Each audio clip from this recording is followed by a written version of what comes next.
good if you're a Gen G fan out there, just because of the way that they can get an extra 3 points. And it's not a hard cutoff, but getting 10 to 12 points kind of gets you closer to security. It depends on how top heavy that the entire league table will be. Yeah. But getting halfway through the points that you really need to feel somewhat secure within the first 2 play days, that's huge. It's amazing how much freedom and confidence it will give you, you know, and speaking as, you know, back in the day when I was on the team that couldn't get a win, you know, you'll have cast that Milosh. Oh, yes. We would get to 6 rounds and we would just freeze up and not be able to get over the line. When you're playing from a position of strength, so let's say Gen G managed to get a win today, they're playing from 6 points. When they go up against a G2 or a Secret or a Falcons, they'll play with that little bit more freedom that they don't need the points. And that can do really, really good things to the mental and the confidence. Well, gentlemen, we're going to have a lot of fun with this, and we have to say hi to our wonderful casters. Let's bring them up. It's, of course, Fluke and Demo. Demo, you look wonderful today, and Fluke, my God, always breathtaking every time I see you on camera. Wow. How are you doing today? Actually, I have Demo here with me. Jack, do you want to swap? Let's swap. You can take Tim, I'll take Demo. Brilliant. Hey. What did you say? We're going to overtime. I wonder if you did you give your image rights to Jack? Did you even acknowledge this? He does ask for a percentage of my Twitch revenue. Were you Jack? Were you allowed to take Demo and just I'll tell print you, him? Leo, it's not a big lot because he's lost the streaming value. Because when's the last time he streamed? I don't know. Yeah, I don't know, Demo. Technically, he's here, so he is on stream. But my friends, how have you been? I've seen you in APL. How's things been over there now going into EML? Well, I don't know if this might be just a trick of production, Milosh, but we're always in the same place when we do APL and EML. So we're same place. We're doing pretty good.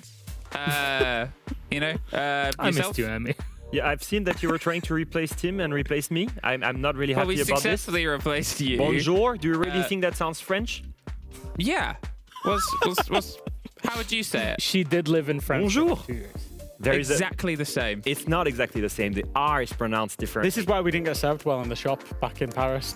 No. We said bonjour to them. Bonjour. Demo got in a decent amount of trouble though for the way that he's not saying bonjour though. That's I would drop a buongiorno and just to see catch them by surprise. And make sure they're on their toes. I see we're there to offend French people. That's great. Yeah. Again, we're British. I mean, I don't know what you want from us here, Leo. It's no matter been a what long happens. time. Our history. I'm left in a clutch in this desk. what do you mean? I'm a wannabe French. That's true. I've not given you anything for being French this stage. That was all last. That's blatantly not true. No, it is blatantly. Yeah. Talk about how we speak French. But there we go. There's the first one of the stage. There we are. See, I tricked him. That was a trap. I've revealed you. You can't play those games. Anyways, gentlemen, thank you very much. Now we're going to leave it to the true experts out there. Our wonderful Fluke and Demo, please take it away for our kickoff game. Up play to number 2, the G2 going up against Wolves. Have fun. G2? I don't think so. Maybe that's why we're the experts here, Demo. Gen G will be the ones that are up against Wolves. That was a test from Milosh, and you passed. I passed with regular colors. Now, I'm very excited, Demo. It's our first EML, you and I, today. Our first, obviously, it's only the second. We're not that far in. I am very curious how the cold opens will go and how far they will stretch. Have you got any ideas for how you'd like to open a show? No. Oh. Like, imagine if that was the end of the show. Like that, and then it cuts away, fades. Was his camera sideways? Did I just Thanks see for that? watching. Whose camera sideways? Was that Asa's camera? Like how a cool person holds a gun in a movie. Like sideways. It was like you've rotated 90 degrees. Cycle us background to Asa. Where's Asa Kira? Get him up. That's Asa. Different person.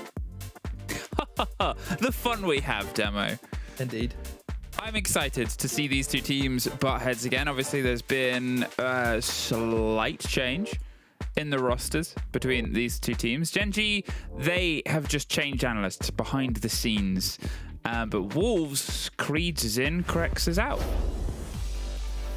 Yeah, we've seen the change come in. Obviously, Wolves, this is their second roster change since forming as a team just after the fallout of SI this year. The original team, it had Oscar included in that lineup. Oscar only lasted just the one LAN event, and that was at the Multi-Cyber Series. Then we seen a rookie come in who had previously played inside of Challenger League. That, of course, being Cracks. Didn't work out for him. I think rookies, really apart from Stompland, did find it pretty tough. You think about Matchko as well. Ghost, he found it pretty tough coming into this league, and Cracks was the same. And I think for Wolves, the thing is with them, can they take that risk going into stage 2 with a rookie who didn't set the world on fire? Can you take that risk going into stage 2, especially when you know that relegation is looming over your heads? So I think for Wolves, the change that they've went for is a change of more experience, yeah? As young as what Freeds is, he has been around for a good period now inside of the scene. He has LAN experience. He has experience playing against big teams. I think that's what that team needed to at least give them a fighting chance to get out of that relegation zone. Now, on the other sort of split news of these, when these two teams met last split, it was 7-1 on Cafe towards Gen G. It was the best result on a map Gen G had in the opening split. It was the worst result Wolves had. So there's a little bit of a want some revenge, want some return to form here for Wolves to try and, I don't know, patch over that sort of bit of their history and rebuild something. Went better than on day 2 when teams have already sort of struggled. Obviously, Gen G had a brilliant day at the office yesterday. Wolves didn't, I think it's fair to say, Demo. Again, I just wonder how much does that come down to who each other's played. Is it a case where BDS are really just going downhill, kind of what happened to them at the back end of stage 1? Is Fnatic maybe back? All of those questions will be answered today whenever we see teams play again. Because of course the first play day, you can always just put it down to a one-off, can't you? It's about to see who's going to be the most consistent team.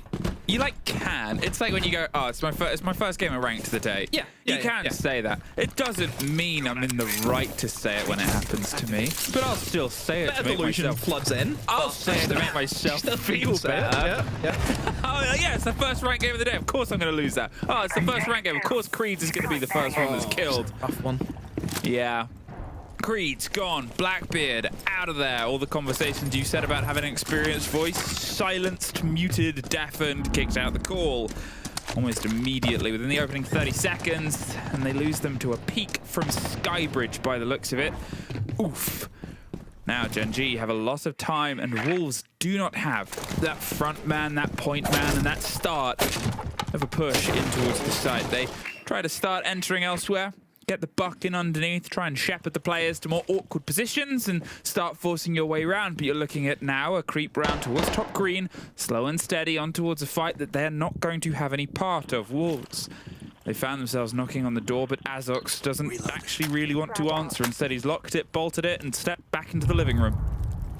Yeah, that's where the Blackbeard pick early on is really going to help out Gen G. Because you look at where Azox is now, a shield would be perfect to try and flood him out, but doesn't have to worry about that. Just going to be the butt from below to try and deal with it.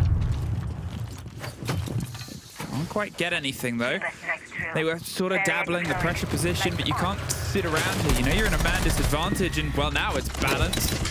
Swung around, got revenge, and as the blinds come round, the pressure needs to mount behind it as well. Just saw the start of a sliver of the fight, but it's slow capitalizing upon ground and territory. They've got themselves eyes on towards the R6 room. They're looking on towards the back, ignoring the offside instead. It's a quick breach and break on towards the wall itself, force them further and further out behind the desk. Now the buck is massively important here, making sure that obviously they can catch off the rotates background. Tyrant's got the window swing in case anybody goes around the back end, and you can just tuck yourself in. So the buck is the main man here to cut off half of the rotate. There's Noodle drifting and dancing side by side for a long range fight, but no one's quite offering it in 30 seconds. The longer this takes on, the better it works for Gen G as they find another. There goes Deadshot, there goes Revenge. Nako perfectly caught out. As Deadshot takes a bit of a blow, they finally flooded their way in. Pre-fires the angle, gets behind the wall, and now all the cover has to come from Tyrant and the pressure on the window. But there's a freebie, it's a feast!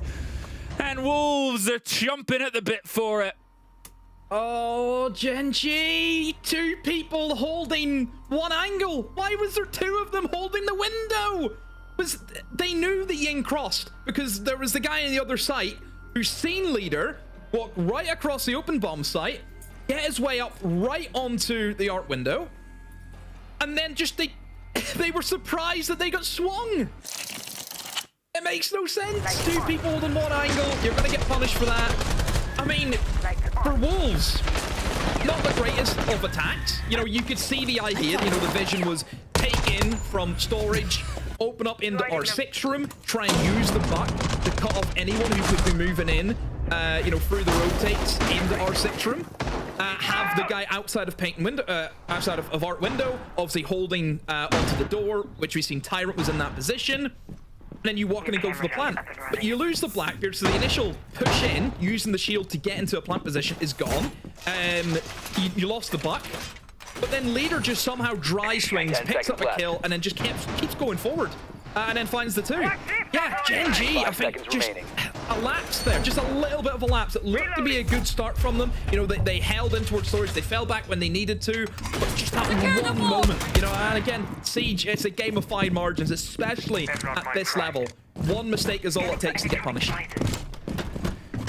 Well, the punishment did sort of come quite swiftly there as well. As we said, the time was kind of working in Gen G's favor with the early kill, and now a slight swap off. Creed's no longer allowed on the Blackbeard. Azza's going to pick that up instead. They've already technically done better than they did last time. All of them still alive as they start to collapse their way across the top. The ramp cuts the rotate and almost. Oh, and Dallas just gets a free one there. Skies looked lost in the reeds as it was just pelted from the window. Now Deadshot's getting caught through the side of a soft as well. Again, all of this above the side itself. They're holding onto the vertically as best they can, but they don't have the smoke now. They've lost a big delay on these tight little corner plants you're looking at. They don't have anything else to try and delay later on. No Goyo, none of that sort of pressure outside of, well, 3 C4s, but you might be about to see the first one used here. Just executed their demo. Yeah, I mean, you have to try and get a kill back, I guess, for the C4, and it would be a pretty big one. Into that shield, but that'll be the case for him. And now this should just be an easy cleanup, I think, for Wolves. You know, yes, you've got still roamers to deal with, but getting that Blackbeard up, we know how strong he is in the current meta. Just trades go back and forth. I mean, more C4s as well. A pretty hefty C4 lineup. 3 of them all being used in towards that mid floor, but only been able to net 1 kill. And yeah, I think for Gen G, it just looks as though it's an attempt at the hold, which has just been obliterated by Wolves. How aware are they? Oh, it seems like someone's aware. There was a little bit of an angling up from outside, but you can see they're waiting at the top of the stairs. 3, 2, 1. Oh, that's up! Good night. Unbelievable. I thought that was a freebie, and I think Noodle did as well. So he had taken his hands off the keyboard and suffered a trade out underneath. Leads us in a 1 versus 2. But with 50 seconds, Azox, they're going to go for the plant. And he's not quite in a position to put the pressure back on, but he knows exactly where they are. And he knows now he'll be in a post-plant situation. Too little, too late, unfortunately. And with nothing to be thrown into this engagement, it's just going to have to be throwing himself down and then finding an engagement at this point. 30 seconds. The Blackbeard's going to be the biggest point of problem, as any shield often is in this sort of man disadvantaged situation. But look how far they've peeled and pulled themselves back. One of them's rotated above. They have the hatch open on the angles. There's the break of the ramp, but it almost covered the noise there for a second demo. Wolves get it though. Yeah. Yeah, I think it's still fine, wasn't it? I think the heavy lifting was kind of done in the first half there for Wolves. That's good from them. Good to see them dealing with their own game. Again, Lair, look, as a map, it's massive. Like, it is a big old map. We've seen plenty of teams where they've attempted to go upstairs and obviously try and go for a more traditional attack, where you'd want to bring in plenty of soft destruction, i.e. bring in your buck, your sledge, or your ram, whatever you want to do your vertical work with. Obviously for Gen G, I think you could put it down to, yes, we just got picked off a little bit too early. Because Wolves, I wouldn't say necessarily had to throw every bit of util into those roamers upstairs. You know, it just seemed to be pretty fairly standard, holding angles, picking them off as they kind of get caught out by it. Just a bit of a sleepy start from Gen G. You know, the first 2 rounds, that's the best way to describe it. But maybe the game, is it too early for them, maybe? Do we have to put them on the later games? I don't know. Well, I mean, it's only an hour ahead. Have they eaten just dinner? out of their beds, we don't know. Dinner's the most important bit. 10 seconds It's not the left. most important meal of the day. That's, as we all know, demo. We'll say at the same time.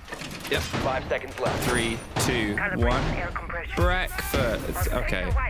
Attackers' objective is to locate a bomb. So you react to that. Okay.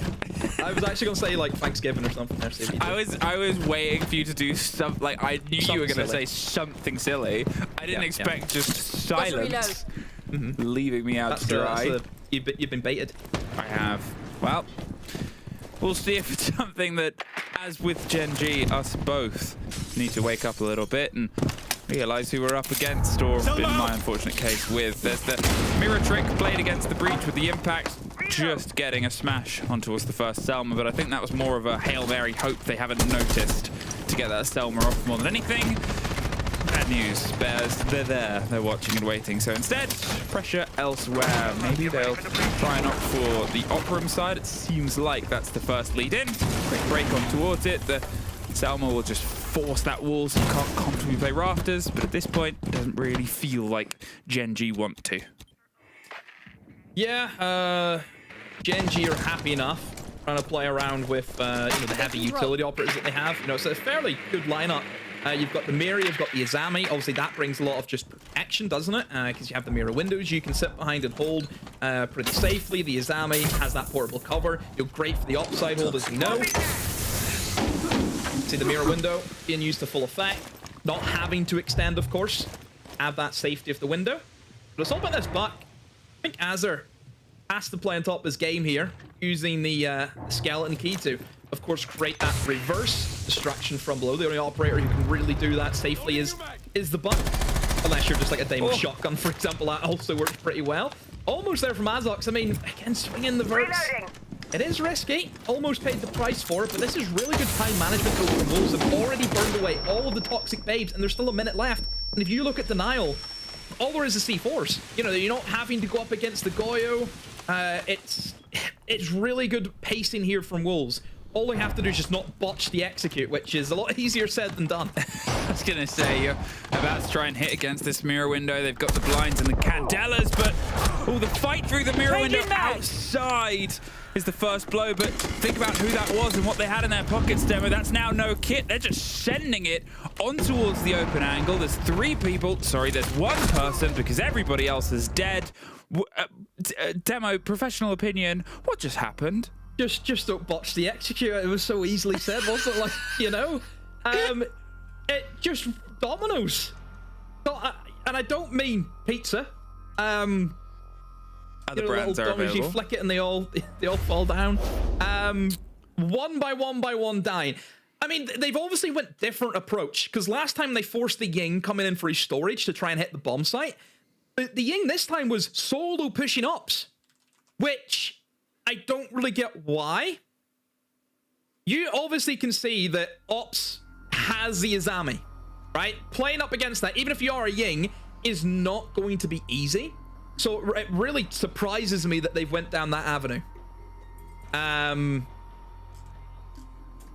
Instead of just using the Ying, just traditionally pushing in through the site. Yeah, it did feel like a 3-2-1, and they all tried to like collapse from every different kind of angle around the bomb sites, rather than just sticking with the one take. Whatever happened, nothing happened, ultimately. Didn't quite hit the mark, and we'll talk about our follow-through bans in a second. Obviously just had another quick timeout.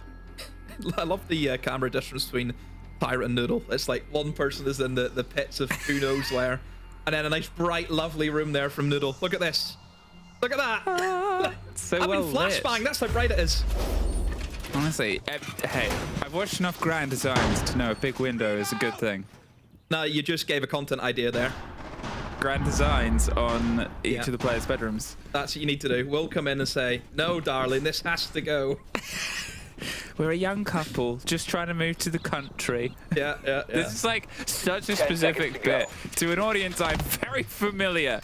It is probably too young to really know the wonders of Grand Designs. However, out there somewhere, Tim Ace of Pyrite Lever is going, yeah, Grand Designs, like that. So who's really the winner here? Tim. What's next to Place in the Sun? There's another one. That's a good one as well. That's when we go to majors. Somewhere. Yeah. That's when you do majors in South America. 2-1. Wolves And now with the removal of Mute compared against, well, Ying. Ying was a lot more of a direct force that we saw sort of played out and played in the hand of the approach here of Wolves. So now instead of that, what will we try and opt for instead? We've had a little bit of Raura before when they were on towards this side, but I think with so many people dead on the close down across, it wasn't the main factor. Shh, Creeds, he's out here hunting vigils. Deadshot though, he can sometimes lean into this, but oh, that's how close it is. Does Deadshot know? Will Deadshot know? No, nobody seems to know, but they were baiting the punch on the window. It's why they played the Ram a little bit late. They know they are so close. They know they netted a first kill from this very window before. Yep. And it's just hoping they can be the first to catch the mistake. Oh, it's Deadshot.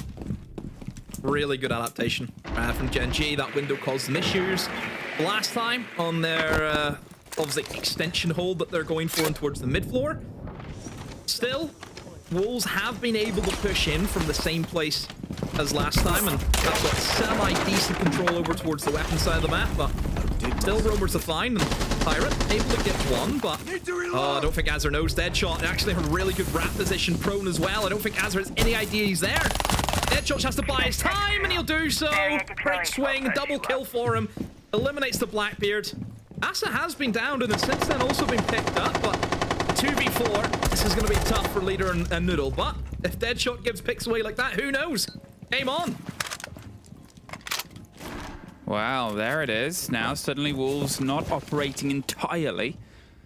Lost out in terms of the body count, but with 45 seconds and the pressure of needing to plant, they're going to have to be a bit creative with, well, the only gadget they really have left that could be a bit active. The doors and walls can close. It can cut Skies off, but at any point he could just pop that top panel if needed, or, well, that's about it, really. They don't have anything to immediately break. And as the smoke, he's got a very important role of being in the right place at the right time, or at least within throwing range of it. 20 seconds, needing to keep onto the verticality. They have the chance at coverage with the smoke, but it's actually the slow movement in. Does Azami know? No, not well enough. They drop into the core of the site as well. They can't quite get the catch on the next player, and lost with a pistol, hoping for the best. Only the worst. We are all tied up. Yeah, a really big trade there from Asa, wasn't it? He needed to get that kill onto the ace, as obviously he had to cross back to the door to try and get himself into a position to go for that plant. So yeah, big kill from Asa.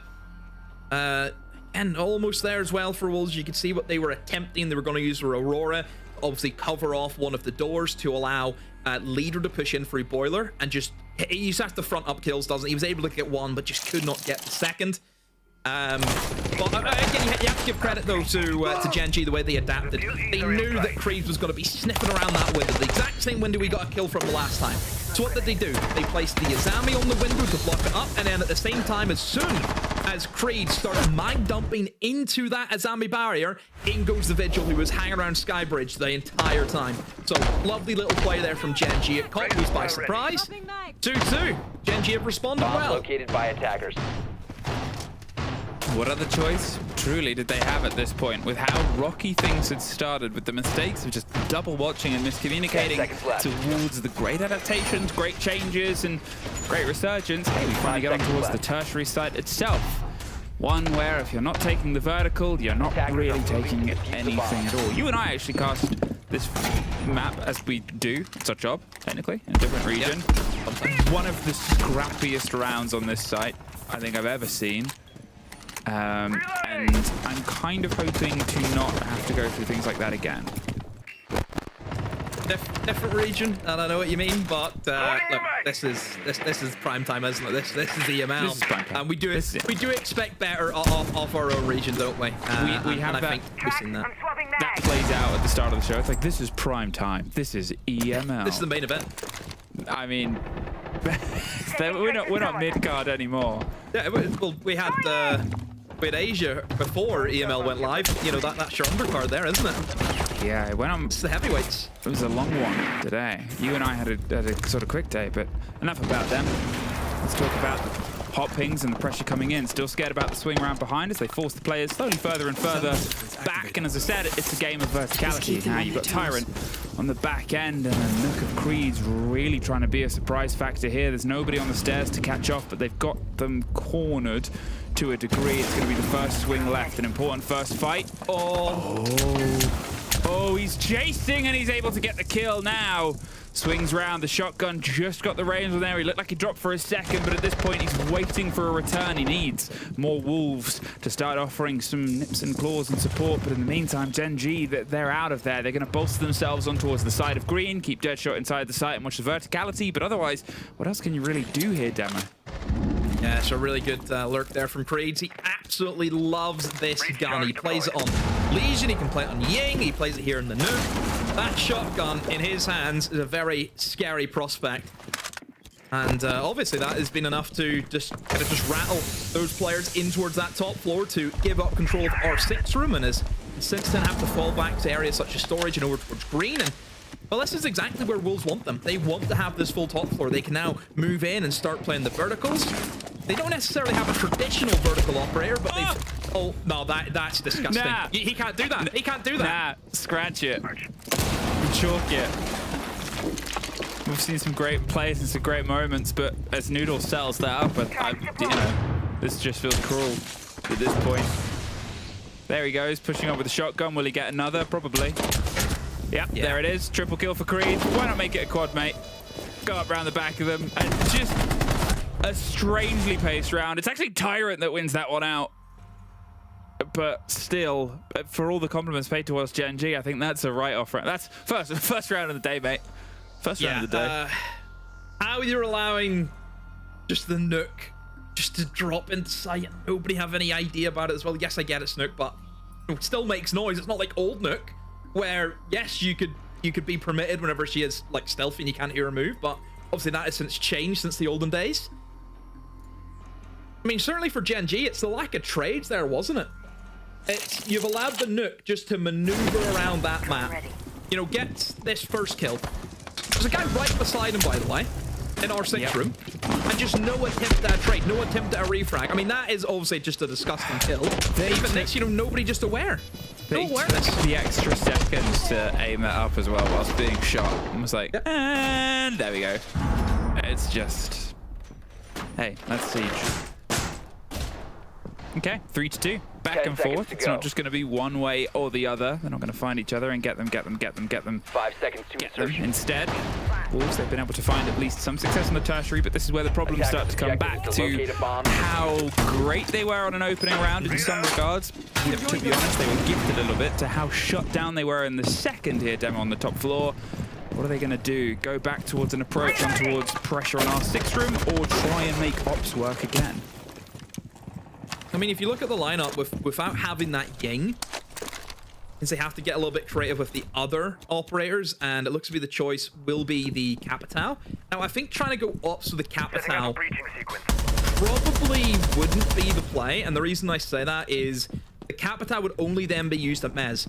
I wouldn't say that Gen G have really looked to be, you know, a team wanting to hold Mez like massively strong. Like, you have the Izami, sure, but the Izami will just drop off.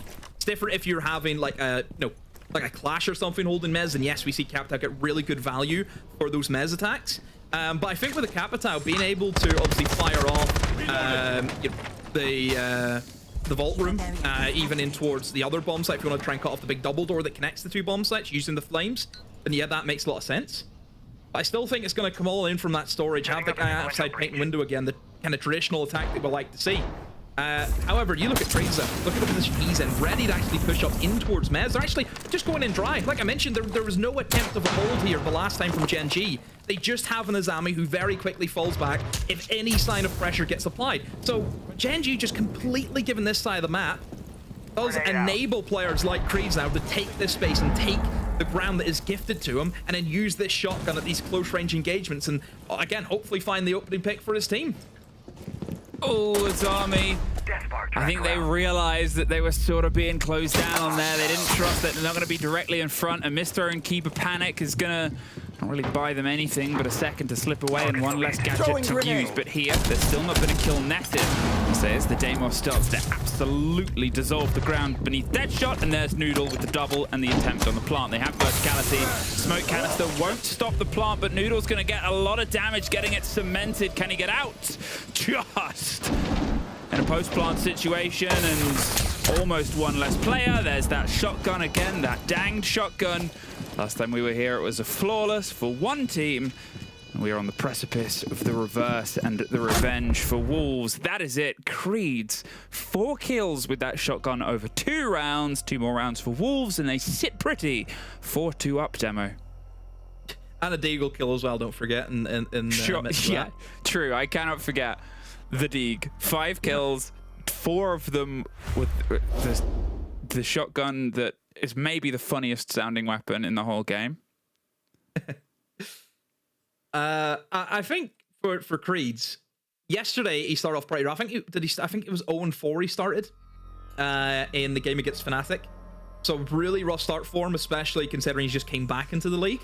And whenever there is already pressure, I think, on Wolves, because they did not perform well last stage, they needed to hit the ground running, especially against a team who, as bad as what Wolves were last stage, Fnatic finished lower than them. So it's almost like Wolves need to be beating that team because it's the only team who was actually below them. But then they lost that game. And this just puts the pressure on so much more on Gen G. Because realistically, if you think about the league table, these are games like Fnatic and Gen G, you'd look at that and think, yeah, Wolves could win those games. You won't be saying that whenever we get into playing against G2, Falcons, and Secret and VP, as expected. You know, you're still going to have those top 4 teams that are going to be the tough ones. And for Wolves, you need to pick up the points against the teams who are in and around you. And certainly, I think the two teams that they played so far, definitely are. And losing the Fnatic just put the pressure even more so onto the importance of getting 3 points in this game. Well, I think it's also the split, right, of how close teams come in this league and the sort of line between things. Yeah, okay, we have, you know, G2, Secret, Falcons, VP putting in these huge performances. The difference between Gen G and 6th and then sort of Wolves was 4 points. Was a game in a bit. Was that one game that was an OT win, not going that, and then one other result. And then it's a change of face, right? Gen G, they had a 2-2-2-3 performance last time. You couldn't have had more performances in OT. I think they were only matched with one other team that sort of got there, but G2 were just a bit better at closing them out in that situation. The risk in that line, how narrow things are and for how much it matters. As I said before, last time when these two teams met, it was Gen G's best result, Wolves' worst, and as Creeds opens up on a tear these past 3 rounds. Shotgun merchant. Say what you feel, fan. Say what you feel. I've said enough. Said enough. And that's a big operator as well. Losing the Grim, perfect operator for playing over towards the arc side of things. Just sit on the window. You can Grim over the little bit of a wall. There is a gap at the top, and it will hit the player who will try and hold, of course, the arc window and also try and hold back for him as well. So losing at that Grim, yeah, it's going to be a big hit for them. They still got control, though, over here in towards Ops, and now look towards Mez, and still got the Capitao if needed, but very similar, though, to Gen G. Nobody from Wolves is really interested in holding Mez. Don't really want to go towards this, you know, top side of the map. I think overall for Gen G, without that Grim, you're going to have to get a little bit better with your drone work now, because you're not just going to have that easy information. You just fire the bees, then it lets somebody have the info. So those 3 drones that they have, they need to get them working to find out where these players will be. Now, you sort of talked about how he was 0-4 last time, but as he sits 7-3, Creeds is more than made up for the lackluster performance yesterday, and it's really driven this in as the first fight doesn't quite connect his way. He does a huge amount of damage to Nako with that shotgun. Just sort of buying time and buying utility, 45 seconds, and they get themselves on towards the walkway. But you still have a smoke canister, 2 C4s to try and play against the smoke. I don't think connects all the way, though. Oh, it just did. In the end of it, the pressure came round. Okay, 30 seconds. They've wasted this out. Probably get back in around 20. There needs to be the player underneath. That is the pressure here for Wolves. They have somebody underneath where they're trying to get the default plant on. It's Noodle with the C4. Oh, and he can just sit too early. But But at this point, he has to wait for the call, but they have to come up with a plan B. They've rotated their way around, so they go and retake the desk. Guys almost gets caught out. There's the explosion, and there's Nako caught from the swing round on Skybridge. That is the kit. Oh, with no extra cover, Skies just has to tuck it and hope at this point. Wolves, they need to act. They need to be reactive. There's a pre-fire. There's suddenly 2 for Gen G, and they can't get the connection. Wolves, they had 7 different win conditions they were cooking, and none of them were able to reach the pass demo. Oh dear. Had it all in their hands, Wolves, for an easy cleanup. Time was not with Gen G. They panicked a lot. They just kept going for the plant. Had to get off it, went for it again, had to get off it. You mentioned the player from below. Why Noodle has ripped that C4 so early is beyond me. Yeah? The reason why you cannot just pre-place that C4 is there is already a hole in the floor right beside that C4, so the opposing team will hear the C4 beeping, so they won't go that way. If he just sits below, he could honestly play that vertical angle with his gun up, by the way, and still keep the C4 to kill the planter. Like this moment here, I don't think he needed to go for this so early. It's 20 seconds. They weren't planting. Leader just couldn't get his C4 off. I think that was the issue, just where he was positioned. He was trying to hold, I think, in towards bathroom, and at the same time also the C4, and trying to jiggle, pick the C4 with the breach open, and there's that plant as well. You know, there's kind of like a, I would say like a T-wall almost, you know, that kind of blind spot. You know, you're gonna have to like wide swing the C4, and then you're gonna expose yourself. So that's the issue with the position Leader was in. But really, I just think Noodle just had to sit in his hands there for about 10 seconds, because there's no way anyone was going below. That was never an option there for Gen G. Nobody was gonna go downstairs to deal with it. Oh, Wolves. That one is Gen G's, but it's also that sort of question now posed to Gen G if they know how close that was. They might not know how close it really was, but they know it was close, even with everything on the board. There's the early break on the Goyo canister, just putting a bit of pressure on towards a dead shot who takes a bit of damage. Now, he was that opening death last time round. A statistic that has otherwise eluded them throughout this map as much as it's sort of fed in towards the Gen G side. It's not a million ways away, but Deadshot is flat 2 takes, 2 deaths on it. So he seems to be a bit of a deciding factor in how the round has gone, really. Now, as Gen G start to try and just boil and cook their way across, they want to cut those flanks, cut those rotates, cut it as you would club, and then start to focus on the control of the verticality. The Ram, obviously massively important getting some of this, but talks about how you can sort of delay the plant, and as Tyrant goes down, actually, with the Blackbeard inside the side, screw everything I'm talking about, let's go on to this action, breaking their way directly towards the default plant. Skies cooks Leader in a Goyo fire, and everything is just sort of flooded away from them. Azox gets Azza to swing around onto a door that's sort of angled and pre-fired, but they're going for the plant itself. The Blackbeard had the watch, that's 3, and he just found an opening, walked into it, and everything has collapsed around it. There's Revenge on 1, almost gets a second. But they have the verticality, they have the cross angles, they know exactly where he is. I mean, what a sort of scene opportunity there for Gen G. Yeah, a lapse there from Wolves. The take they've went for is a 4-1 split. 1 guy in the bomb site, 4 guys upstairs. I'm pretty sure also one of those 4 was all the way in towards the top floor. What did Gen G do? Let's just go horizontal take. Yeah, risky take. I've always mentioned before about horizontal takes on that bomb site. If you're up against a full anchor, it is horrendous to attack because you only have like 2 doorways to push in from.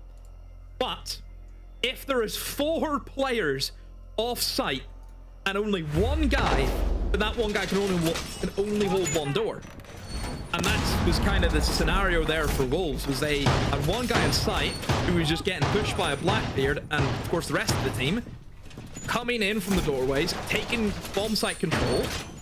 Then they used their own Goyo canisters to stop them getting back into sight, which I thought was great. And then they just won, like pretty easy. No verts, nobody holding anything for the player inside the site. Very strange. I think everyone was just focused on the Ram, who was the only guy upstairs, by the way. Literally, Gen G and 4 guys pushing horizontal, 1 guy upstairs to almost distract and, you know, bait in those guys upstairs to not hold the verts, but I don't know, just nobody clued in there for Wolves, and they got punished because of it. Yeah, I don't think they were very distracted.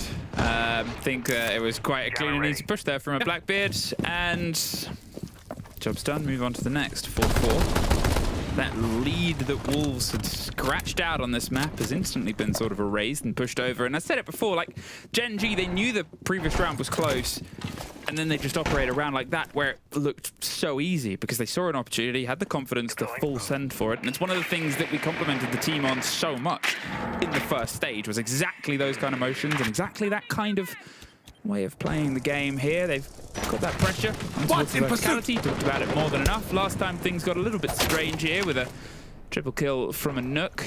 No sort of games on a similarity. They've got the watch round on the sort of flanks and the rotate. Just going to try and force them out, lock it down, and then try and push in on towards the site itself. But Wolves, not quite giving them an angle to play against here. They've obviously got the mute jammers to stop some of the encroach and destruction on the walls directly above in the R6 room itself.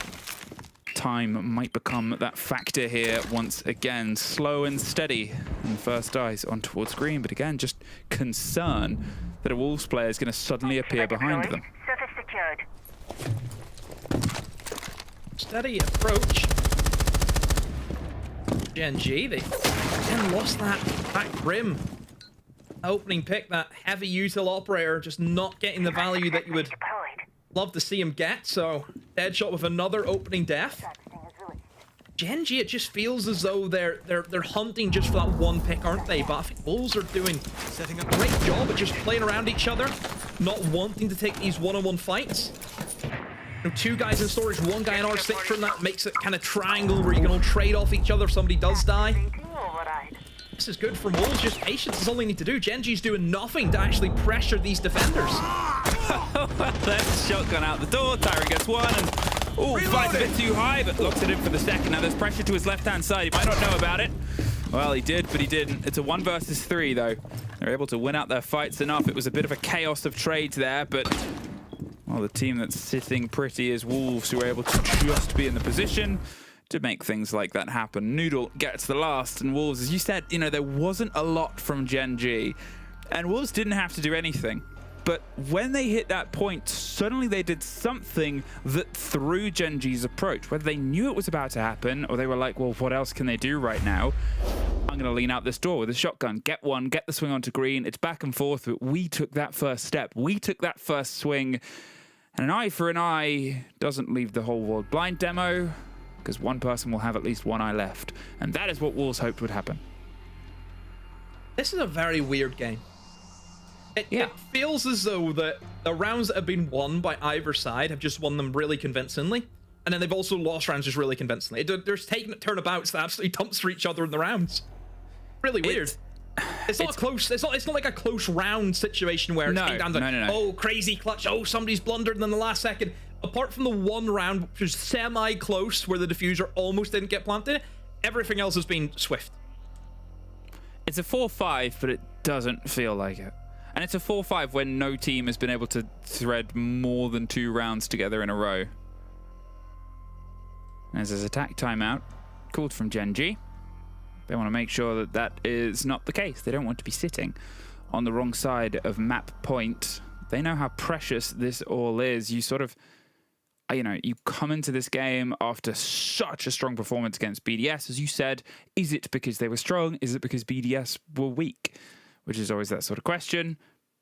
Same could sort of be leveraged between Wolves and Fnatic from yesterday, but at the same time, you know, this game is still a back and forth. There's not really a clean victor. There's not a team that's fully stealing control of momentum, Demo. Yeah. Well, yeah, more or less. It's a game where either side has looked good and bad at the same time. You know, best of both worlds. Hannah Montana, as you could say. But obviously for Wolves, they are the ones who are leading, and they have this defense, of course, which I think in the grand scheme of things, especially for Gen G, where time has been a factor for them, I think, just across their history. You know, them as Ents, them as Gen G, there's been plenty of times where you sat down and watched them, and it's just the timer has always been a big issue for them, and being able to execute you know, with maybe 5 seconds left to speak something that they consistently run into. I will say, though, their game yesterday really impressed me because I think that they done their basics really, really well. But then again, that was a map like Clubhouse, which we know they love Clubhouse. You don't really want to play Gen G on that map, which, of course, was a big blunder there from BDS. But it's still, point stands. They were very impressive yesterday, but I think the main issue is you're bringing in that Grim, who we know has so much value in Deadshot. He's died 2 out of the 3 rounds that they've attacked. Reloading! Well, the ban of the mirror means that we won't see the precise sort of trick there, but they're not going to counter against the Thermite Breach. They've limited with the Ace. You would think that that would be a sort of position that they might want to try and juggle against, put pressure against. They have a mute, fine. You're playing against EMPs, fine, but also, you know, where's your sort of question on the limitation? There's some approach. Getting themselves, obviously, the wall open, so they could swing round to Pia, actually, instead, on towards the back. Use the shield to give themselves an option and force out an early smoke canister. Now, nobody's in ops. They'll have a full read on that as long as they're paying attention, but as the camera goes down, hey, paying attention? Oh, no, might be the answer. Nobody pushing behind the Bs. It's almost cautious in early usage. They're basing out utility. The same compliments we played towards Wolves on their approach. Gen G are doing exactly the same thing. Think of what they've used and what they still have here.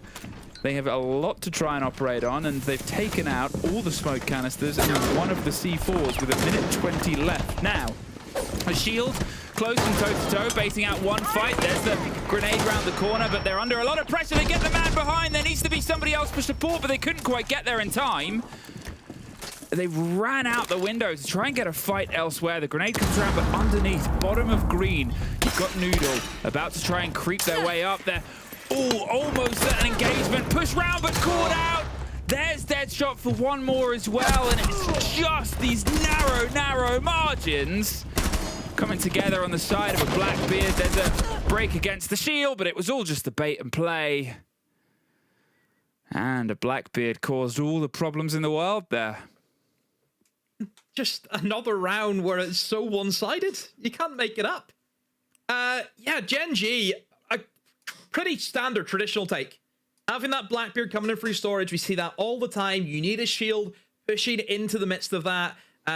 Look, the shotgun player tried his best, you know, but it was so difficult whenever bearing down on him. One of them, of course, being the Blackbeard. The nade still as prevalent as ever with that operator. It's still, that's the biggest thing he has going for him. It's the fact that he can nade these players essentially into him. You know, so if you die to nade or you die to my shield, you choose what you want to die to. You know, again, Noodle is tried to go, you know, to get the kills back, which I get, but just another round which it was just so one-sided. You know, Wolves just let it get away from them again. 5-5. Seemingly we spiral continually. That's not a word, but I started it and I want to finish it. Let me get the dictionary out. I'll just feel like Susie again. Dictionary corner. Yep. I think you and I would make a wonderful dictionary corner. You reckon? Yeah, I think so. I think we should do this as a bit of content. I want to do the numbers. Why can I not do the numbers? Are you good at numbers? No. I think we should get Jesse J. Chick to do the numbers. Hey, Jesse. 2 from the top or from the bottom? Jesse, this is a very British reference to Countdown. Please get involved. Oh, well, this is going to be a quick hello and a quick bit of destruction. Remember how this started last time? A Blackbeard that saw an opportunity and stole the entirety of the site. Not quite the same result this time. I think they've got the warning, we're watching you, and the Blackbeard said, right, fair enough. I'll go take my ball and go elsewhere. Pull themselves away and start trying to get maybe some of the loose players. It seems like the rest of Gen G hasn't quite got that memo. They're more than happy to put the pressure here against the Furnace side, against Lockers. But already knocking on the door hasn't really shaken the fear of Wolves just yet, it seems like, Demo. But at what point do you think the alarm bells should ring here? Setting traces thermotouch. I just hope that Wolves have, you know, learned from their mistake. Exact same thing again for Gen G. They're going horizontal. We'll have Azox probably rotate upstairs just to apply a little bit of pressure. You can see now Wolves, they look as though they're a little bit more wary, aren't they? They're kind of, you know, Johnny on the spot almost, ready to go at a moment's notice. naturally for Gen G, so that if they could just bait those players who are in and towards that top floor away from playing on those vert angles. And there you go. Finally, Wolves have clued on. You know, they got players back into the bomb site this time. They're ready for the players trying to slip in. Yeah, Wolves seem on it, and this is now the worry for Gen G. Are they going to stall out because they did not get that opening pick, which has happened to them in the past? Yeah, the Dockerby's gone. She tried to call and swing her way in towards it, but the Blackbeard was the big difference maker. And it's another one that falls. They're just sort of not in a position to offer each other support. It seems like they don't quite have that network that they had before in the previous round where they're on the top of green. Instead, they're so spread out with still some pressure and lockdown from above. They can't find anywhere comfortable to bait them in towards the Blackbeard and try and knock them down themselves. It's a scrappy fight through the floorboards. It doesn't quite net anything. Tyrant's about to be under a lot of pressure, but as Creed cleans up the back end, Tyrant can watch for the front, and it's actually Noodle that picks up the next engagement, swinging either side. The Blackbeard sort of cut himself in half. There's one, and Tyrant was angling on towards the door, but it's just that split pressure. Great take on towards Noodle. Can't quite get the next. This one shotgun wins out, and we are still just trading rounds. Wow. I mean, for Wolves, they've adapted. You know, I suppose well done for doing their job of adapting as pro players to, you know, a fairly simple take than what Gen G did, you know? I would say more than anything, it's the fact that Gen G have tried that attack again. I think they got very fortunate the way that the last time Wolves defended that, just nobody was clued in. Oh, yeah. Surely if you're Gen G, you have to say, you know, we can't go for that again. They'll be ready for that. They'll probably play players, you know, on site, playing on the vert this time. They won't just let us walk in. But no, Gen G have tried the same thing, and lo and behold, they've tried to walk in, they've been battled back. They had more players on site that time. They had players upstairs who were maneuvering around using the vertical take, not allowing that ram to bait them into it. So I think for Gen G, they should have went something different. They probably should have attempted the clear. They should have went all in for trying to clear those players on that roam game, but hey, that's the way it's went. And Wolves, 6-5. Match point for them. They have secured at least themselves a point, don't forget, so they are on the board. So it won't be a complete 0-pointer first opening week for Wolves. At least get something to take home.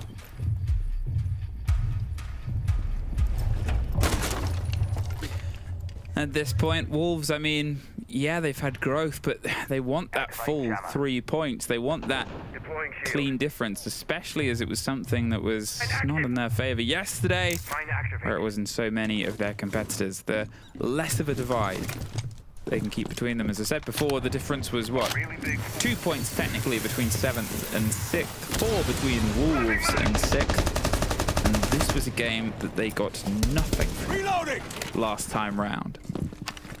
If anything, this could be the perfect start of a growth in towards this split, and at least a chance on towards playoffs. And towards catching, I guess, the team that from the start of today demo and until the end of this result, well, they were top of the board, Gen G. Take the screenshots. Might not last very long here. Creeds takes a bit of damage from some sort of shake of an explosion, but otherwise no immediate pressure at this point. They're waiting and baiting in a similar fashion to what was done before, but it seems like all the pressure on towards top green and the sky bridge isn't quite netting anything. Not entirely sure what they're scared of. Probably whoever that was down and bunked, but they've otherwise pulled themselves back. I don't think they're going to try and cook the same approach here and instead just get out of there. They're wasting time for Gen G's approach. They know time has been a big factor, and the fact that they're having to enter all the way underneath to try and catch this loose player says a lot about the concerns they have for this approach. Now, with fights happening potentially on 3 stories, who is going to be the first to catch that bullet, catch these fists, and not be able to catch the end of the round? Oh, I do worry about Gen G here. They don't have a lot of time. They're making no attempt at going above. I think they're going to try and go for the sense plant horizontally, just walking into the bomb site. But the issue is, you have a lot of players upstairs who also have got some C4s that they could maybe use. Actually, never mind, the C4 players are actually in sight, which is probably even worse, because if the sense wall comes in, the guys in sight can just C4 and remove the cover, and then allow the players upstairs on the vert to pick up the easy kill. So yeah, this is really down to how well the util gets placed by either side. That's a great swing there from Azur, takes that Azox, and the C4 I mentioned is gone now. 30 seconds to go. There's the other C4 gone. Now there is the potential here for the Sense to really make it work and get this plant down. Guys' health is massively hurt on the Capital. There's the roll, and there's the play of the Sense. Now they're going to see if they can try and make it stick. They slip their way through. They're getting themselves deeper and deeper. Do they feel confident enough? Well, they're going to try it. Where's the action? There's the pings, there's the calls, but they don't have the shot on the player. They're missed, they're whiffed, they're wide, and they're home, Demo.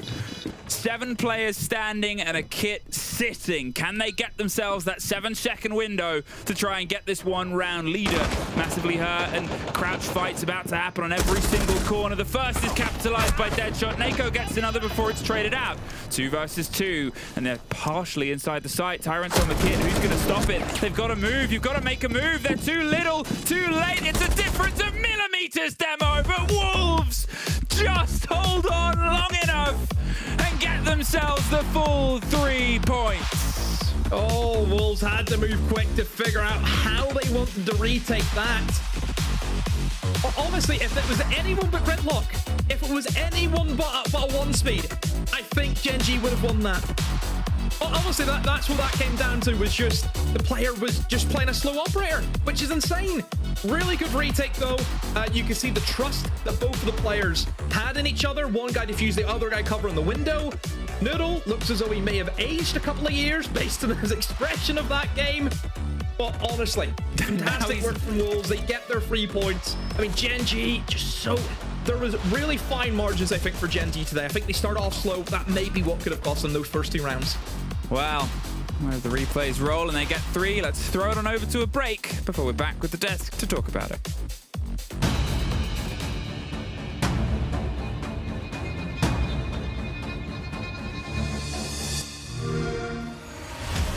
You know how they say it's not the destination, it's the journey?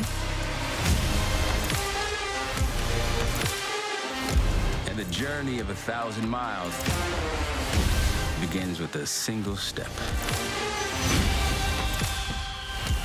And you know what?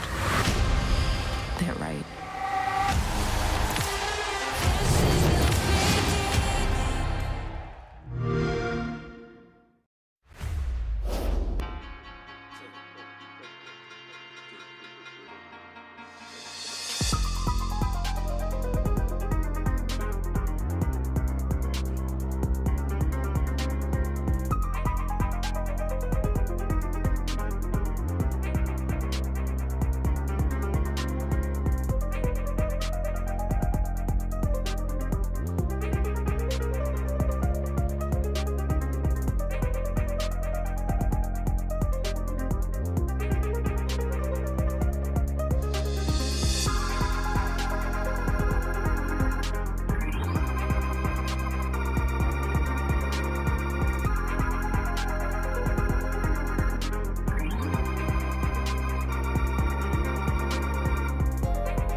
Ladies and gentlemen, we were at a spot where opportunity was there for Gen G, and unfortunately that slips away in the game against Wolves. Not only not able to push it to overtime, but it is all 3 points for Wolverhampton, Jack. Yeah, as soon as you think Gen G are going to kick on after a big play day one, they go and lose the game, and that's just what EML is. EML ultimately is a very, very competitive league. Any team can win on their day, and today's day was the one of Wolves, and it's no surprise really. They got themselves onto a good map for them. We said how good they put in performances against G2, against Secret, and how they won against BDS last stage. On this map, it's a fan favorite of theirs.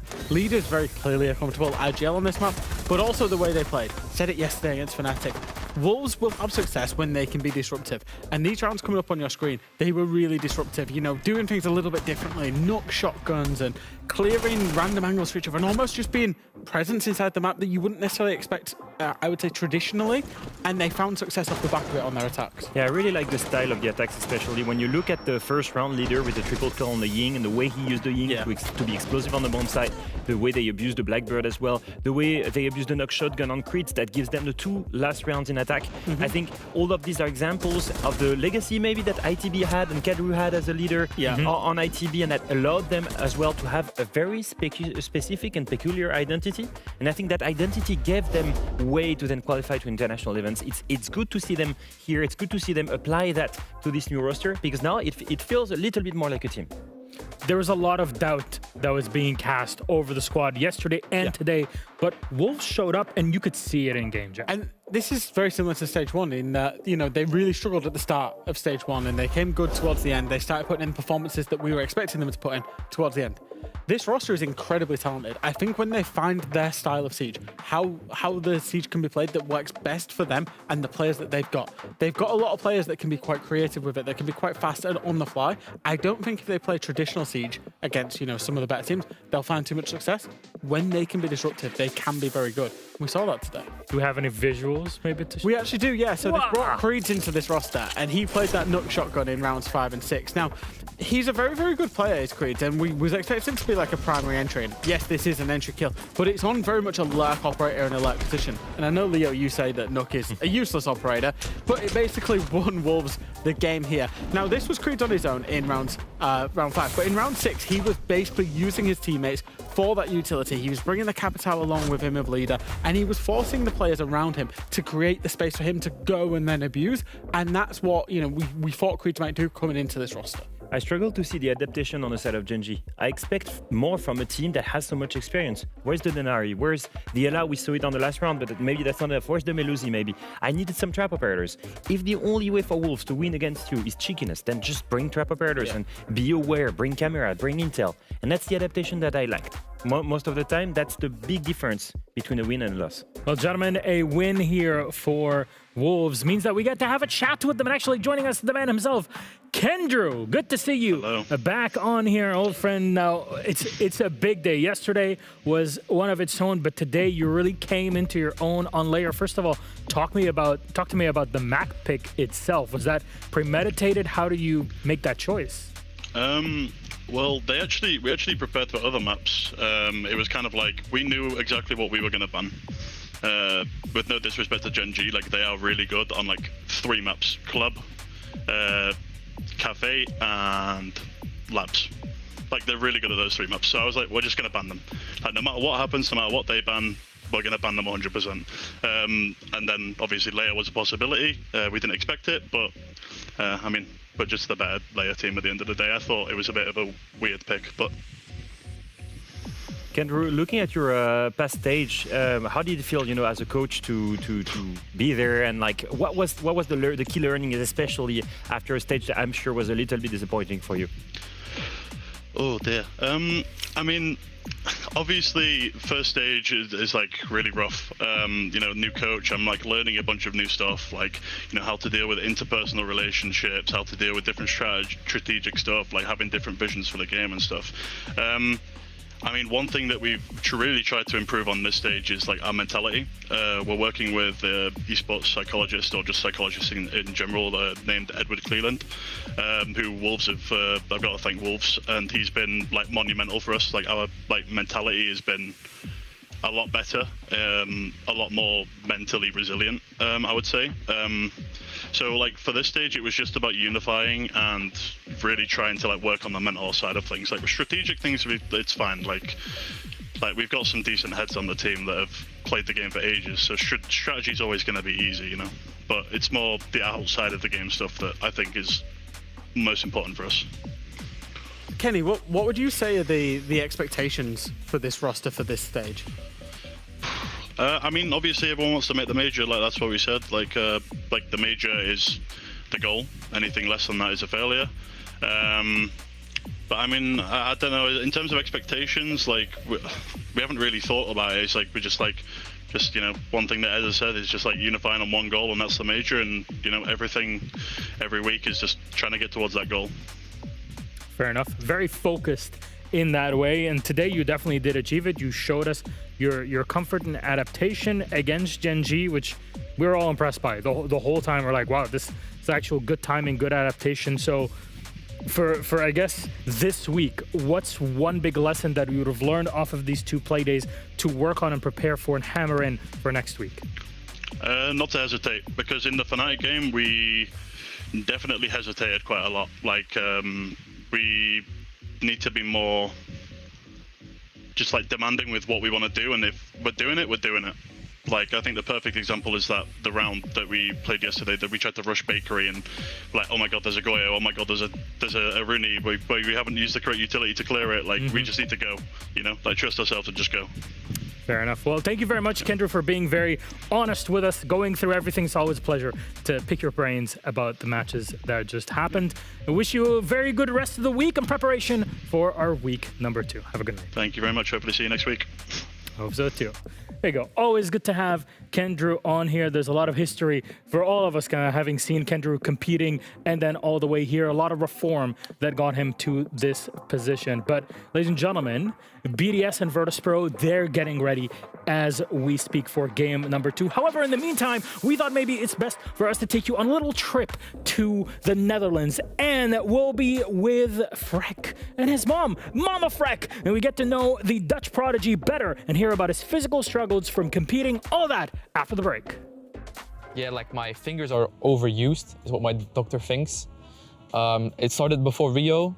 It was like very little pain, but it was there, you know, it was noticeable, and it got pretty rough. Like it's like daily pain in my fingers.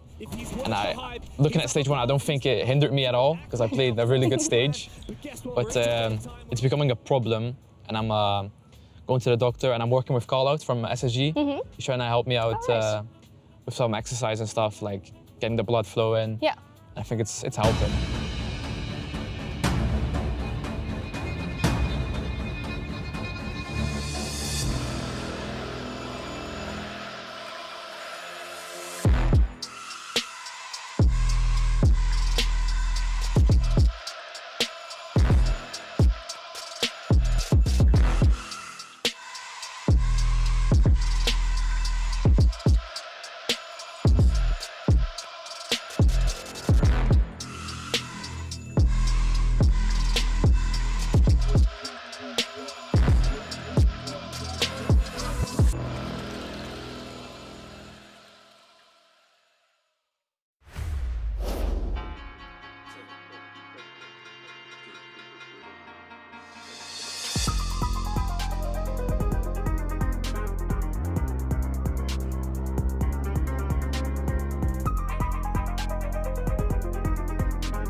Friends, you saw in the teaser yesterday with Ann and Freck where Freck was talking about a tough day for him and his team at BDS in Stage 1. Today, you heard a short bit about his injury, and because those are real things, but also the support that he got from Call-Out from Space Station Gaming. Well, we're going to take a look at all of that, the full extended interview with Freck, the wonderful Ann in the Netherlands. Take a look.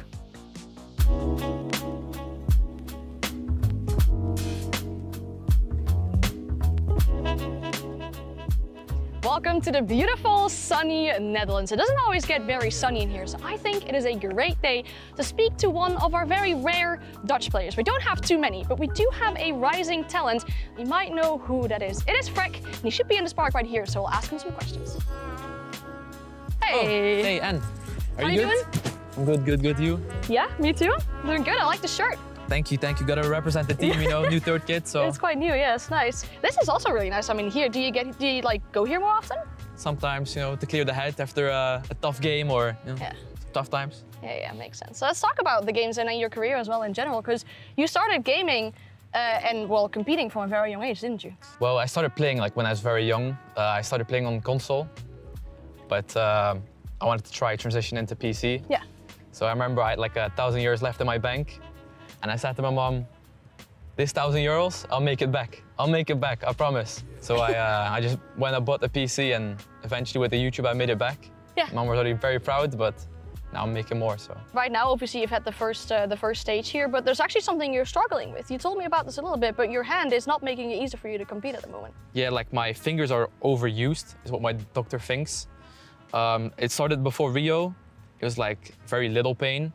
But it was there, you know, it was noticeable, and it got pretty rough. Like it's like daily pain in my fingers. And looking at Stage 1, I don't think it hindered me at all because I played a really good stage. But it's becoming a problem, and I'm going to the doctor, and I'm working with Call-Out from SSG. He's trying to help me out with some exercise and stuff, like getting the blood flow in. Yeah.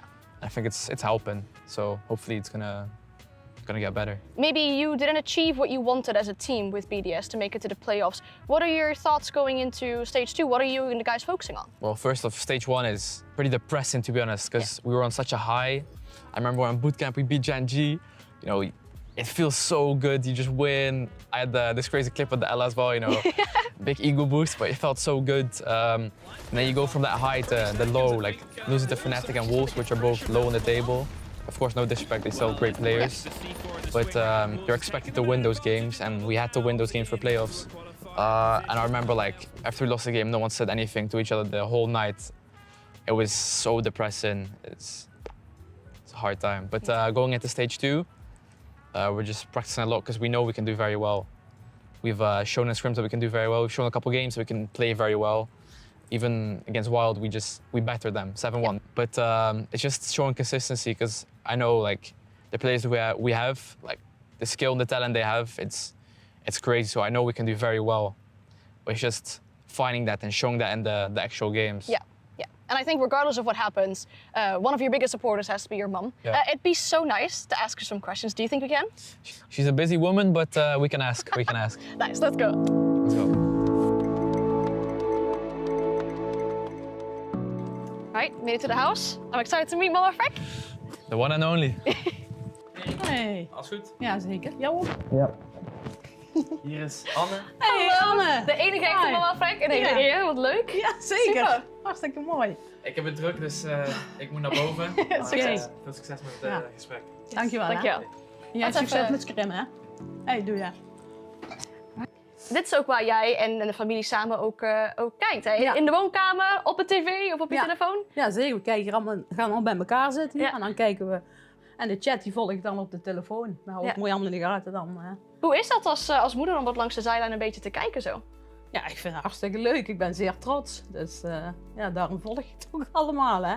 En ik volg ook altijd de chat en zo. Daar praat ik ook altijd mee en zo. Want dat vind ik toch ook wel interessant wat ze allemaal zeggen. Dus dat hou ik ook allemaal in de gaten. En op sociale media ook allemaal? Ja, ook zeker op X en zo. Ja. Ja, dat wordt allemaal goed in de gaten gehouden, hè. Ja, zeker. Tof, want Ja. ik denk dat niet iedereen die dat heeft, dat ouders zo steunen in elke keuze die een kind maakt. Nee, dat geloof ik best. Dat is niet zo makkelijk. Nee, en zeker met dit, want ik bedoel, het is een best wel nieuw ding. Er zijn veel jongeren die hier echt zichzelf in onderdompelen. Ja. Het kan als ouder misschien ooit moeilijk zijn om het helemaal te volgen, denk ik.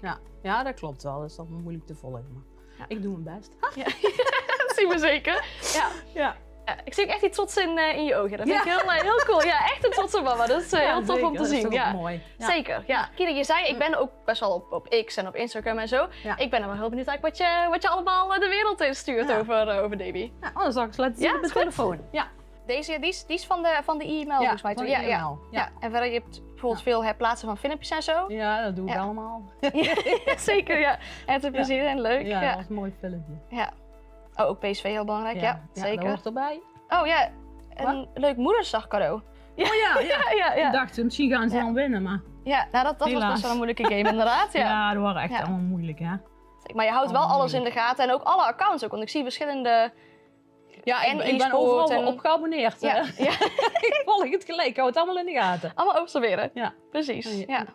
Ik vond het in ieder geval superleuk dat we hier langs mochten komen en wat vragen mochten stellen aan de enige echte mama Fick. Dus dankjewel daarvoor.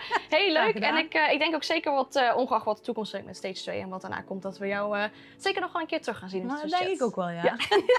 Zeker weten.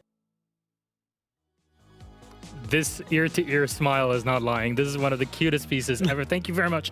And our video team also that went out and filmed this over the summer with Fick and Mama Fick. It's good to hear from Fick himself, the difficulties that he goes through, but also having such a supportive parent by his side, and specifically on his injury. Leo, I mean, I've had a little bit, but I was not a competitive player like you. You know, you've won things, you've played things, but does this still impact you to this day? Because we rarely get to talk about esports injuries. Yeah, I guess people truly think that you can never get injured as a pro player because we don't show off, we don't do something that's crazy.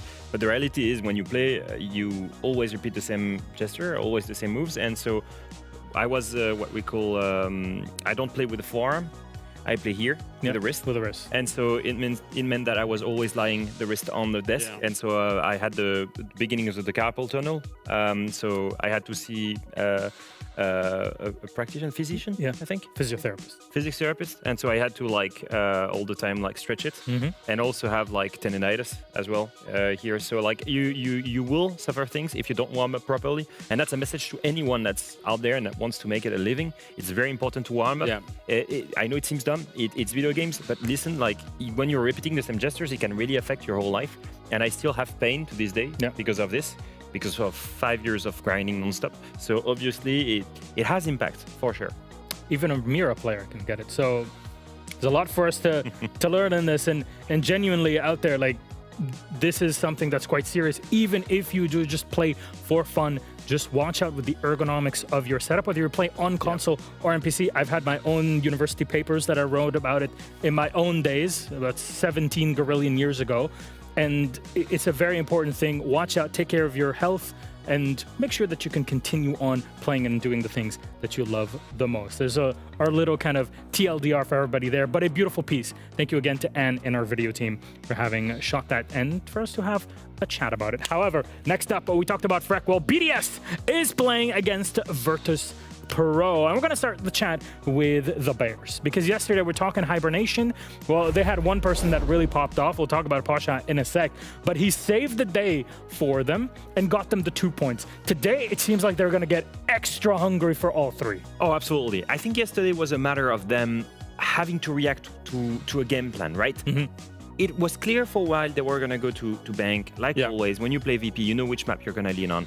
Now, the thing is, the whole plan for a while was well executed. It was burning as much time as possible. Slow, steady, methodical. And on the side of VP, they struggled hard. But what I really like to see, the wake up, the alarm bells that rang, and then we're going to go quicker. We're going to take shortcuts. We know that they're going to play turtle, and so we're going to adapt. And that's the VP that we're waiting to see as well. And there was one guy at the helm of it, and no, it wasn't the chair that you've just seen on your screen. It was indeed Pasha. He was absolutely phenomenal. In fact, he dropped 24 kills yesterday. There he is on your screen. It was, I don't know, sensational. Now, he had an excellent stage one. Most kills out of anybody in stage one. We've said it quite a lot. If he continues that trajectory, and of course it's unlikely, but if he continues that trajectory of 24 kills in the regular stage, he would reach 200 kills this stage. And just one more thing on that graphic. If you pay attention, he was at 100 kills. Well, the average after 9 maps for a professional player in EML last stage was 71 kills. Yeah. He had more than 30 kills.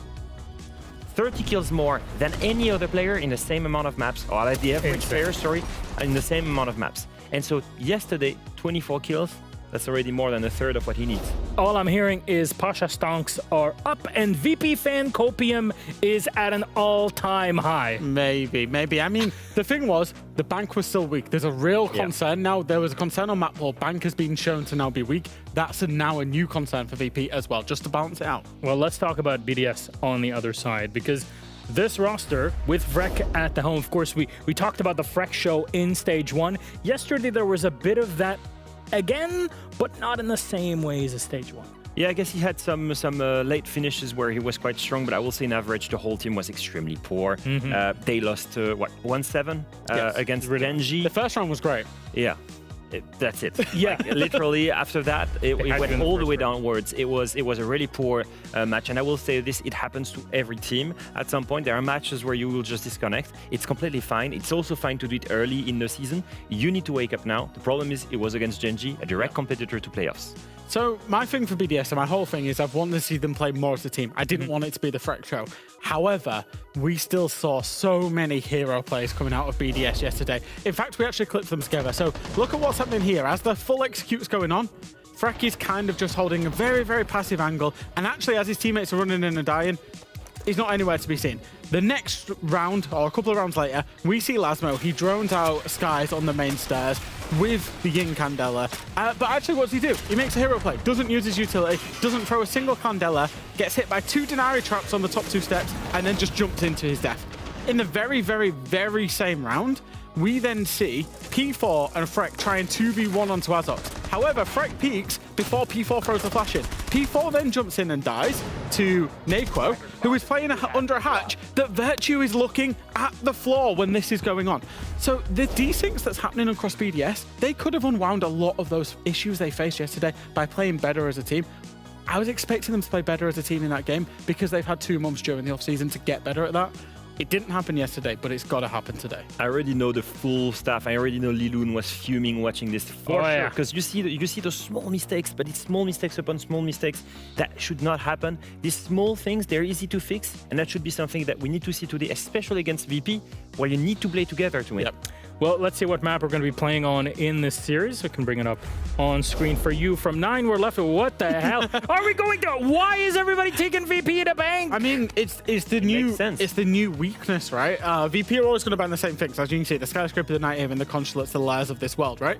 So you're left with Cafe Border, Clubhouse, Chalet, Bank. And clearly they're struggling on Bank with the compounding of the operator bans, with how the map plays out, with how you can synergize those bans to play into the late round. If Wild have laid out a footprint and should have beaten VP on this map, as BDS, you've got to take the opportunity to do exactly the same thing one day later, because VP won't change. Bank was already starting to get weaker with VP last stage. I think yesterday against Wild, they proved that it was still a little bit weak. On the side of BDS, last stage, they were not afraid to take Falcons, a team that had a 14 win streak on Bank. Yeah. They took them to Bank as well. And yes, they lost, but it was a 4-7 loss. They're not afraid to take any good team on Bank. And today, that's why it's not a surprise to see them picking that. And there's a theory that, well, the new operator ban system in Siege X also plays a role in that, with that mid-game adaptation on round 3. But anyways, there's a lot to unwind. We're going to send it straight to our casters. Please, Fick and Demo, take it away. Thank you very much, Milos. And we will hurtling in towards Bank to see if they can make a double down on the deposit, or if the cash is all out run dry. Demo, what do you think? Payday, you could say. That's what they're after. Is it Payday, I can reference fellas? that because we've got skins in the game from that, don't we? We do. An official crossover. Yep. Or is it? No, well, no, you can't reference that. You have to reference Payday 2. Okay.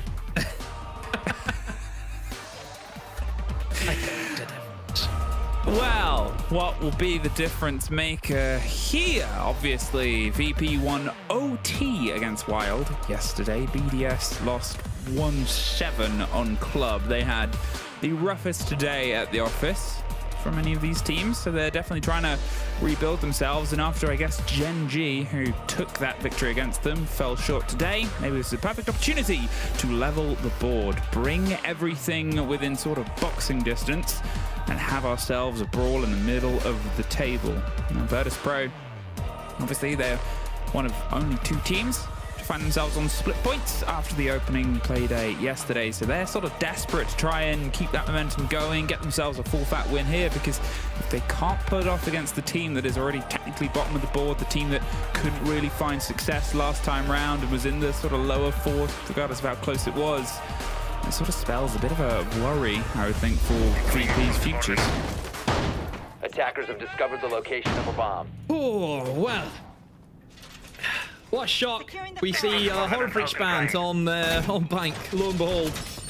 Havana and the Ace obviously going to be there for the hatches and also for the counter wall as well whenever we lead in towards our top 4 defense. If we get there with no ranged hard breaks, the counter walls that they are reinforced will remain reinforced. Reinforcing so, the floor! Yeah, good bans overall. Of course, from BDS makes their defense life a lot easier. It looks as though that they will also be attempting that mid-floor hold as well.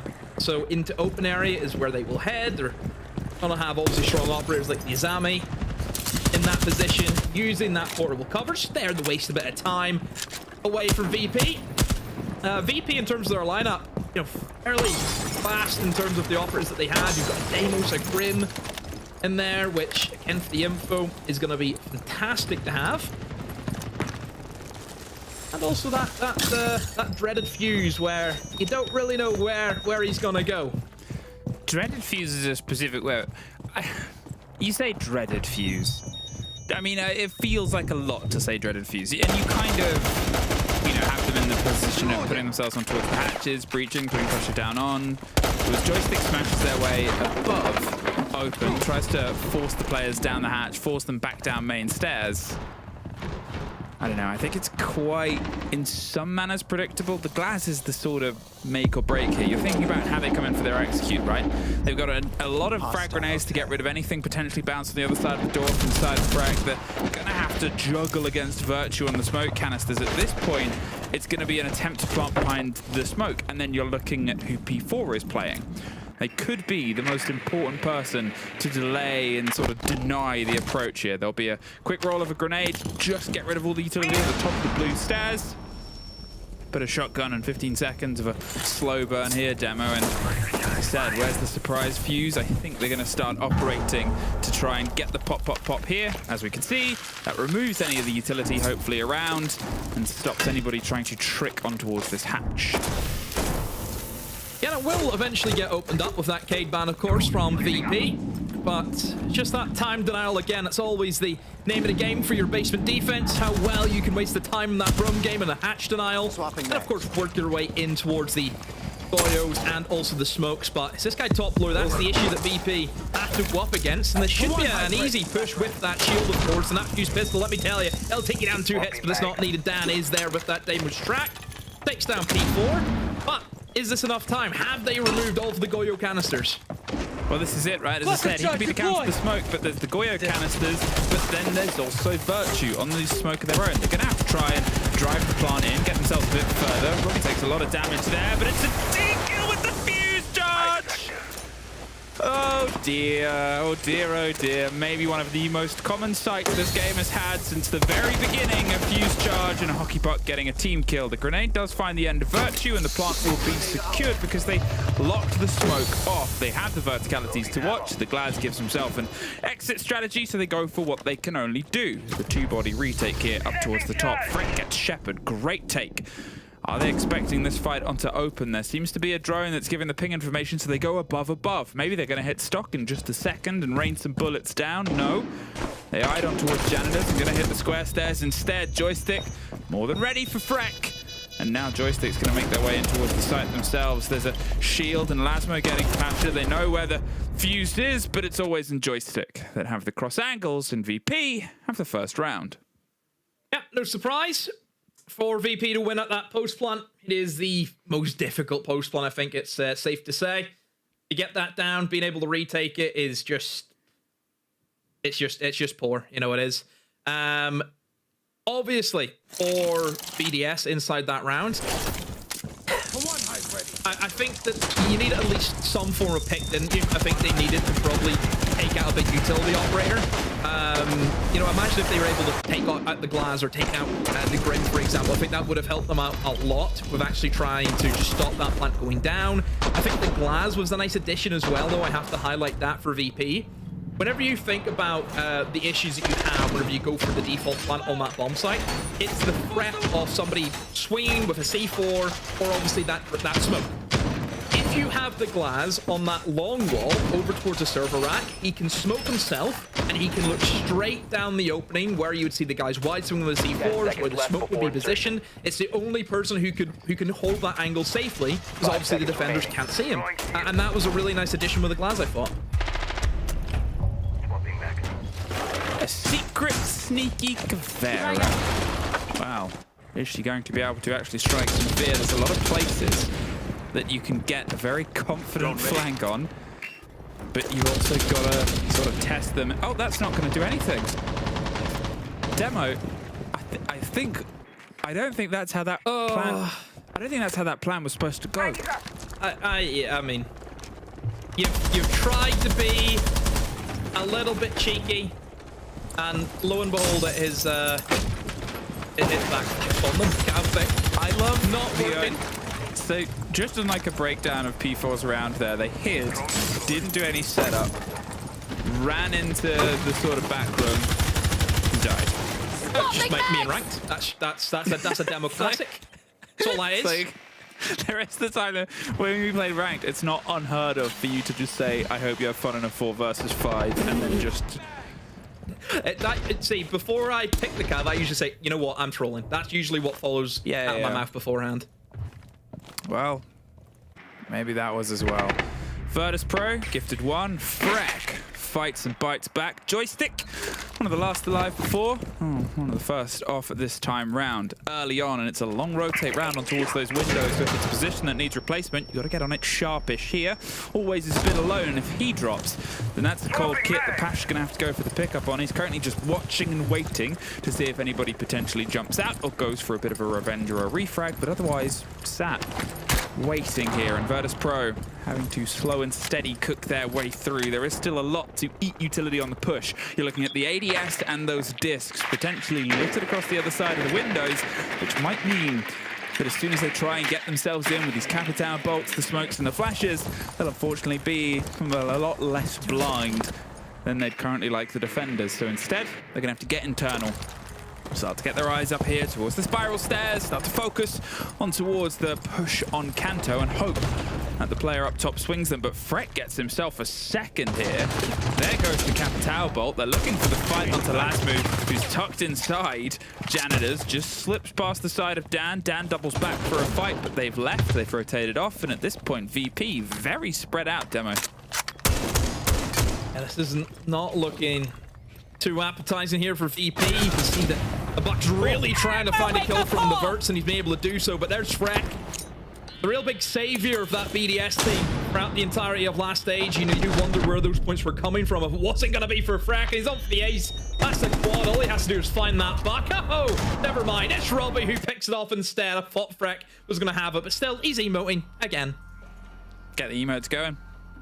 I loved the documentary piece that was done in the downtime, the conversation with Freck. Shout out Mama Freck. You've got Twitch chat open. Everybody shout out Mama Freck.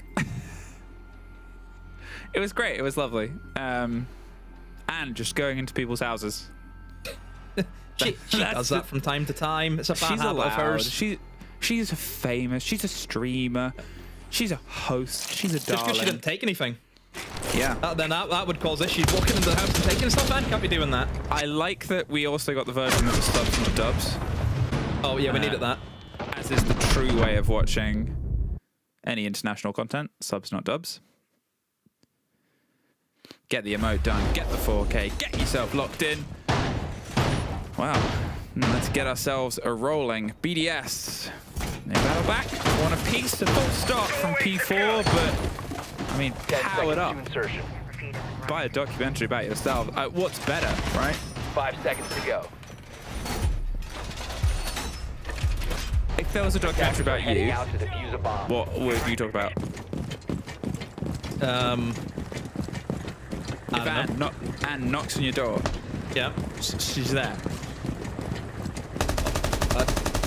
I'd, you know, ask her in for a cup of tea.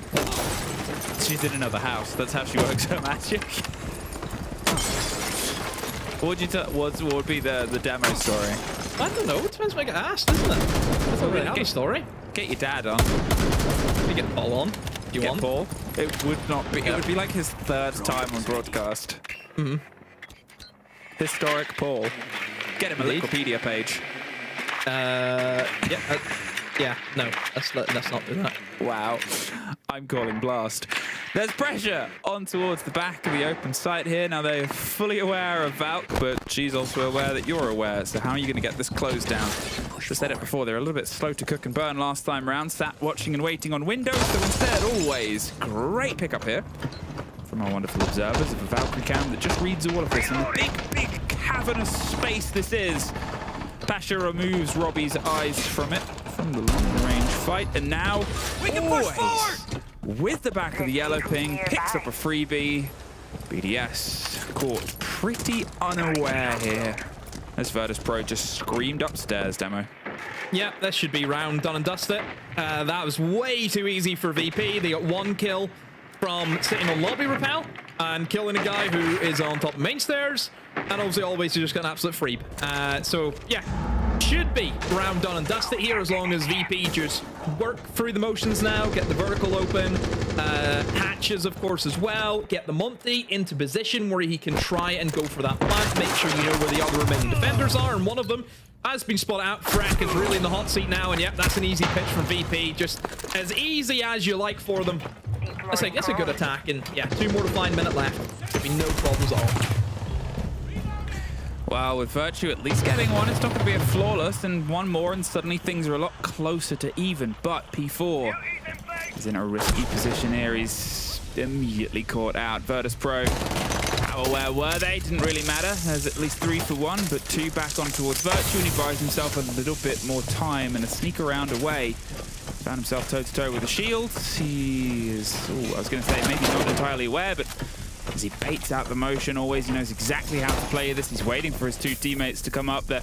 Again, just buying and baying for time, but it's just pushed back. The timing on that melee to force that. That is an experienced shield user.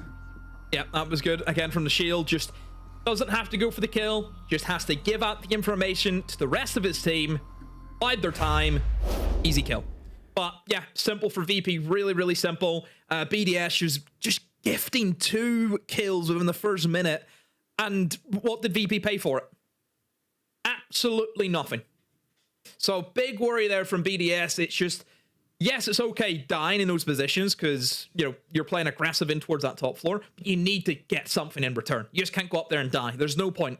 So BDS, the trade game needs to be better. Just the overall roam strategy there. Roamers need to do a lot more. You know, Robbie gets taken down without anything. I mean, look at this. Like, you know what I mean? It's just... Yeah. It's too easy. Too easy.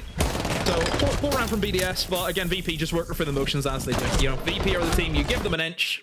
They don't just take a mile these days. They take 2 miles. Attackers have located a bomb.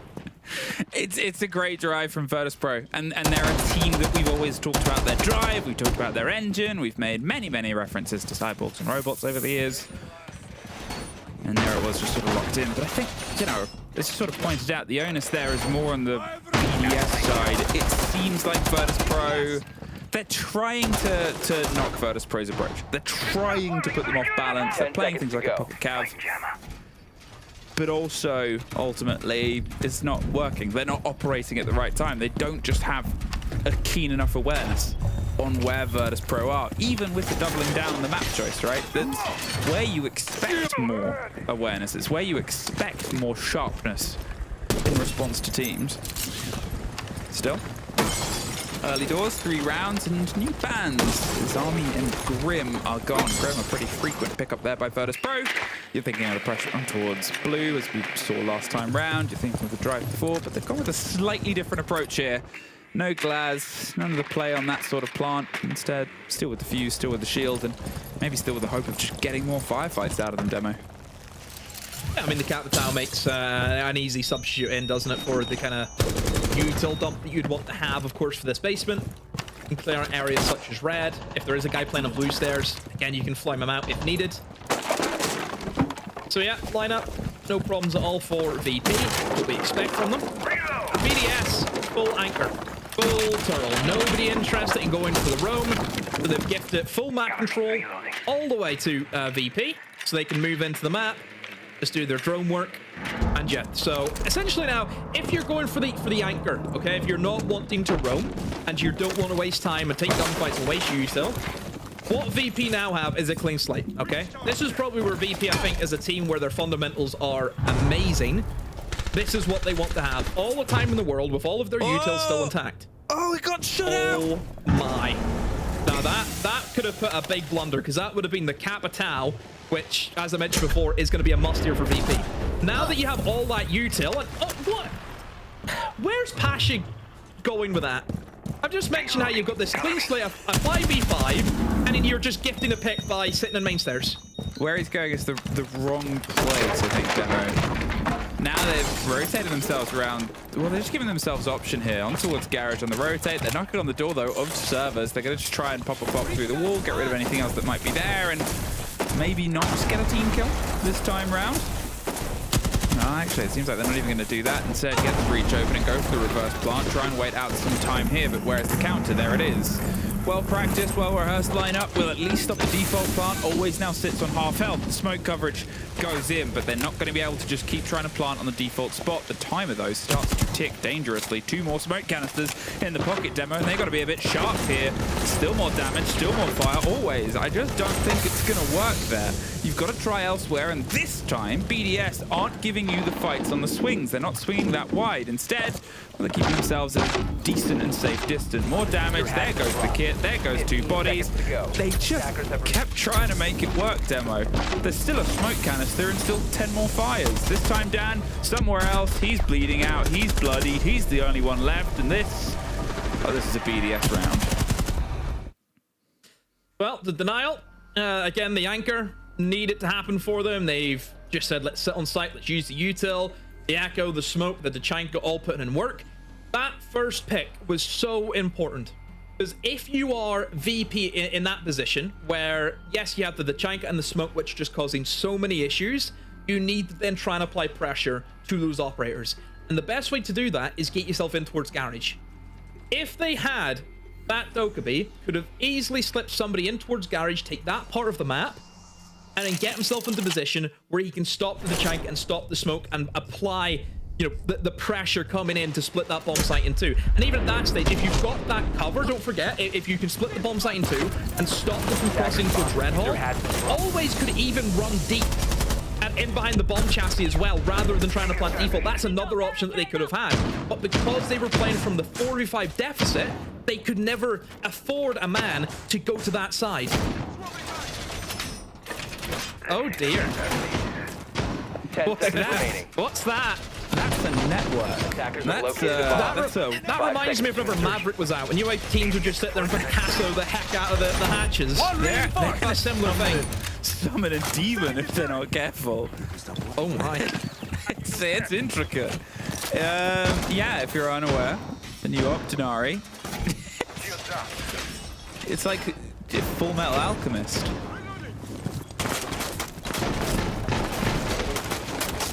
Well, shall I explain what that's going to do, though? Yeah, go on, break it down. It will make things very difficult for VP in terms of the utility dump.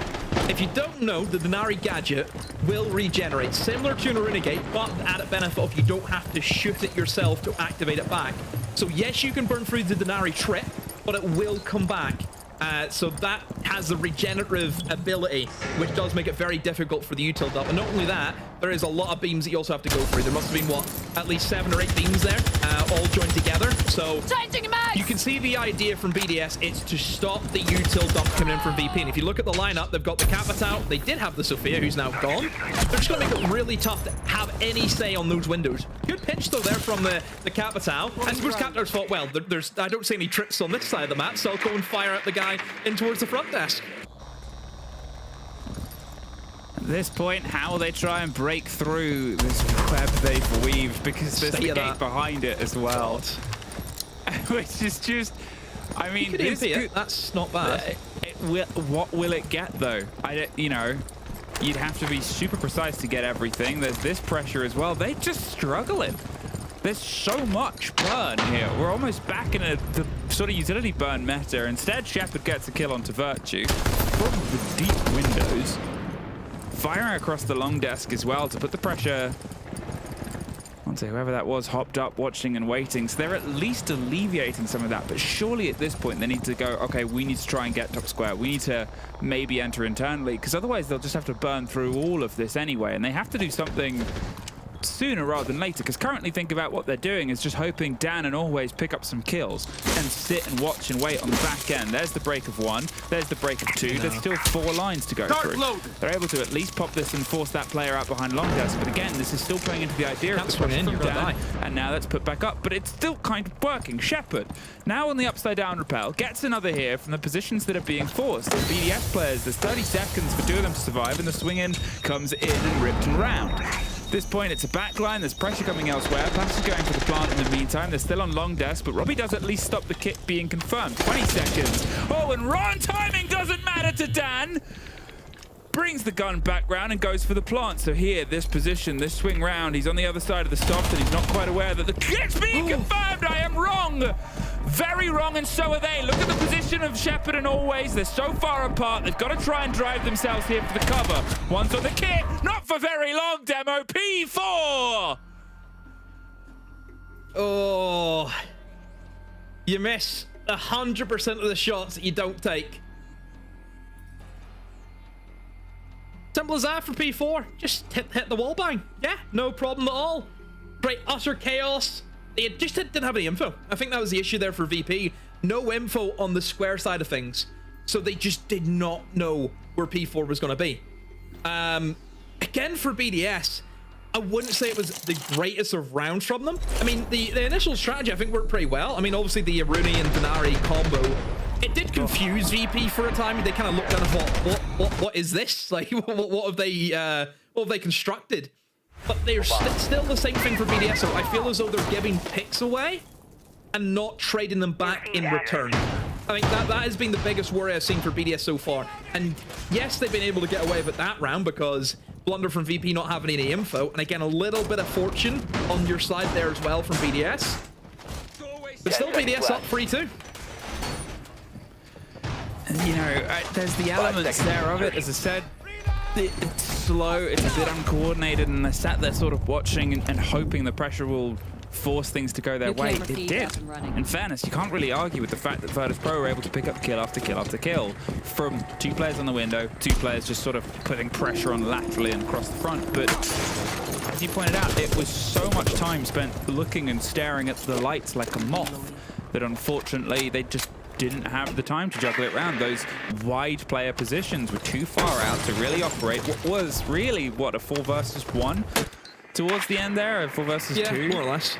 For a brief moment. It's sort of... It just sort of shows that really every single aspect, every single second comes into Kirk here. Steal of utility as they drive their way up. Will Virtus Pro be able to break the deadlock, or, well, I say break the deadlock, continue the deadlock? What matched themselves on 2 halves yesterday of 2 even halves before they got to OT, or can BDS prove some lessons learned and push themselves on towards the 4-2 half? So, into the start of the minute is already gone, and we'll see now we head into the second half of the round, and not a lot has really happened here, which I think is actually good for BDS. They haven't lost anyone as of yet, which I wouldn't say that the last time they were here. Still for VP, same strategy of using that Monty in through lobby, up the spiral, to not only take the control of that side of the map, but give a lot of info. Oh, that's really bad timing. Oh, P4 just kept on sprinting around like a headless chicken. Oh, VP opening 2 picks again. And once more, no trades for BDS. I mean, that's that sort of split round there, right? You said it before the trade game. It's something that just cannot operate with them in this repeated moments of a Virtus Pro player popping up and they're getting towards the engagements, but just a bullet or two too late. There's another picked up. Pasha has one and there's a spray through that Lasmu cannot connect with. And suddenly it's 2 alone in the site with 50 seconds to try to hold out against this barrage. I mean, at this point, you do think we're going to head towards this 3-3 half, but we've seen dances through the head and the eye of a needle. More than the possibility that it can happen again here. 3 smoke canisters to at least buy themselves some time on the double door, but they've got to start thinking about where they want to deploy them. Do they think the pressure's on the hatch? At this point, Virtus Pro, they have a full read on the player, and there goes Lasmu, probably entirely unaware of where he was being watched from. The smoke canister will buy him a second. Put a player on top of the hatch, and Joystick getting the grenade kill on the last means that, well, where do you put your attention? A team kill! Because Pasha's like, we're not going to make this too easy. But as he's forced out the site, Virtue, a player of his experience, rotates around the back, and even he knows 4 versus 1 post plant against Virtus Pro with a Monty and no real control. It's not going to be easy. That's simple. Again, for VP. Using that Monty, establishing that control, but look, the VP do that day in, day out. You know, there's no surprise there. That's the way VP are methodical in their play style. They hit you so hard. You know, they really do work as a team. That's one thing with VP. You never really worry about their trade game because they're always in and around each other, supporting one another. But this is the worry for BDS. It just feels so disjointed. Realistically, if it wasn't for Freck appearing with the quad kill and P4 having that clutch, they would be 5-1 down. And that comes down to individual laurels, which, again, you cannot rely on just hoping that this one guy's going to turn up every game. Yeah? Those days are long gone. We're not back into the Shaiko era again. You know, we've even talked about Pasha to that extent, because obviously Pasha played so well in stage 1, had really big performances, was really, really good yesterday. I think we don't need to mention that anymore than what the desk already have kind of mentioned him as well earlier on. But you look at Pasha today. Is he lighting, you know, the server up? No, he's not. And that's what I mean. You cannot rely on just one person showing up. Really, the one round that impressed me for BDS was their anchor round. They just sat, they played good siege, that was that.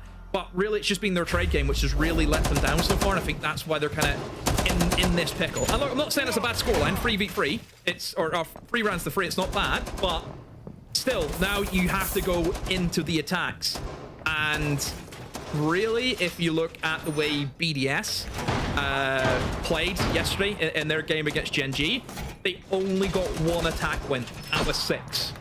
10 seconds so left. That's the worry. They have not performed well on the attack so far this stage.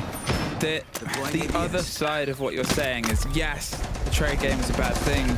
Yes, the scoreline is still tight. 2 of the rounds were, in effect, big clutch rounds, right? You had the 1 versus 3 from P4, and then you had the Frank with the 4K. BDS really shouldn't be, even right now, they'll know this more than anybody, and now they've got to try and lead it in. Virtus Pro on the other side, they just kept churning on. It's irritating to lose rounds like this, but when you're as experienced as they are, they're like, we'll get the 3-3 and we'll push it on towards the second half.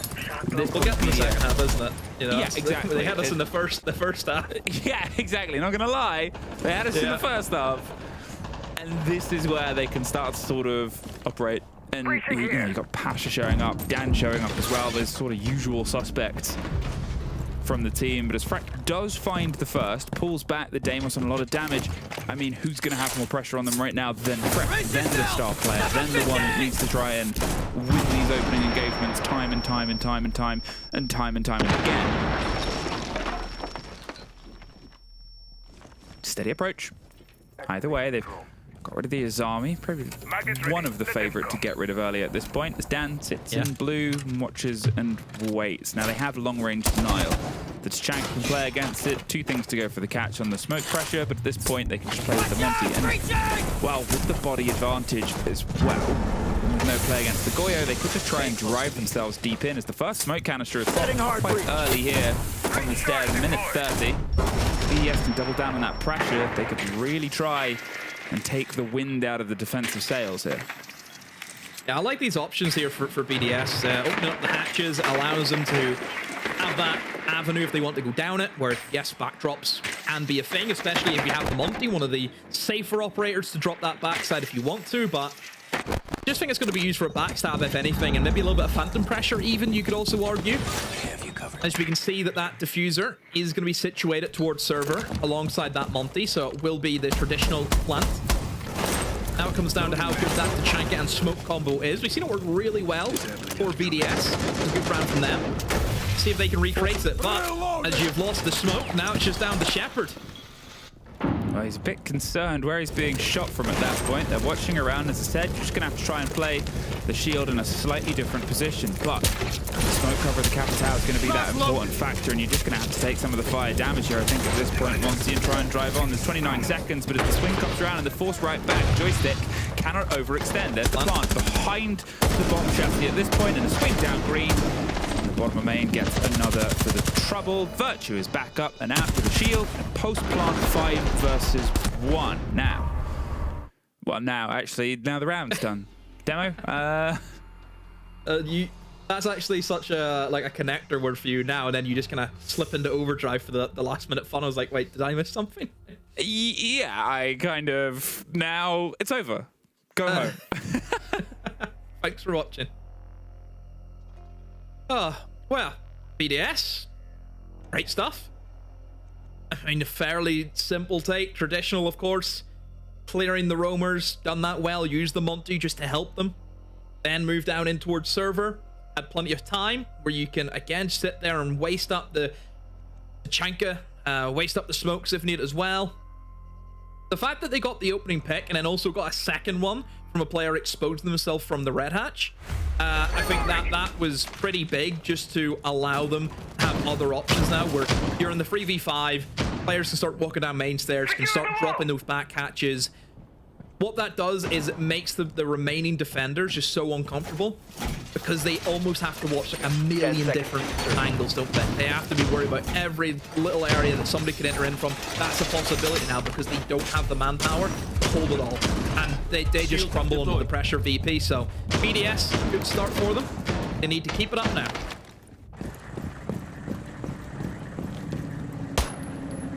I think that's entirely it. We've had a lot of conversations about teams not really, grabbing a hold of the momentum, grabbing a hold of rounds, grabbing a hold of more than one round in a row. And as I said before, BDS had to step up.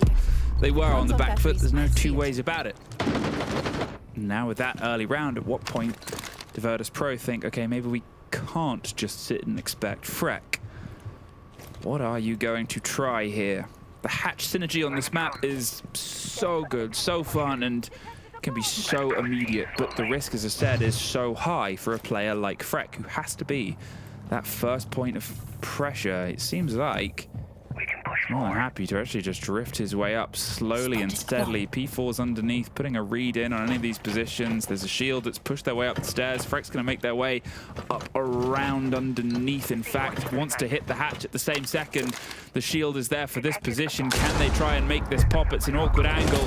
There's huge risk, huge pressure. There goes the play. There's the Echo drone, and the C4 over the top does stop Robbie, but not quite confident enough yet to go for the snatch and grab. And there's actually Lazmu from the window. Long range cover is able to piece himself one. Freck pops his way up, gets in a fight with Always, and gets him down, but not fully out. There's P4 though, cleaning it up. BDS. What a smash and grab here over the top, but they haven't stopped just yet. Instead, still ready to rock and roll. There's a bit of pressure coming up the way from the bottom of main stairs. However, they have to keep their eyes on the prize here. BDS, Freck locks himself in for one more at this point. Joystick and Dan need to try and get themselves back together. They don't really have anything they can operate, and Joystick alone. Freck and L. He's still just pushing on, finding himself potentially a fourth, potentially another 4K, not quite, but it's enough time to buy his team the entire site and a post-plant situation. Now, the Monty pulls their way back. And again, I got a little bit more after the now, but not much more, Demo, not much more. I love that take. Again, it's a simple take. If you actually look in the face of it, a Monty coming in lobby, up through spiral, that's not crazy. We see that time and time again. Such a great position from the Monty to be in. This is by far Monty's best map in the game, is Bank, just with the way the layout off it, where a lot of the times you are just pushing into 180-degree kind of cone of vision. You never really have to worry about getting flanked. But the addition of the Amaru there, I absolutely loved. If you're going for the kind of spiral take in towards the front desk, obviously trying to control the long corridor over towards vending that leads in towards stock, main stairs, those areas obviously are going to be covered by defenders, right? As we've seen, there was even a shield that was being placed inside of long to hold that long corridor. Again, you can play that shield reverse if it's square, or if it's long, you can play on either side of it. It'll still give you the cover and the vision.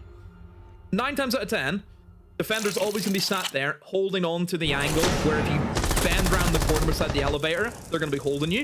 If you play the Amaru up the hatch, he comes from the other side, which the shield can't cover. And then you essentially get long control without having to expose yourself to that player behind the shield over towards the stock office. So I really like that addition, bringing in that Amaru, because it's just those little minor things you wouldn't think it has a massive impact, but it does. It completely takes out a player out of the system, where you can no longer, the defender can no longer cover long because there's a Amaru inside of elevator holding long from the other side of the corridor, from the other angle. So I thought it was very, very clever doing that. Now, yesterday, when they were playing against Wild on this very map, Virtus Pro were unable to thread 2 defenses together in a row. It was traded back and forth. The same way you could say that Wild couldn't get 2 attacks together in a row.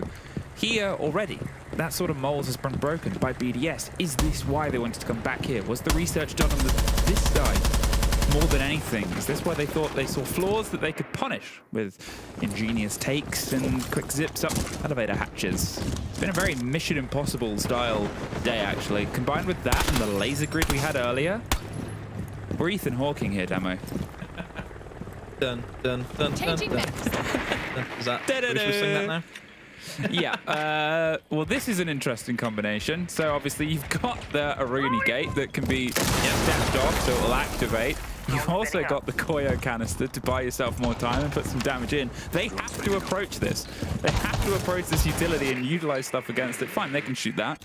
And they've got to wait 20 seconds, and then they've got to try and get themselves in. Then they can fall off. Then they can burn the next bit of utility. Sure, they have 6 hard breach charges. Then there's a tub.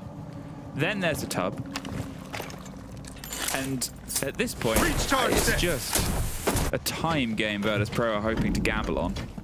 Yeah, it's actually really clever. That Goyo means that you're gonna have to destroy it at some point to obviously get the hatch open, and then at that stage, the Runegate goes off to burn that. It's really smart. It's layer upon layer upon layer, isn't it? Of time dial. And I think that was the main thing that BP needed more of. And this shotgun, by the way, this shotgun today has seen some amount of gameplay. Is this the era that we're in? Is it Ying's shotgun, Nook's shotgun, Lesion's shotgun? Is that where we are? I mean, what a sort of awkward way for that to play out at the same time. I just love it of like, I'm sending it. Who needs the blind aspect? Because you don't expect it. The Tugger Hour is underneath this. They'll step off to get rid of the gadget. Then they're going to throw up against this one. They'll buy themselves a period of time here. They can play with these gadgets a couple of times, but that was a very late throw onto that. So probably by the time the next one activates, the gadget will anyway. That's overlap. Attackers dropped this. Okay, so you can hear the breach on the back end. There it goes. There's the hatch. Too late. No left. Oh, none left anyway. Yeah, well, that was the last one didn't connect. The second did. So, 30 seconds. Now what do we look at? Denial. That's all we really can. The river that runs its way through is also cutting itself across the site here. They have the Echo drones they could potentially play against if they still exist at some point in some manner. They've got a C4, and that's really about it. The blinds come out, there's the throw, there's the deploy, the denial, and the break. But Dan gets the kill onto Virtue. He turned his back with the Monty shield and got caught out. And what are they waiting for? What are they waiting on? Robbie gets one, gets the next engagement. It's so scrappy, but Dan finds the end. There's 3 for Pasture and P4. And 1 versus 3, there's that Echo drone I talked about. There's the end of the round, Demo. All fell apart. What happened to BDS? Look, very limited denial there from the side of VP. They lost their smoke on top blue. They had an Echo, sure. It's just an Echo, though. You know, Echo isn't going to have the same longevity, I would say, compared to obviously a smoke or a Goyo or a Tachanka. Echo's only going to be good for, what, 1 second off denial. That's why, you know, Echo's best at if there's 0 seconds left on the clock, and then you can get them off the diffuser. That's where Echo benefits. But there was nothing there. So it's really strange to see them panic and almost, I want to say, flood deep. You know, it's like, I think there was one Goyo which they probably could have waited out. I'm pretty sure, couldn't they? I think they still had time to wait out the Goyo. And even the deep angle wasn't even hitting the player. I think they could have just probably just slowed it down, I think, a little bit more. Obviously, the Echo, you could see the attempt was going to be the Echo cam to slow it down. They used the EMPs, though, to disable them, which I thought was also pretty smart. BDS bringing that operator in. But, I mean, you have to give credit to the Dan. Dan's hit some nutty shots there to keep his team in it. I think that's it, right? Dan being able to get the triple kill. Think about the locations. 2 of them were kind of lined up. Obviously, the first engagement, Monty turns his back. There's panic going on. It's a C4. You get why he's trying to be as quick as possible, but it's chaotic. Then the second kill, where it's just sort of sat holding that position, waiting. He was trying to find a way to get the plant down. By the looks of it, it wasn't, if I remember correctly, it didn't look like he was looking for the engagement, and the engagement found him quite easily.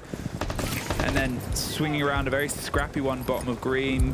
Lasmu couldn't quite win it out in time, as it was a very tight corridor fight. And from that point onwards, yeah, BDS, they just fail to sort of land there. Virtus Pro, sort of worth looking, however strong it ended for them.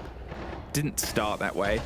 BDS, they had that sort of lead in, as Robbie is already up as quick as possible, waiting and holding for a chance at a fight here. Concerned that somebody might try and make their way up from behind him.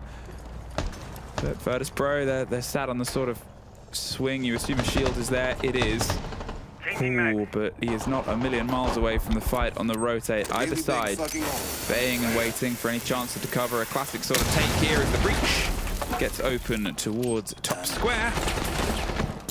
But what's going to be the follow through? Get out of there. And now put the pressure on towards stock, potentially, and that shield position. Yeah, without the Monty, you're going to have to go towards the square side. Can't really go lobby if you don't have that Monty to get yourself up the staircase safely. So, yeah, square is where they're going to have to go. A lot of the time, we see teams really struggle on this attack if they cannot clear out the players who would be inside of Janitor. We see ways being used such as firing in plenty of util, like the Capita, for example, or a Sophia, just to disorientate and push, or just kill the guy flat out with the flames. Doesn't look as though that VP are really interested in holding that position. They seem to be a little bit more deeper back in how they want to hold that. See, the shield is straight in towards stock, the best position. However, it's not the shield to get C4'd. It can be his teammate. Frack goes down, and that's a C4. That, of course, is going to be pretty big in the grand scheme of things. Because without that Flores, how do you remove some of these strong positions? What's going on? P4, a backstab out of nowhere, a 3-piece. Nobody watching the staircase. A massive blind spot in the defense for VP. How on earth have they got away with that one? It was out of nowhere. Just, I mean, the I almost have to rub my eyes there. Like, I couldn't. It's like, am I seeing as a mirage? What is that? What? Like when the, yeah, I mean, getting the 3-piece there as well. The first kill from the Nook with the silence SMG on towards top main here. Great hesitation because he got himself a bit closer and ready to swing onto that. But this fight there, the third onto always. Just, I mean, there's now been 2 big moments from P4 throughout this game. That's really all they've contributed, unfortunately, towards it. But at the same time, that could be 2 rounds they've contributed. It's huge for them to have those 2 pop-off moments at just the right time, in just the right place. And Virtus Pro, as you said, not paying attention to the stairs. Now, the question cannot be answered by myself because I'm going to have a VAR VOD review at some point. Yeah, roll it back, roll it back. And no, but as in, I'm going to have the full controls off it because I don't think we caught it. Now, the question is, I'm pretty sure there was barbed wire. I'm pretty sure there's barbed wire on the stairs. The question is, how did they get destroyed? Was it naded by somebody else early on, and then the nuke just bided their time perfectly? Or is it a case of VP or actual just losing the plot and hear the guy break the barbed wire and just don't respond? That's the two questions that you have. Is that a well-coordinated nade or explosive, whatever it is, to remove the barbed wire early on, or are VP knackered? That's what we need to know. The other aspect as well that I'm curious about is what the Echo drone was sort of hunting at this point, because you're a first line of defense. Echo doesn't matter, it's nuke. No, but exactly, right? You're a first line of defense in that position. If you have to have some awareness. You can't just be blind trusting positions. You have to be as locked in as possible towards what is often an approach from two different stair sets. Yeah, you had main being watched, but it's a rough one. That's what I'm just curious where Virtus Pro thought it was all cooking for, probably from top square. Now there is a player underneath at this point. The swing in comes in and the shield is off towards some immediate pressure, but whoever it was underneath wasn't always or wasn't trying to get the C4 connection, so the shield can keep on rolling across. Janitors sprayed through and Virtus Pro also sprayed through. Handoff. They are not going to sit around and see what happens. Instead, they'll just let this territory fall, not give them the early body and engagement. And they have a minute 30 as they fight towards the site itself. VP, somebody needs to step up. Obviously, players from BDS, they've been doing that. P4, really, apart from the 2 rounds that he's... essentially, the 2 rounds that he's won his team, those are the only kills he's gotten, by the way. The 2K clutch, and then obviously that free piece. That's all he has done. But that's enough. He's won 2 rounds because of that. Fick has obviously played big, as expected, as he always usually does.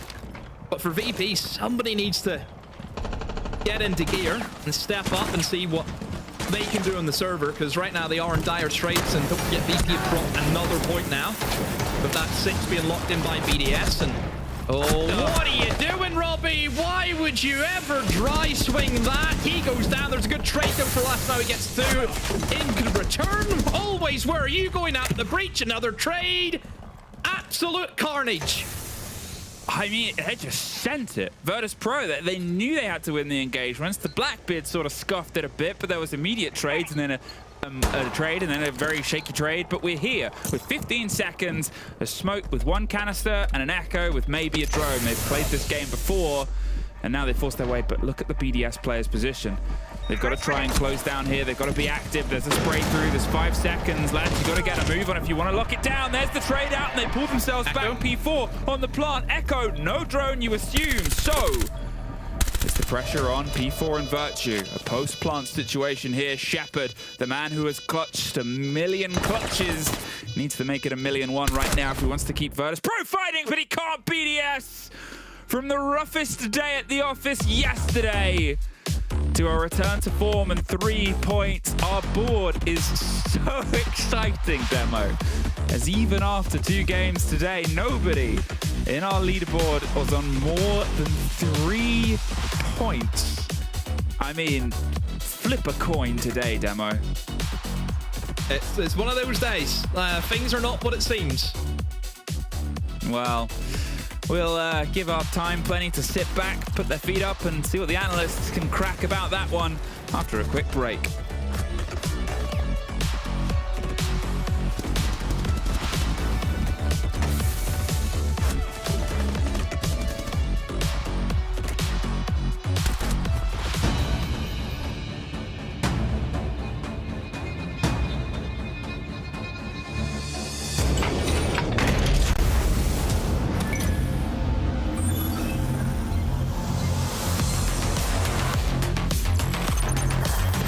Now Shepard with a quadra kill.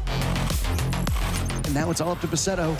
Bassetto slaughtered by Shaco. I don't even think he knew what happened. And Philippe will see. BDS steal that round for Furia. Are you ready for this? Bango, are you kidding me with a third getting taken down? And then the drop right below. And it's just in the face. Penta are going to the grand This could be difficult. If the swing... Mason a second. Mason a third. Ryder. Oh my God. Wow. Pre-day holding up for the plot.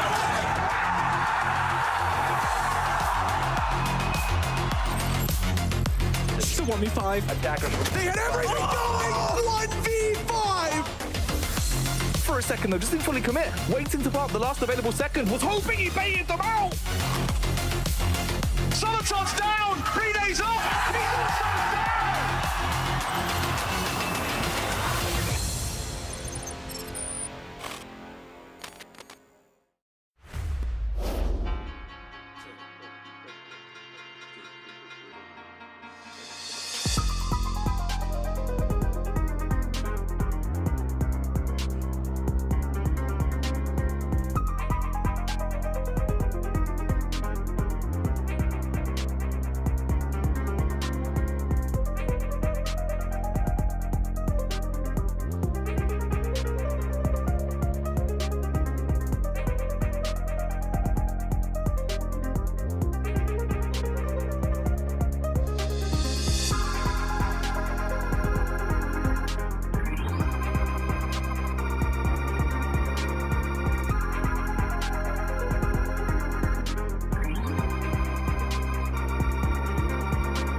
Ladies and gentlemen, what a moment we live in. It is opposite day in so many ways, and I'm loving every bit of it. You take Virtus Pro on bank. First time, they stumble, but they don't fall. Second time, my God, you make them look like amateurs.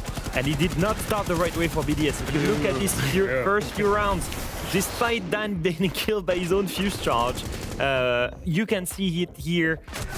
It was clean for VP. The whole time. They had the advantage. They won the opening kill. If it wasn't for a quad kill here from Fick with the castle, BDS doesn't come back into this. And if it wasn't for the clutch on Denari in the round 5, BDS does not come back into this. And if it wasn't for the triple kill with Nuke at some point in attack, BDS does not come back into it. It was not clean, but it was a great victory. Yeah, it started slow, and the middle was I can't think of a better word. The middle was a bit of a shit show, but BDS came out on top through some of those late round plays, through some of those individual performances. What impressed me the most is when they get to round 7, 8, 9, then they really start playing as a team. We're seeing coordinated execution, as you've just seen on his screen, flawless attacks. The timeout that flipped everything. That's the team play that we wanted to see from them. That we know that they've, that we've been challenging them to produce for us. They've done it because they had the right game plan. I thought taking VP to bank, it looks a real issue for them now. This map and the fact that they're going to have to play it because of their map pool woes. The macro was good, started shaky, individual performances, and then into a team performance that got them over the line. Even the very final round, managing out that situation, the 3v2, getting the plant down and then winning out from there. Really, really good stuff in the late game there. Yeah, honestly, it was amazing to see how every single time they would take the moment, freeze, try and come up with the right execute. They also threw away that basement round, by the way. They should have won that. The fact they lost that execute was crazy to me. With the guy struggling to pick up the diffuser and not planting down. It's small mistakes, but for the rest, honestly, I just love how BDS is able to rise their level when they face a strong opponent. They'll be very, very proud of their attacks today compared to what the performance they put in yesterday. That's an important game to recover from yesterday's loss against Gen G. That'll give them extra 3 points, and VP are going to take a hit coming into the rest of the stage. It just means a more competitive EML, if anything. But standing by is the man of the hour, Fick from BDS. Fick. Hello, guys. Congratulations. Big win. First of all, great piece of a video that you filmed with Anne and Mama Fick. Thank you very much for being part of that. It's good to see. How's your wrist? How's your hand doing? I had a week off and it was pretty good, but it's like slowly creeping back in. But I'm just trying to manage it. Take care of yourself, my friend. But I want to ask you, because it seemed like when the start of the game was kind of rough, and then the timeout came. What happened in that kind of flipped the switch for you to bring it back and close the game against VP? Well, I think of course yesterday was very shaky. It was very not very good. So I think we still started a little shaky, but we had some decent rounds, some more lucky rounds, which gave us some momentum. And I think the timeout's always good from Laurie. And I think we just snapped into it and we started playing how we're supposed to play, because we can play like really, really good. We've shown in scrims, of course you guys can see that, but in scrims we have some amazing results, and we know, I've said it so many times, but there's so much potential and we're just yet to show it. And I think today on the attacks we really showed it. I think Carl from G2, I think Almao mentioned it in the interview yesterday. He said you guys are super good in scrims, and then he doesn't know what happens in officials. So it's even recognized by your peers as well. I must ask you, because with the name that you're bearing and also the players on your lineup, everyone expected you to make it to playoffs last stage, and obviously that must have been a huge disappointment for the team. What were the key learnings, and how did you try to improve for the stage that is coming? Well, we had some known issues which we just kept working on, but I think it's mainly just staying as a team, and the org and the staff just showing support to the team, just saying we're gonna stick together, we're gonna work this through, we're not just gonna kick out some people, make some changes, we're gonna work as a team, we're gonna keep building. And we did just that. We kept working hard. It's no funny business, is how we say it. On to today's game then, Fick. And I'm curious about the map really, because Bank was a map that teams never took VP to, and we've seen them play it yesterday, today, and obviously you took VP there today and beat them on it. Did their game yesterday have a big influence on why you played there today? No, we did the prep before. Okay. We already wanted to play bank. But we're like comfortable on certain maps, and we know what they want to do, but we mostly look at ourselves and like know which maps we're strong on. We try to like dodge some maps from VP. We don't want to play that on club. Like we don't want that. So we just forced the bank, and I think worked out pretty well. Nice. Very good. Then today was a great showing. It showed that potential once more that you are expecting to see. You got the time to prepare. Yesterday was its own thing. Leave that behind, focus on. Then in preparation for next week, what do you still think are these key things that you need to work on over the next few days? Because obviously within less than 24 hours, there's not much that you can completely change, but a few days, maybe it gives you more space. I mean, like we are so good, like I said, it's just being confident in the games. It's just showing up when we have to, like showing it to the people on the live games. In what way the confidence? Like, is it just confident in your calls to say, hey, we should just do this without hesitation, or is it something more than that? Yeah, 100%. I feel like sometimes in scrims we make plays, and then when it's officials, you're like, you don't want to make mistakes, right? So you're like more cautious, and you just don't do the stuff you would normally do, and it just costs you so quick. Fair enough. Well, there you go. Freck, thank you so very much for joining us. Thank you again for the wonderful content piece that you had with Anne and Mo. Freck, and good luck next week with your team at BDS. Good luck tonight, guys. Have a good night. Bye-bye. Bye-bye. There you go. Gentlemen, good to hear from Freck. I feel like we're getting that fresh injection of blood in EML. It's always good to hear from young talent, especially from the Netherlands, because like Anne said in the video, there's not many, but finally we get to see some fresh blood in there. However, we are hitting the halfway mark. When we get back, we have something cool in store for you. Falcons and Team Secret are setting up to get ready, so catch that and more after the break.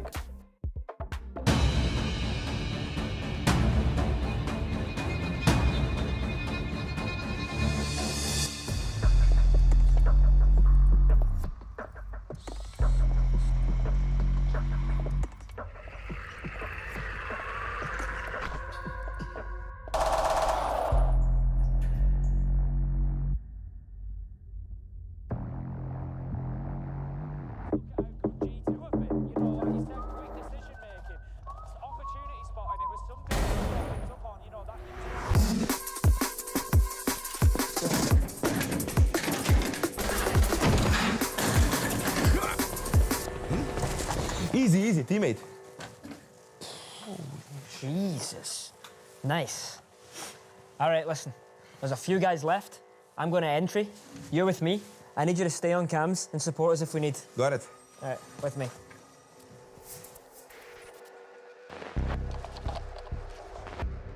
Clear. 3, 2, 1.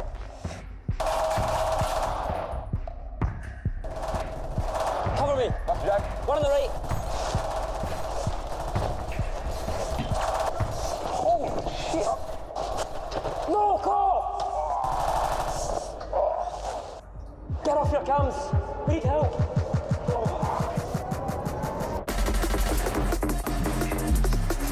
Fucking Alamo. Take the case. Go on without me. Shut the fuck up, Jack.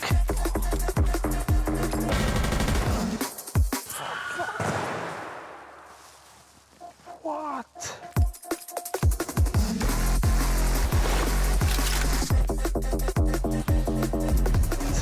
Is he okay? I've been worse.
Welcome back, ladies and gentlemen, to EML live from the Fortress. Now, a lot of us here at EML, you know, we've been around for a while, but we've all started in one way or another in Tier 2 and even Tier 3, kind of commentating or talking or playing to get to where we are today. So let's highlight Tier 2 and especially Rainbow Rumble. Take a look. You don't win against 12 gauge, and nor do you win against C4. Nixon will get that kill credit, and that's a nasty one. You pick it again? How is it on that? They'll step on in. Quad Turner looking to make an early entry, and Zox will find that first kill. Rumble, it's more just dominating them and showing that we are the best team. Didn't do anything there. Landbaker spray and pray through the wall, deals with him. Already pulled off one push league. Now let's see who you really are. It was me! It was me! I knew it! And you saw it there for yourself. Rainbow Rumble, the finale of this season, is happening this weekend, Friday, Saturday, Sunday, 12th to 14th of September. Catch it live on twitch.tv/Rainbow Six Bravo. You saw 5 p.m. BST. That's in the UK. For us here in the EU, 1800 CST. You're kind of used to, or CET. We'll get to it at some point, as you are used to in EML. It's a lot of fun to have this weekend to catch things. And I mean, we've been watching T2 being part of it for so long. It's a big reason why we have so much fresh blood in EML now. Absolutely. I think T2 in general is part of your grassroots. It's where you go and fetch the best up-and-coming players. It's especially important in our new system.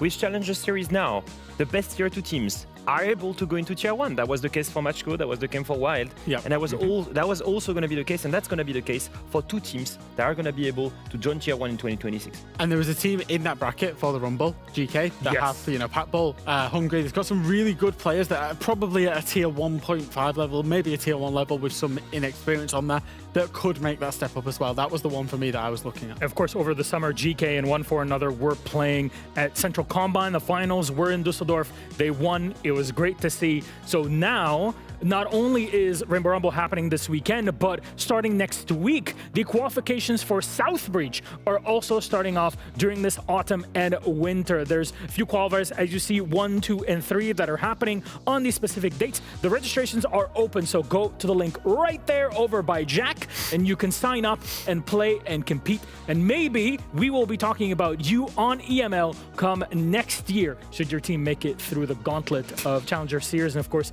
T2 competition in general. And for those who also want to create content or be part of the co-streaming system for this tournament, make sure that you sign up on the Discord. You'll find the link all through what you're seeing on their by Jack's side, with the finals actually being streamed on Twitch TV, Rainbow Six and Rainbow Six Bravo on October 26th. Of course, the playoffs also will be streamed, but the final itself will be in late October, so something to warm you up going into Munich, which we always appreciate something like that, gents. Yeah, absolutely. And of course, with South Breach, it's basically the last chance to get yourself through the Tier 3, Tier 2 competition into the finals. And like Leo said, that's then the pathway to Challenger Series, which is ultimately the pathway to being on, you know, Tier 1, being involved in this broadcast, you know? You could be the next pick your favorite player. Shaiko. Maybe. There you go. Maybe. That's just saying. Open qualifiers and the pathway's there.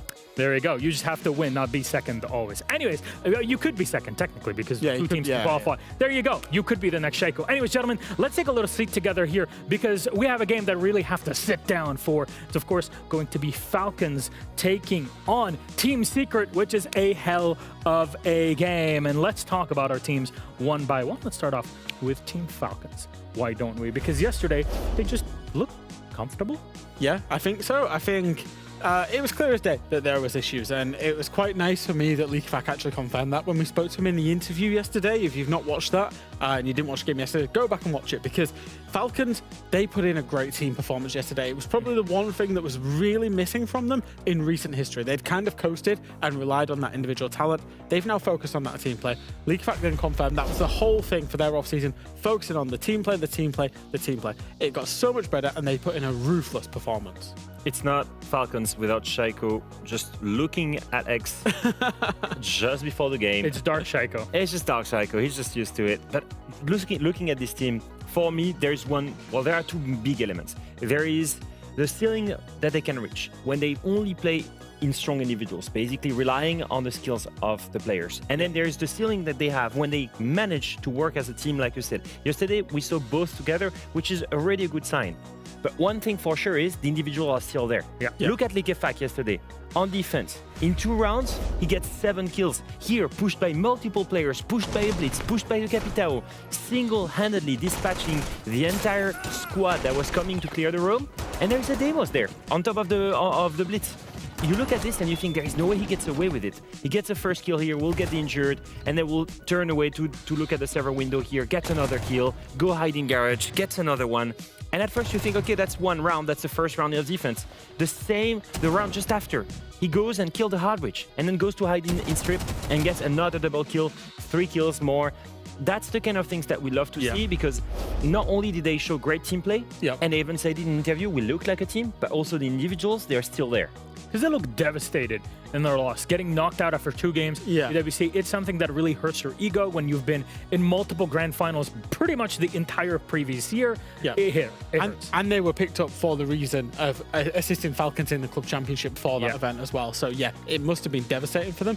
They're going to have to work hard to get back to those highs. The main thing for me is, I will be your first Falcon fan if they can manage to have the same amount of skill and collective team play at the same time against a stronger opponent. I thought you were going to say you'd be their biggest fan if they had more French players on there, but that's something else. Anyways, let's have a chat about their opponent's team secret on the other side, because of course we're kind of touting them. This is the new age of Rainbow Six in EML, yada yada yada. Yesterday, completely dismantled, not just the score, but the actuality in game.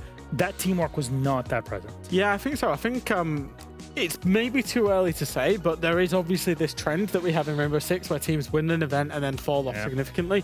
Now, it's not necessarily there because it was only 1 game, and it was only 1 game against the team they played in the final, a phenomenal team in G2.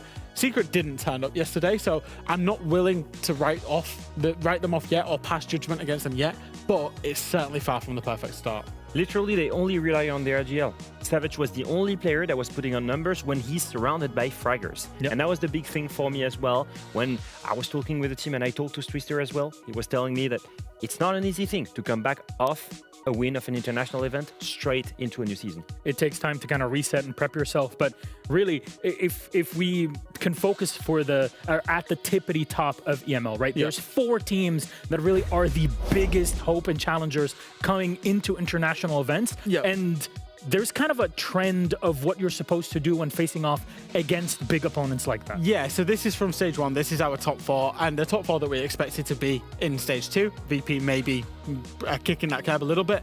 But the reason that this is important is because all of these teams were taking points off fellow top 4 opponents. You can see G2 took 6, the rest of them all took 4, which means they're all beating each other. They're all at a similar level. For Secret, if they lose that game against G2 like they did yesterday, and lose that game against Falcons today, they more or less can kiss away their chance of making top 2, which will give them a significant advantage in that race for the major. That's what makes this game so big for them. It's not only they're dropping points against teams that they shouldn't, it's dropping points on top of that against teams that are direct competitors for the spot that they need. And that's going to be a big worry. At the same time, that's the wake-up alarm for them. Now let's take a look at the history between these 2 teams, because obviously they have quite a bit of it with different formats, dating back all the way, well, into April 2024, gents. We look at this and you have 5 matches at the bottom of your screens. That was 5 matches where 4 out of them were won by Falcons. Historically, Falcons were the nemesis of Secret. Falcons were the kings of Europe. Secret, the forever number 2. And then if we look at classical, modern history right now between these two teams, look at this. 50% win rate between the 2. Yep. And it started for me when Secret won in stage 1. The third one on your screen, where Secret won in stage 1, they managed to get it over the line, and they finally broke that kind of duck against Falcons. And then they obviously beat them at EWC as well. And for me, that was the big one for them. They got over the mentality. They were the team that was going against the team with the dough, and then they became the team with the dough going on to win Esports World Cup. You basically had Falcons on a downwards trajectory, Secret on an upwards trajectory. The gap was closed, and these 2 teams now should be on an equal level. Well, we hope to see it. We hope to see it. Our map, though, for this series, again, a 9-map pool down to only 1, and that is Lair. He's chuckling. Leo. This is really funny. The last 2 times these 2 teams played each other in EML, were on Lair as well. Wow. What was the results? It was 7-2 victory for Secret the first time they played Falcons on Lair. Afterwards, Falcons rematched them and actually beat them 7-4. It's 50-50 for these two teams, and it's going to be the third time in a row that they play Lair against each other in EML. The term Classico gets thrown around, but when the two Titans keep playing each other on the same map, it really starts to become a grudge and a kind of war and a bit of an ego challenge. So I'm so happy that these two teams are playing the same map. Maybe Lair is their Santiago Bernabéu. Maybe. Who knows? That's something for it. Gentlemen, our game is ready. It is our match of the night. Falcons versus Team Secret. We'll send it straight to our casters. Flick and Demo. Have fun.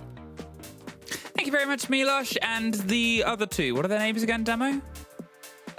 Something French, something Hull, something like that.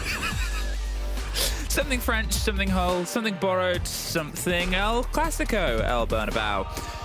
Falcons, 56% of you believe that they're going to be the ones to push this one over the edge, and with Secret being pushed aside by G2 yesterday, I can understand why, really. It's a bit of a revenge streak that G2 put their sort of selves into and threw themselves up towards the top of the board. Is it now going to be the worst, roughest start possible for Team Secret? Yes. You're against two of those other teams fighting for the top two spots to get themselves that bye in the eventual playoffs. Yes.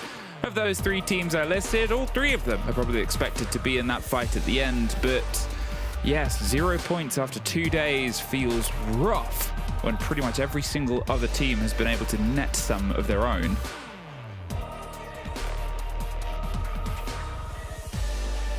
So, I still always feel like this music is Champions League music. It's angelic. I think it's the best way to put it, isn't it? The champions! You know? Are you there with me? Oh, I'm fully... I mean, I haven't been at the Champions League for a good old while, but that's just because my club's in utter tatters. Oh, I thought you meant as a player. Oh, as... Yes, because I used to play in the Champions League.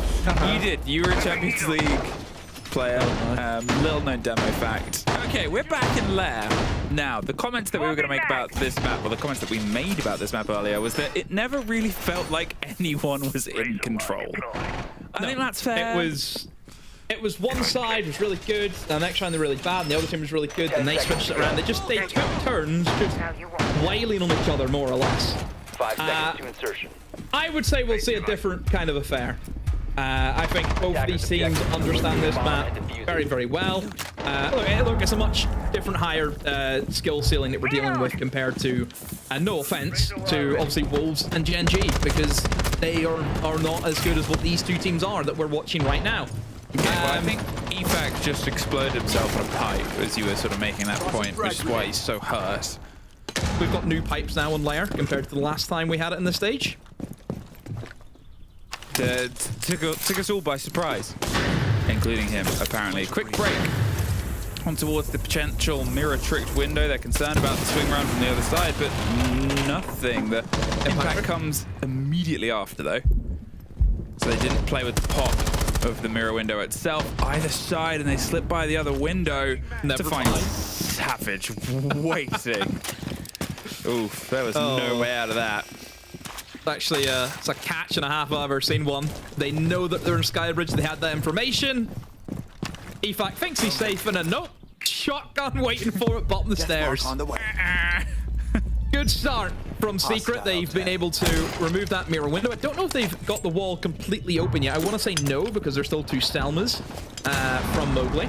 But they've got that opening pick, which is the important thing as well. And there's the second. A quick swing comes in. Mowgli sits down Solotov, and Secret cruising right now as they can start to formulate their attack in towards Ops and over towards Mez.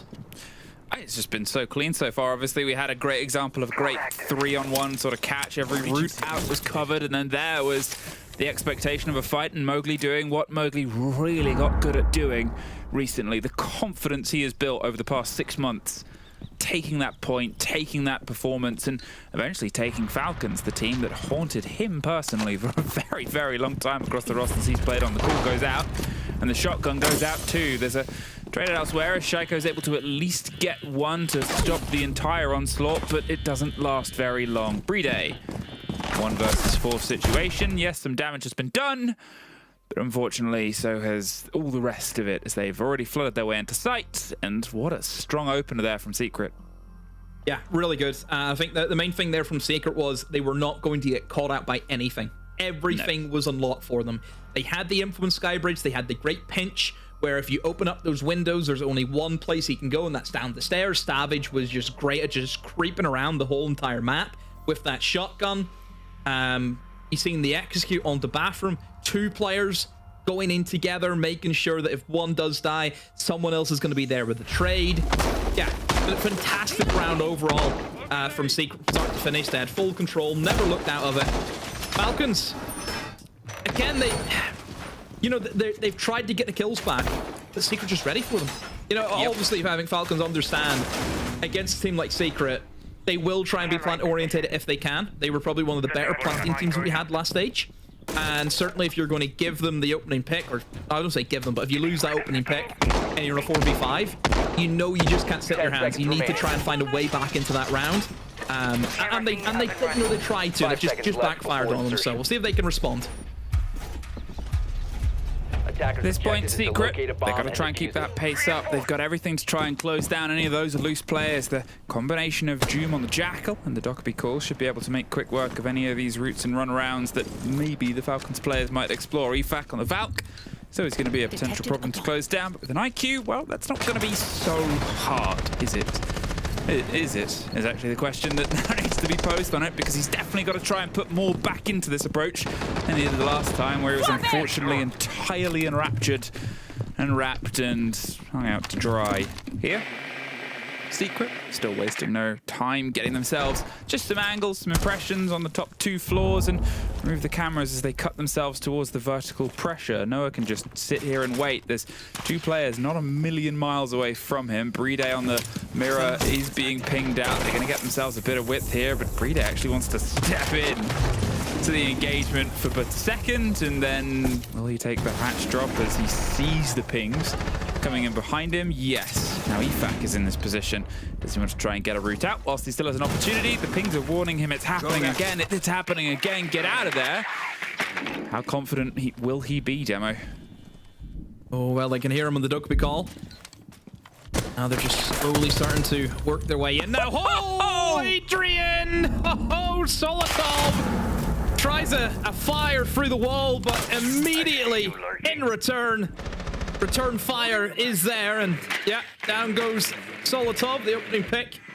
Once again, in the favor of Secret.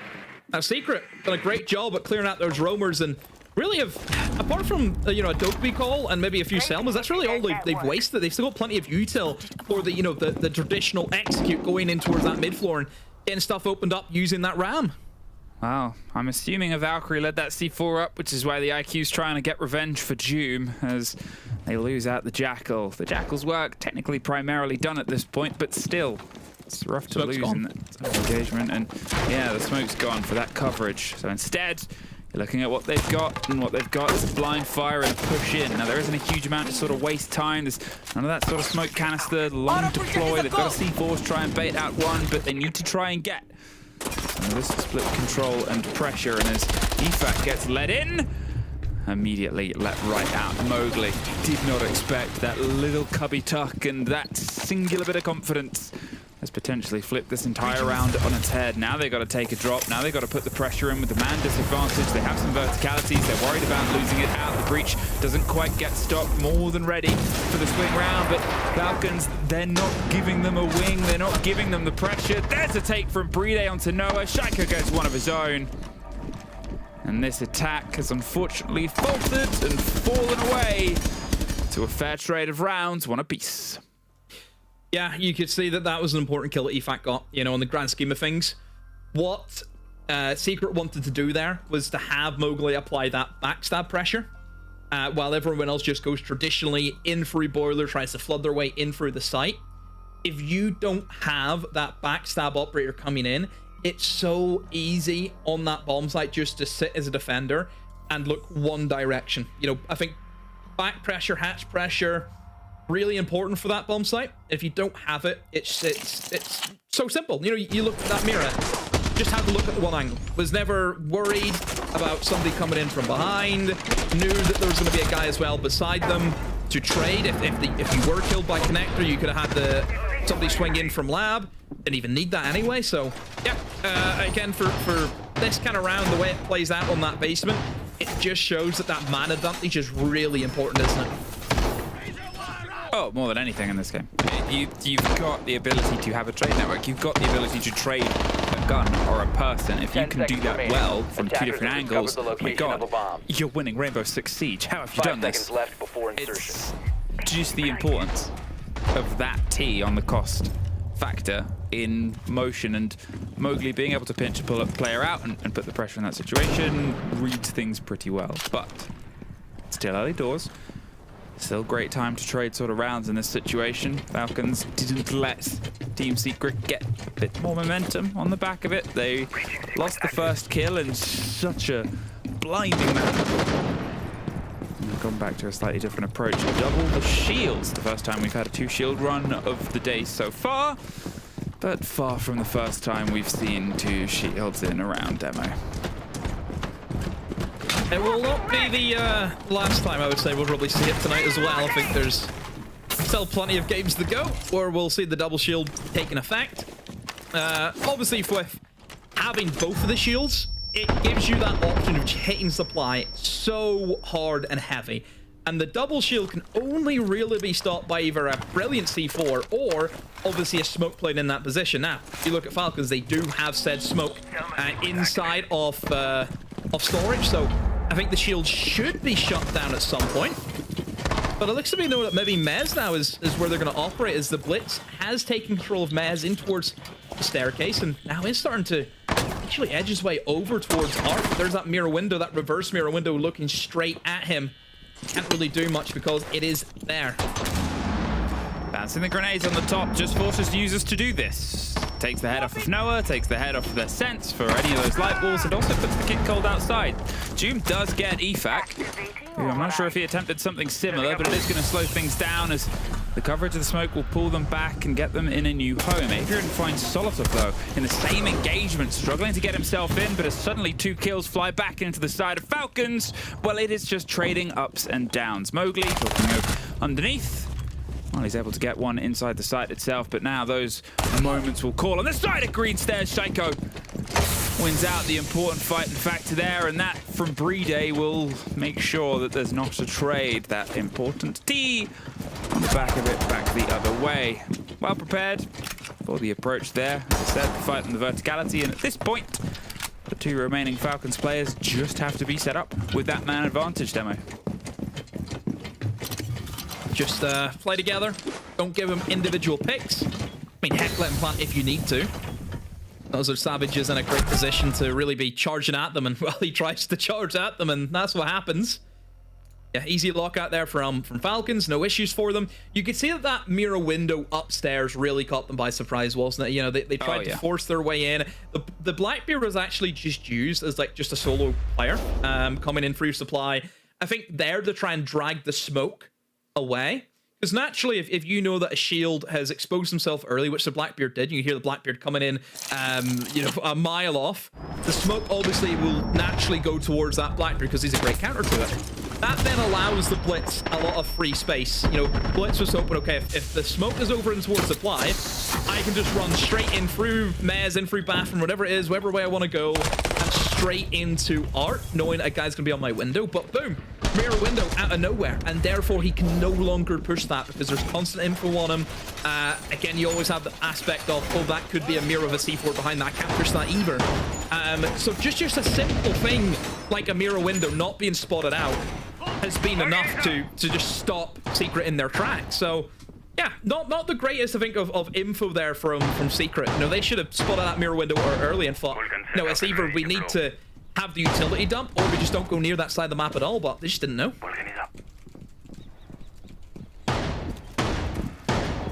2-1 at this point, Falcons. They've been able to spin this one right back on its heel and get themselves stepped in, but it's still not that they're running away with it. Adrian has obviously been able to have himself a very sharp start, but unfortunately for him, some of the rest of the team, and on the other side of it, same with Shaiko, right? You're looking at two players that have been able to add some definition to what a poorly shaped clay early rounds.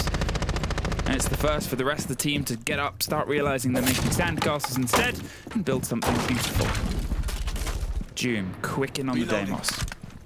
Round towards the back of the Sky Bridge, ready in that catch position. We talked about them operating excellently before, but surely you're not going to see a similar sort of trap before EFAC. I mean, that's vintage Doom, isn't it? Straight into the building.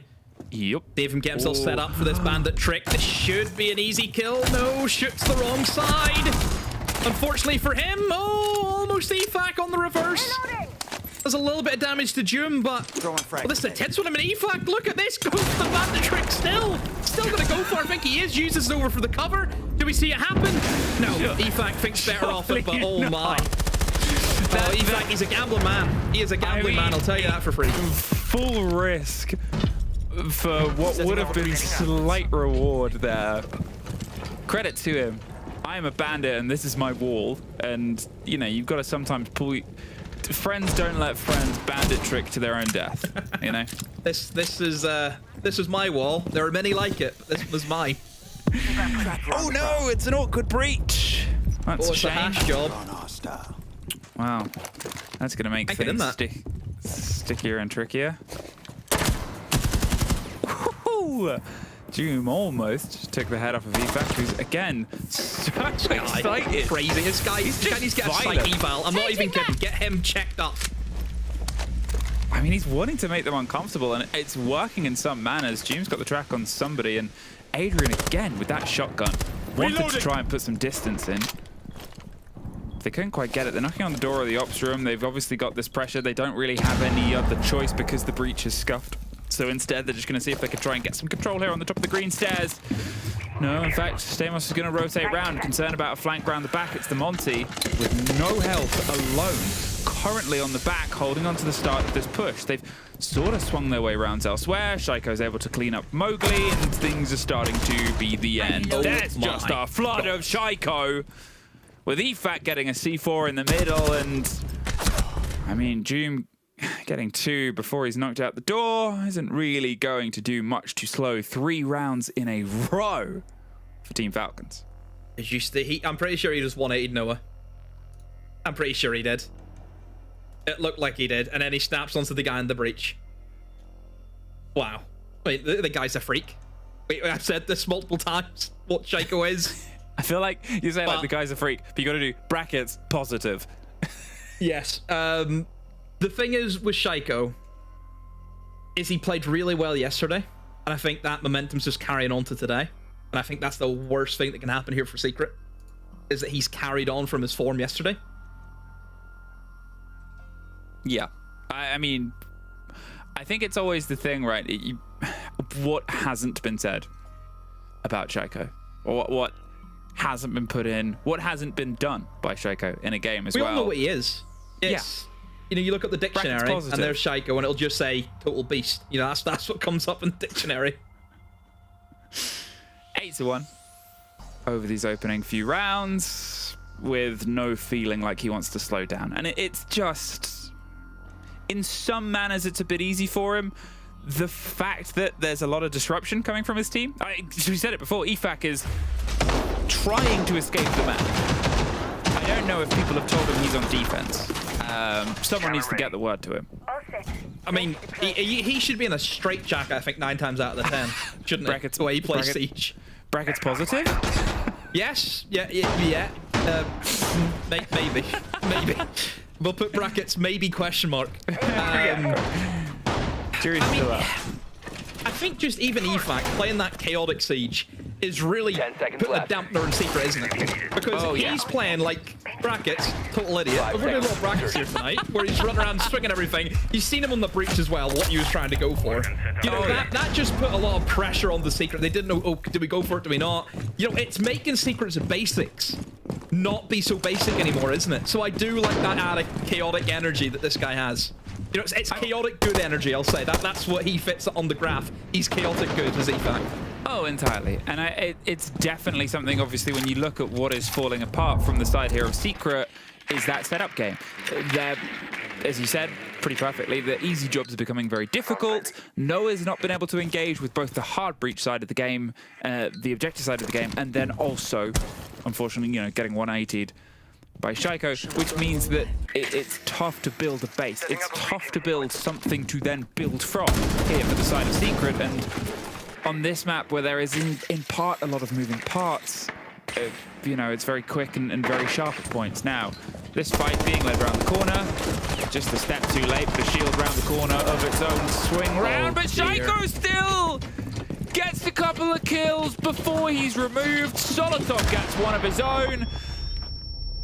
They had 3 players closing down Shaiko, and he kills 2 of them. Yeah, just basic fundamentals, you know. Those guys in the window should be waiting until that blitz is ready. I mean, Shaiko's by himself, don't forget. There's nobody there who's going to stop the blitz. It's going to be a full-on 1v1. Let Savage do his thing. That's the best way to put it. And if things go from bad to worse, as player tried to push in towards the site, but you just dealt with that. And I mean, sure, Savage gets 1, but it's the same situation he was in a few rounds ago. A 1v2. And, you know, you obviously have the questions there. Are they trying to net some pressure on the site itself? Did they need to be so separate? Savage is in a 1 versus 1. They're struggling, as I said, to get a basis, to get ground, to just get something to build upon. Gets the drone out so his teammates can watch if anyone tries to flank around the back of him. It gives him a bit of ground to work with, but can't really waste 20 seconds. So instead, back towards the door, where you know as soon as one swing comes out on one side, you're going to have some pressure on the other, so he's going to charge in a straight line in a second. There it is. Off to the races, gets the blind, gets one. Now he knows where the second is, but he doesn't have really any bullets, so he's got to play this as close as possible, but he can't. Limited by the mag, but you cannot fault the effort. Yeah. I mean, look, Savage has done really well there to individualize the gunfights. You'll use the smoke, block off one side, push the guy, kill him. Hughes is actually also very smart there. Hughes has heard the flash go off. He knows he can just push Savage. The flash isn't recharged in time. And yeah, an easy cleanup for users. So that was just so difficult for Savage. I mean, a 1v2, all you could really ask him for is he probably finds one and then just trades out, which is what happened there. You know, Falcons didn't look as though they were going to lose that. They didn't overextend themselves. They waited until he was in the perfect position. You know, flash goes off, and then, yeah, just easy for users to know that that's not going to be recharged. Can't do anything against me. Easy kill. Camera feed up and running. Again, we get these moments where it just comes down to Falcons having the 1 extra body, though. As weird as it is to, you know, how we keep getting there in different manners, how it relates to the disruption, if that was a 2 versus 2, then it could have been round. If previously, if it wasn't, you know, a 5 versus 4 from the jump, if you're not operating with one less, if Shaiko hadn't been able to get 2 people when it closed down and only 1, it's just these little... I was going to say, you know the guy who died before Savage? Yeah. He just tried to walk into sight. Why not go with your teammate? Because Savage killed the guy above, didn't he? So it would have been a 2v2. But that guy was already dead by that time. Yeah. Secret are trying to lean in almost to the energy that Falcons are bringing onto this map, but Shaiko's 10-2. In fact, it happens. Vibrating around the map, trying to find violent things or cause them. It just starts. That's chalk, doesn't it? That is over. I mean, it's a confidence game at this point. Falcons are riding super high, and I'm not sure if Secret, it's because the game's sort of gone a bit out of hand. Maybe it's the half. They've used their team talk. Maybe it's because off the back of the game yesterday, they knew they were coming into another high-pressure game of a team that really wants to beat them. Everybody wants to beat each other. But they really want to beat Secret. And now with Shaiko, was he misdroned? It was covered. He was. It was covered by someone else. He doesn't know. Does he know? Oh, he knows now. That was close, but there's some support, and there's Mowgli. Gets the end of Shaiko there. Bride does find Mowgli, though. Gets the trade of his own. Still, this trade game continual. Leaning in. The C4 bounce back. Doom's on a sliver of health, but he still lives. However, there's more C4s where that one's from, and Bride also has more bullets. Doom gets one, and Users trades it out. It's just continually a carousel. But the only music playing is whatever Team Falcons have in their warm-up playlist. You made such a good point about the confidence. Because I think what Shaiko did there sums it up. You look at what the confidence is that high, he's hoping for a misthrow. Yeah. He's saying, I think you guys don't want to win this game. I'm going to see how far I can take this and hope that you just don't do a basic thing right. That's the impression it gives off for Shaiko, isn't it? Oh, 100%. Him sat there just hoping that there's going to be a misthrow. You know, they're saying, these guys are just out of it. I'm going to try this. I'm going to try my hand. Look, didn't work out for him, fair enough. But the trade there from Bride, by the way, wow. Phenomenal work on that DMR. Because again, Falcons, the biggest thing about Falcons, they understand, against a team like Secret, you cannot allow them to set up. You have to keep fighting him, disrupt them as much as they can. That's one thing that Falcons done so well, it's disrupt the basic gameplay. And I think that's starting to get the Secret. I mean, Doom, it was a 2v4. He's just, I'm just going to walk in the site here. You know, I just have to do something. You know, they're making Secret not follow the strat book. They're really dragging them out of position. 5-1. Falcons have been just pushing, and there's almost a bit of a reflection in that, I would say, from some of Team Secret's bans. Get rid of the Deimos, get rid of the Grim, get rid of almost the game that they love doing right now, which is finding fights, Demo. He's on Gridlock. Where does he play Gridlock? 5 seconds left before insertion. Where's the Nomad? Attackers objective doesn't to need locate it. a bomb and defuse This isn't Shaiko. Who is this? Well, it is Shaiko because he's standing free, but it's not Shaiko at the same time. What is this? I want to see my ARX gameplay. Where is it? It's part of the mind game still. They're like, we could you hear a Gridlock. Oh, it's like, oh, that can't be Shaiko. He's never in Gridlock. It's Shaiko. You just want to know. Have a good look. Oh. Well, at least that shows that Shaiko's a team player. That's always nice to see, isn't it? Well, that's historically why he always played Nomad, was to be a flank watch. For himself. Nobody else. You think a skyscraper that guy used all 3 air jumps just for him and Black Alchemy. Yeah. Cut that bit out.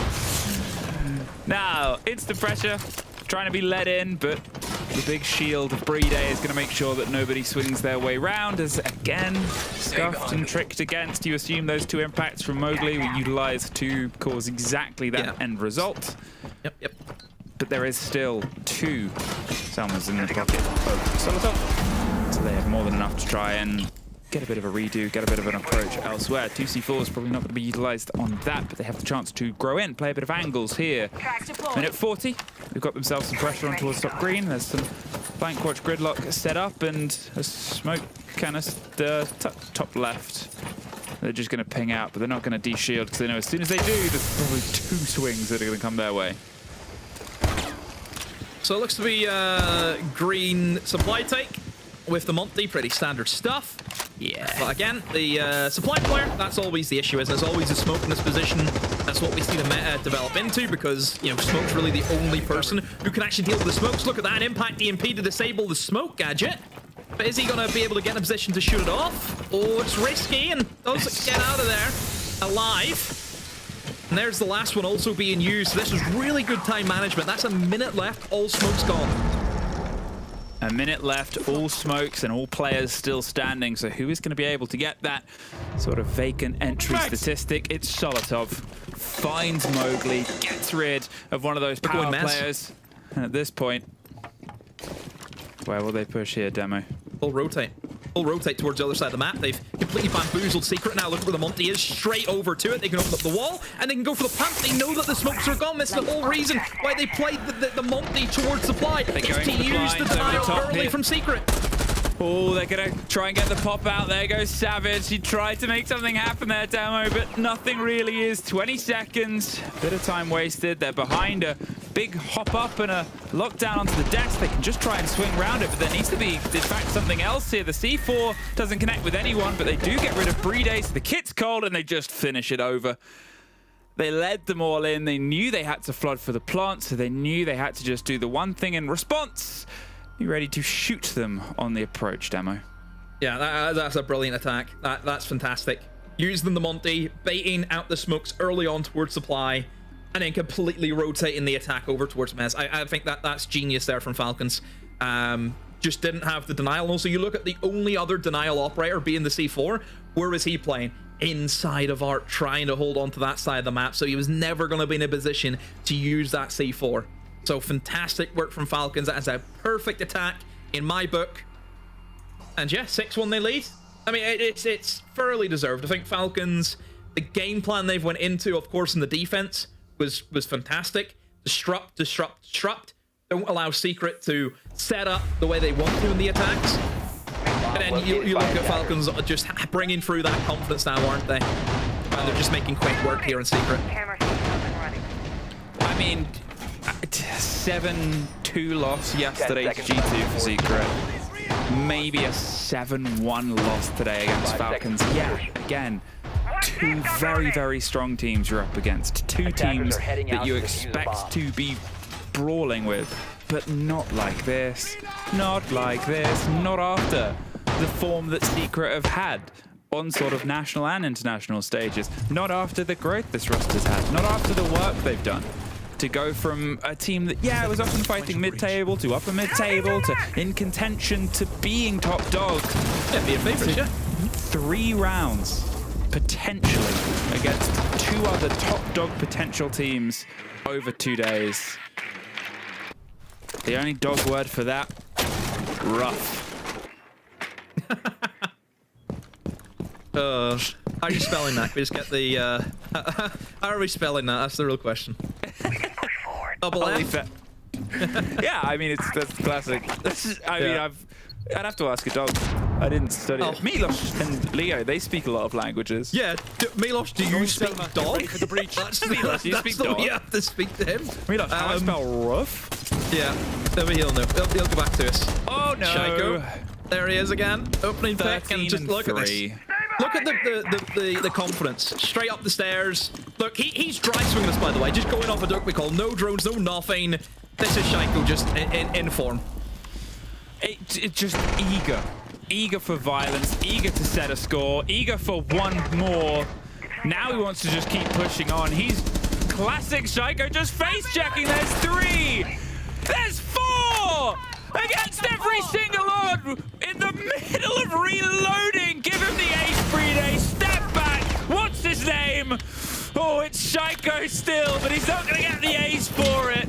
But he is gonna get in the all chat. Doom gets 1, gets nothing else. 7-1, and Falcons soar. That is 32 kills for the week for Shaiko. 16 kills yesterday, 16 kills here today. My goodness me. He's at it again. What else do you say? What else can you say? What else hasn't been said about a player of this caliber performing at this level for this long? Well, that's not our job, Demo. We've done enough. Let's take a break and see what our desk has to say.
And just as quickly as our match today started, it ends. Team Falcons taking down Team Secret, which means Team Secret get no points in this opening week of EML Stage 2. On the other side, they're soaring high, all 6 points. What a great performance on Lair. Honestly, we're looking at a Falcons that is proving exactly the question I was asking at the beginning of the match. Is Falcons able to play as well collectively and individually against a strong opponent? Well, they showed it today. Full control over the rounds. Some amazing moments. Even the rounds that are a little bit tight. The comms seem to be well. The team is connecting well. They always are aware of what's the win condition. Honestly, both attacks and defense, honestly, looking at something like Falcons is a little bit back. At least after the beginning of this week, I'm so happy that we're seeing a Falcons that good. It's not, it's not a big shock that Falcons have won both games. The big shock is the nature of how they've won both games. The explosiveness, the aggression, the togetherness, the team play. It was excellent. And this is no disrespect to Matchco, but doing it against Matchco is one thing. Doing it against round. Yeah, doing it against a team that has won, the most recent international event and didn't drop a map in that event is an absolute another thing. They've leveled up so much. They've gone through that ceiling of just individual performances. If this team play continues, I genuinely believe like Falcons are back. We'll see them in finals. We'll see them winning events. Like the way they've started the stage. And I'm not going too early on that because of it's how their performances are going, 7 rounds in a row, against Team Secret. And it's the team play. And then on top of that, you've got Sonny Shaiko off the back of it, just individual prowess, just bang, bang, bang. And looking on the side of Secret, it's the same thing again. Jum and Savage, probably the biggest ones playing. And then Adrian, Mowgli, and Noah, especially the two newer pickups on the side of Secret. The honeymoon period has ended. And they're struggling. I'm curious to see. I think Noah was also something like 1 on 8 yesterday. So we're looking at a really poor beginning of the stage for these two. Do you think it's holding themselves to a bit of a higher standard now that they've won an event and they're not a challenger anymore? They don't have a point to prove necessarily. It's just, coming into this thinking we should be winning. They put pressure on themselves and they're succumbing to that because they don't seem to be playing like themselves, We're used to seeing Team Secret come with these kind of exotic plays, these preset strategies, and team play was a real big focus of theirs. It doesn't seem to be present. Granted, they played two great teams, don't get me wrong, but to lose so emphatically for that team, it's not like them whatsoever. Yeah, Noah went from the worst rated player in Europe to one of the best to right now being 2 and 17. Yeah, it's probably looking down now. 2 and 17. Yeah, it's we know of his quality. Obviously, so it has to do with probably just a big break after EWC, and they just need to get the things kicking back. It's going to be rough for them. They've already lost 6 points on the first week. It's a little diesel engine to get it all started. But again, with this victory, Team Falcons secure all 6 points. Let's have a chat with our victors. Bringing them up on our screen, it's Mr. Uses himself. My friend, welcome. Thank you for joining us. Congratulations on the big win. And look, I just got to see it. Every time something was happening, whether it be a round win or a kill or something, you guys were just screaming your hearts out, especially Likefak, but everybody screaming their hearts out. Is that something that just carries you over the hump and just kind of smashing any opponent just off of these good vibes and team play you have? Yeah, thanks, and hello too. Also, I think we worked on not worked on, but we're pushing ourselves more to react and get hyped. I think Efak, I don't think he needs to push himself. I think what he's like anyway. He's always screaming and stuff. So the rest of us are just trying to match his energy. And when you are winning, it makes it feel a lot better. Uses, was that 2022 Shaiko that we saw today? That's what me and Solotov were saying after the game. It was like what we were playing against in M&M. Literally, you just can't do anything. He's 16-3, 16-3 again today. It's not really much you can do. It's not fair, is it? Really? Yeah, Mako and Secret will VOD review, and they'll just be like, "Oh yeah, Shaiko killed this, Shaiko did this, Shaiko did that," and then they'll just that's it. Honestly, after that match, I just want to go and rewatch some of these rounds. The last one, especially the third kill, anyone else will die. Yeah. For some reason, he doesn't die. It's actually insane. But yeah, I mean, looking at you guys playing against Secret in EML, last time you played on Lair. The match before you played on Lair. Today you played on Lair. What's going on? Why do you always play Lair against Secret? I don't know. It went from a bit of a roller coaster where they like the map, then we like the map, and then they like the map, and we also like the map now. So I guess it's just how it is. Yeah, 2-4-1 for now. So I guess it works on your side. No, it's 2-2. Ah, yeah, it's because of the BO3 as well. Yeah. Yeah. Yeah, that was a time, wasn't it? Yeah. It feels like forever ago, but it was great performance anyways today from both you and the entire team. Uses now looking at this, it's a great kickoff to the stage for you and the squad. What do you want to do and focus on in order to continue that role throughout week 2 and beyond and into playoffs? Probably we'll have to wait and see, because I think the hardest, it's easy to like just carry on as you are when you're like winning 7-1 and I can't remember the score yesterday, but Shaiko carried and stuff. So I think the hard part will be like if we face a bit of diversity, get a tough game, we start losing, then see how we react to that. Fair enough. Thank you again, users, for joining us here on the interview. Congratulations to you and Team Falcons. A flawless week number 1. Have a good night. Bye. There it is. We got him to smile also, all 3 of us, which is great. I'm loving how we use this interviews. They were great in stage 1. He's great in stage 2 as well. He's having fun, and it's clear from the attitude, the vibes are on. They definitely passed the check. I think that's the main thing for me, is that we were waiting to see this team kick back some energy. I think they were expected to reach grand finals at every single event. Now that they had a loss and they managed, or they were first round at EWC, maybe that was just the right bell for them to get back into it. Exactly. I think that's the important part. You have to fall down in order to pick yourself back up. We saw that with G2 in the past season with a bunch of teams here in EML. So that's the pickup secret. We're also at their lowest low after SI. Look at what they did over the next 6 months. So it just so happens that the circle keeps on going. But yesterday we were asking the dumbass question. You were. Not us. You were. I'm trying to be inflammatory. It's part of it. I have to create the content. Anyways, is Shaiko washed? Clearly not day 1. Clearly not day 2. That was 2022 Shaiko. Jeez. I mean, I actually think... Oh, the third one. Yeah, it's just... it's stupendous. I don't know how you deal with it. And, you know, Users was right. Teams will view this and go, we had a chance in this round, but there's a freak of nature in the way, and he absolutely stopped us. You know, this player here didn't get the ace, by the way. He got absolutely cleaned out when he went for that final kill. Look at that moment. Anyone else die here? He doesn't die for some reason. Yeah. When it's him, people with... Yeah. Crazy. And I will say about Shaiko, I think with the team focusing on matching the energy of League Fact, with the team focusing on their team play, getting the core fundamentals down, it allows him that freedom to operate. So I think when the team is operating well, Shaiko will operate well off the back of it as well. And, you know, when the team's going well, he doesn't feel that pressure to be the man. And he kind of just comes in and then he is the man and, you know, he does that. That's just... 94% cost across 2 maps for me is insane. 32 kills. It's ridiculous. What do you do? Jack, and he's got a charm in the game.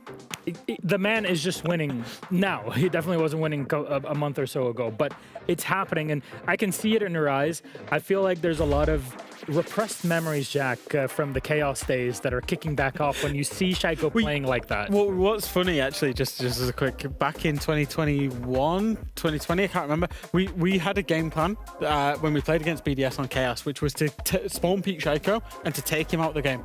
And it was every single, we knew every single route, how he spawned, where he put his drones. Doesn't matter. Doesn't matter. He fiddled us, and it just happens. Famous last placed game plan. Yeah, spawn peek Shaiko. Chaos. Multiple times. Cheers, Leo. I casted all those. That's a lot of... You failed in 3 regions, brother. Yeah, but that one season, I will say this, I never lost to Chaos. No. That's because Chaos didn't beat anybody, bro. Yeah, that's the thing. Oh, we just drew. We're just two failures. To be honest, I annoyed Jack so much that I know he blocked me on Twitter for a while because of how annoying I was. Anyways, that's all in the past. We're looking at the future, and as we all say, and Hap knows it, the future is now. Let's move on to our next game, G2 taking on Wild after the break. What you love doing.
Welcome back, ladies and gentlemen, to G2 versus Wild, our fourth matchup of the day. We just had Falcons absolutely demolish their opponents, but I'll leave that to you for you to go back through in the VOD and check things out. Now, Wild yesterday, it's safe to say they were quite impressive, but it seems like we're still trying to figure out from our outside perspective what to expect from this team. Yeah, I mean, they built this project brick by brick, right, in terms of the open trials, and it went all the way through. And it's a great success story. I think overwhelmed a little bit in stage one. And they fixed the macro strategy, I would say. They've brought in a new coach. They've reworked a lot of their stuff. They had a really good game plan yesterday against Virtus Pro. And it was only for a little bit of, I think, inexperience on the Wild players' part. Maybe Evan as the IG, a little bit inexperienced to know what to do in the late rounds when it was just about grinding out. Remember Virtus Pro Core? They've played through SI Grand Final where they played, 22 rounds against G2. They know how to adapt to when it gets going inside of one map. Wild just succumbed. They just fell short. But I would say an encouraging performance. They showed that they can hang at this level with a team that's expected to go to and go deep at events. With that first match, we have the proof that if the coach sets a certain playstyle and a certain game plan, they can commit to it and execute it well. Problem is, they lost the match because they could not adapt. Yep. And that's going to be really tricky because they're facing G2. They're facing a completely different playstyle as the one they were facing against VP. And that's the big thing. You play VP, they're slow, they're methodical, they're traditional. You play G2, welcome to the Frag Fest. Good luck. You throw something at them, they will counter it and adapt and change completely their pace. That's the beauty of playing G2. It's a huge text, and I think Wild have been a little bit unfortunate on fixture luck. Obviously, there's just a pot luck of what fixtures you get and when.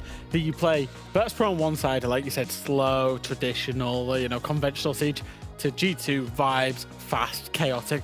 That is, in terms of playing these two opponents for any team, not just for Wild, day after day, in terms of 2 days, that's such a big test. It is a definition of whiplash when it comes to preparing 2 games within 24 hours. That is a tall task. We're just setting expectations for everybody watching out there. But still, G2 on the other side, they're doing great. Doesn't mean that they cannot bleed.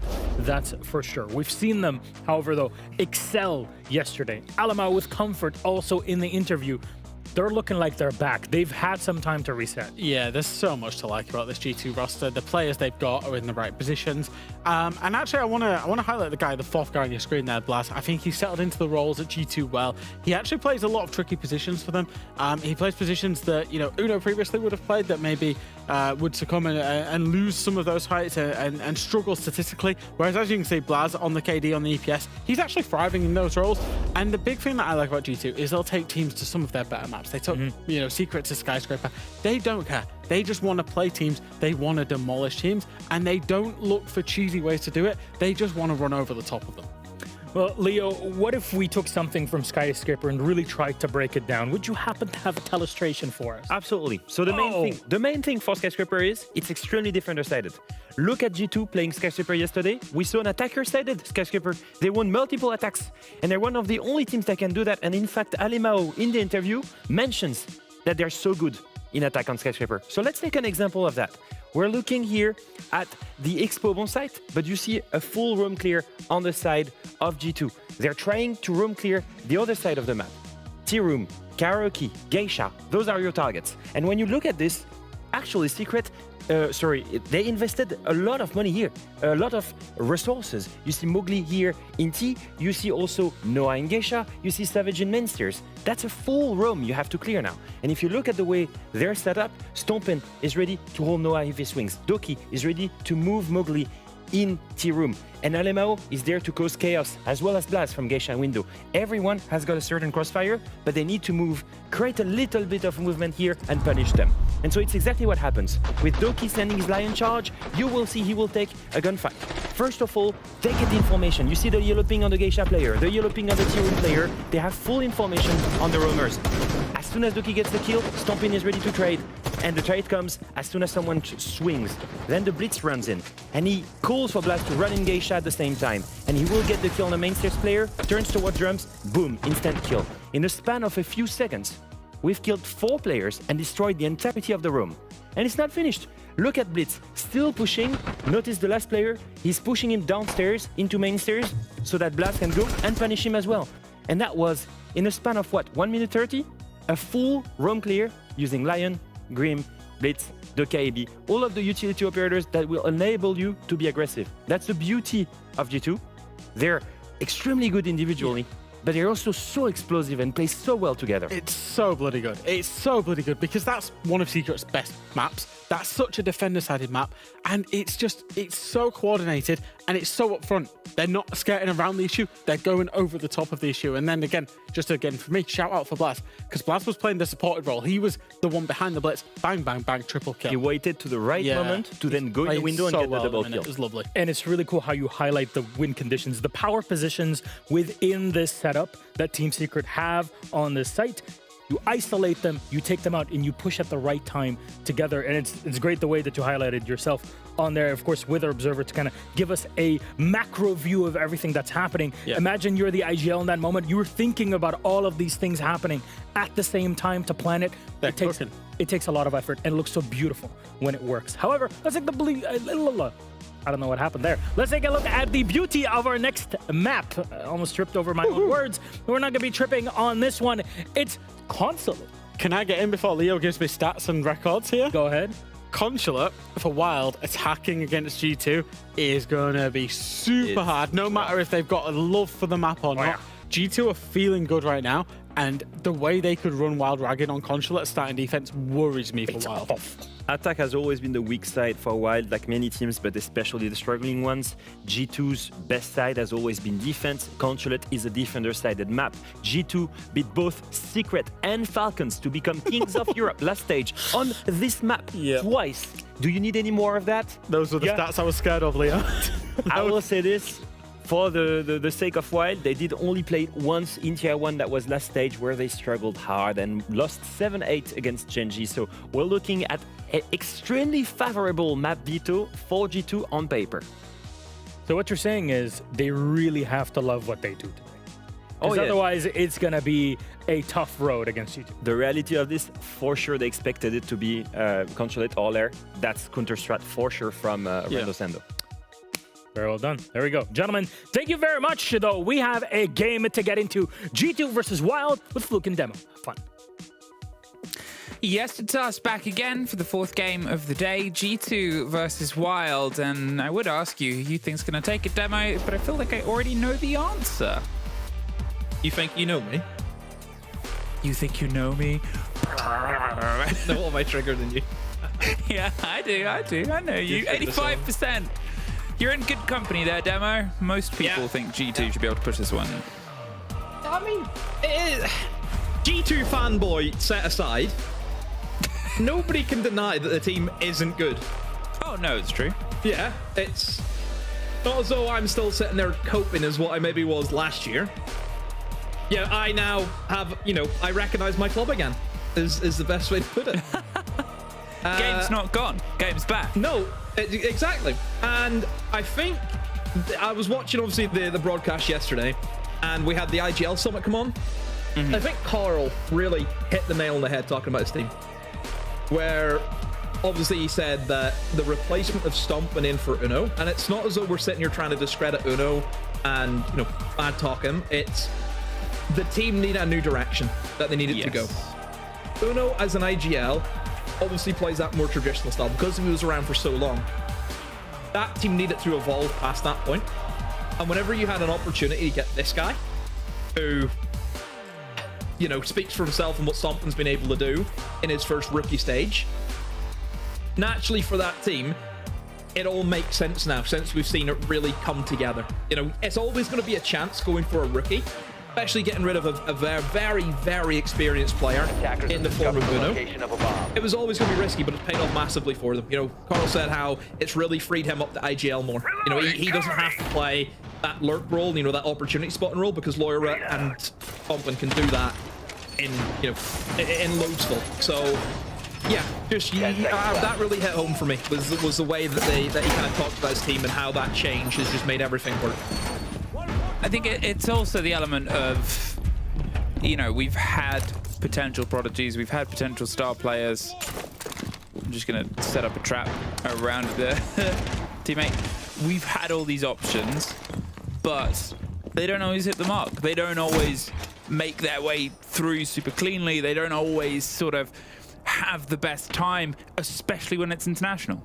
And you have to give a lot of credit for not only what Stompin's been able to achieve, but the fact they've been able to do it in an entirely different environment. Grenade out.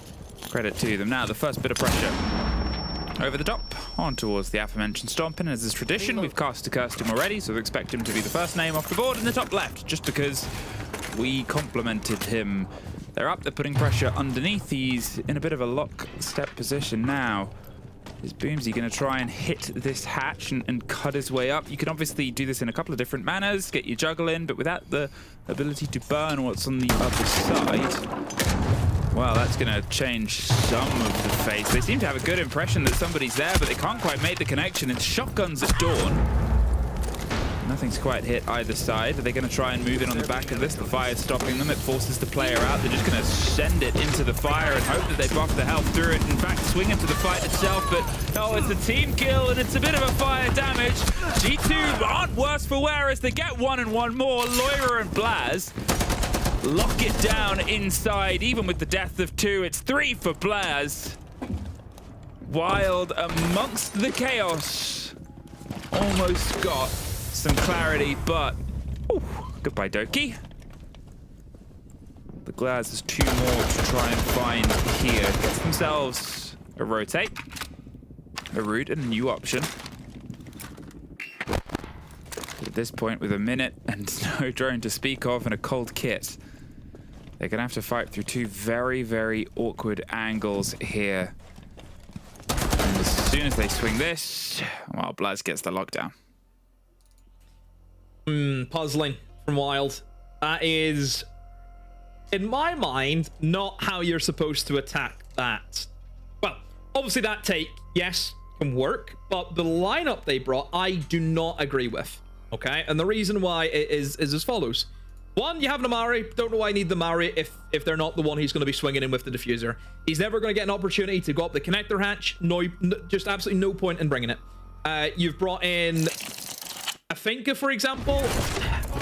Don't really see what value the Finka's going to bring apart from the nades, which again, you can filter with other operators. For this take, the way it's supposed to work is you clear the player out of the CEO corner, and then you swing in and go for the blind spot plant. You have the Thatcher, but then also disable any C4s can also be tossed at you. An operator like a Grim is usually a must pick, because the Grim goes in. If anyone tries to sprint across the window, you have constant info, and if someone's going to try and retake, that should also be included. However, the biggest thing that should have deterred Wild immediately was the Tachanka being brought in. Tachanka's the one operator that you cannot counter with any gadgetry. You're not going to get affected by EMPs. You know, Finka isn't going to be able to stim yourself through that damage. You have to then try and attack him from connector and then try and push in towards me. And that take doesn't work if this is a Tachanka, more or less. Unless you either, 1, have a really good way of killing the Tachanka if you know exactly where he is, if he's in a bad spot, which usually will not happen. Then 2, you're going to have to try and flood in through connector and try and take the bomb site that way. And they didn't do that. They just full sent in the window, knowing that the Tachanka's there, and lo and behold, it didn't work. You know, that's a rookie error in all accounts for me for what Wild just done there.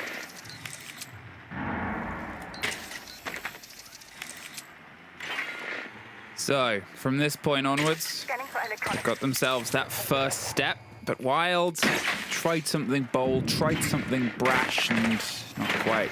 Squidward's the beautiful. They've now got the attention on towards this sort of setup in piano, getting all the Twitch work done. Or at least they hope so, as it gets removed, but picking apart the potential of maybe those Alamines on the swing on the doors. They can get themselves cleanly in with the Blackbeard. If Denari is an option to be removed as well, it seems like that's the route that they're worried about. Hello, obviously sort of rising in prominence, especially for players like Loira, who are fantastic with that gun.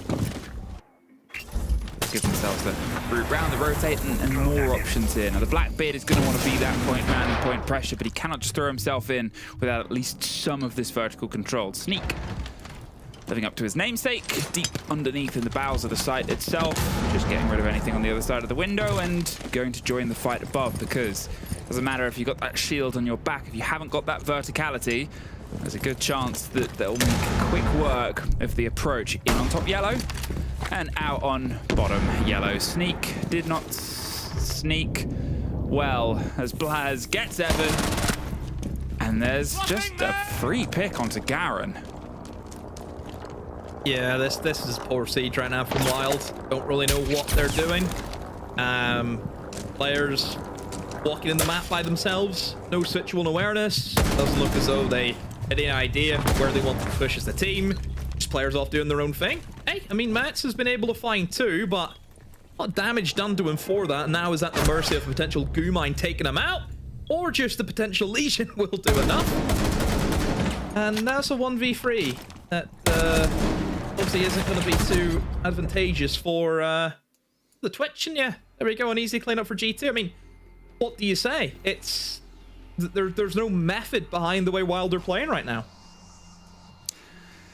It's always that sort of moment to talk about, right? It's early doors. They're, you know, it's round 2 of potentially a long game. They're a team that is attacking against a very creative defender team, G2. They're also a very strong team. You're not in the odds. So gauging how successful things are, gauging a plan, I think there are elements that are lost in the reads. You could kind of see the skeleton of what they wanted to do. They got rid of the flat potential pressure whilst they could. Then they wanted to move to the top, but the method they did it in was just a bit disconnected for how G2 likes to play. Expect G2 here, waiting for you on the swing point yellow. Expect them to then do this, push up. You have to be aware that G2 move a lot, move actively, and move trying to get kills. And that's felt like Wild just sort of paid 10 seconds left against a more set up team. Against a team like Virtus Pro yesterday, 5 seconds left. That's how they sort of get to this point. But against G2, who are like, I'm bored, I'm going to try and kill people, you're going to find these problems. Anyway, we keep our rotations around. We head down to the basement demo. There we go. Into the basement, which sometimes can go really, really well for attackers. You know, fundamentally, if you think about it as a bomb site, you open up the breach, open up the verts, and plant. You know, that's usually like a simple 3-step process, but as we know, defenders have a lot of tricks and tools that they can utilize. Of course, hard breach denial is going to be one of them, but that's very swiftly dealt with by the nade combination. Nobody wanting to go for the bandit trick, and I think he's quite right to go for that as well. You know, Blaz, no need for it. Plenty of util there, and the jump out from the Solus, but nope, not gonna net anything for him. And obviously these roamers are going to be the issue that Wild need to move in now and try and clear out, and they do have the Dokumi to help with that. Well, the Glass is using these canisters quite early. I'm not sure if they're trying to bait for the plant, but as Boomsy does get one and Stomp and gets him right back top spiral. It's Stokey traded out by a grenade, but he took 2 kills for the trouble, and he finds it hilarious. Leaves just a Glass that was last seen out the breach and, well, at least Sneak threading the needle and taking the head off of Blaz. But the Glass is in the middle of a fight. It's a 1 versus 1 here, and they're sending it for the engagement to look at Alamau. Suddenly just stomping left. But they don't have the kit, Wild, right now. Not sure. There it is. 1 step ahead, Observer. Thank you. Not sure which we've got, but, well, they no longer have Garen. Oh, but they do have Sneak. Only just there, though. Well, Wild, fast and furious, in through that breach. I mean, it was a very quick round. You kind of thought that G2, you know, Doki pulls a double kill, but somehow find the kills back. It just seemed to be that Stompin was so far off site that it just left Alamau in that 1v2, which was not favorable for him at all. So wouldn't say necessarily that Stompin was too late there in the rotate. It's maybe that Wild were just incredibly faster than him. It's, you know, it's the sort of elements there that played into it. Obviously, the difference of approach with this fight. Doki has been dropped. Just overstayed his welcome a bit. Blaz taking the risk on that engagement. You could see that Stompin was on the rotate background there.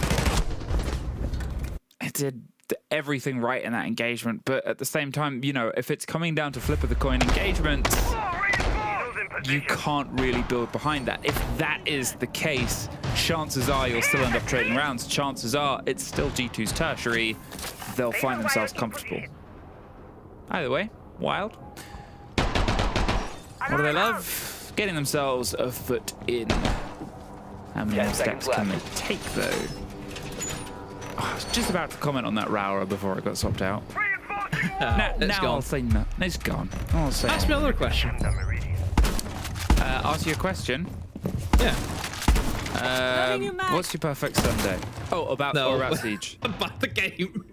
Oh, okay, cool. What's your opinion on Solus? An operator that was, pretty influential in the meta. Was brought nearly every round probably a year ago, and then just got hit with a lot of different nerfs, which then kind of seen her fall out of favor. She couldn't go around in the prep phase and just destroy drones, but I still think she has value. Whenever you still have got operators which are frequently brought, such as your Blitz, for example, you can see that, of course, through the scanner. Even, for a nuke, for example, you're going to get value out of this, aren't you? You're going to see that nuke whenever she's using the gadget. So it does give Doki that active information on at least one of those players. And overall, still, a good kit. I mean, the P90 alongside the SMG is obviously a great combination of weapons that you have. So it doesn't mean she's completely useless. It's just not as strong as what it was. The very active lineup here, anticipating a Firebat. Said they're always going to try and look for it. And Alamaus setting up the gadgetry on the chance at a swing. It's narrow threaded angles that aren't going to erupt on anything on the side of pipes and even on the hatch themselves. Doki is the one looking and anticipating the next engagement, but Sneak the only one who's taken any real damage. Think about the site that we're on, and you think about how Boomsy just got caught without any awareness, trying to cut his way between the pair of them. A bit of a risky role here on the split site. So instead, you're kind of wondering, okay, Wild, what are you cooking? There's a drive down the back passage. They're trying to send themselves on towards server. It's about to be all four bodies hitting just a single one, but with the verticality, they might still have a keen watch. Stompid could have a feast, or could be the feast. The Sneak gets the first, the slight change of position to pull themselves the angle on towards the breach wall, towards Secret. You can see Loira positioning above. They're going for the plant. They'll be direct cover. There's one. There's almost two. Swinging around for the next. The Blackbeard is dancing, but it's traded out either side. And Evan, the only dance he can do now is, at least one, almost two. But 40 seconds, push back. Loira with the C4 and Doki with the long watch. They should be able to confirm this. Oh dear. Dear, oh dear, oh dear. Now, Loira, put some more bullets in your gun, maybe.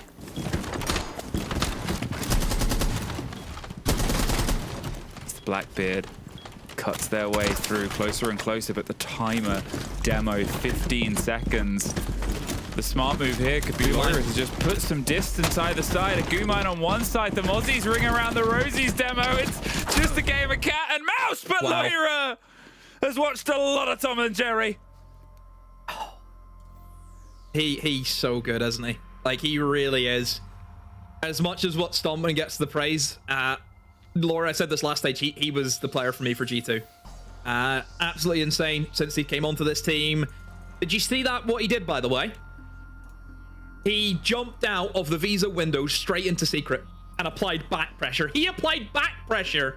He flanked them on a Secret attack, which you can't do. By the way, you can't do that. But he's done it. Jumped out the window, ran into Secret, put pressure onto the guy who was going to be holding Stompin. Stompin did die, but Loira was immediately with the trade. And then you think about the position that Loira's got himself into. Just completely nullifies any chance at a plant going down, and then a perfectly played 1v1. Do have to give a bit of credit there for Evan. What was, the role of being the planter at one point, the sort of distraction in the front line, 10 seconds to netting himself a fair few kills.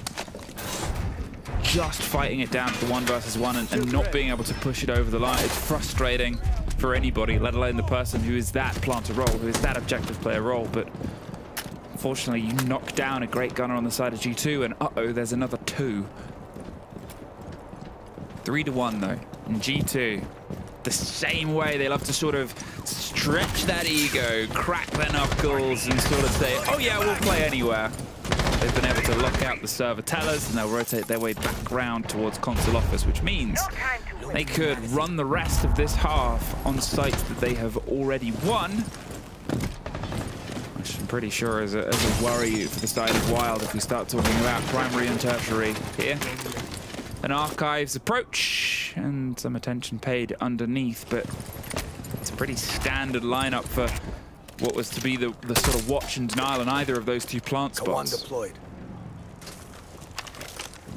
Good all-rounder lineup, I think, for G2. You've got, obviously, the plant denial and also a good amount of traps, which I think helps out whenever you know that a team is constantly going to be playing the shields in one way or another. Obviously, that Blackbeard has just been that must-pick operator for Wild a lot of the time, so having the Ela, which is a great counter to the shields, if you, in the current meta, Ela is an absolute nightmare for them. You get stunned by one of the shield, you get stunned by one of the Ela mines, and the shield goes off your body, and it's an easy kill for whoever is on the other side of it. Here comes the util dump.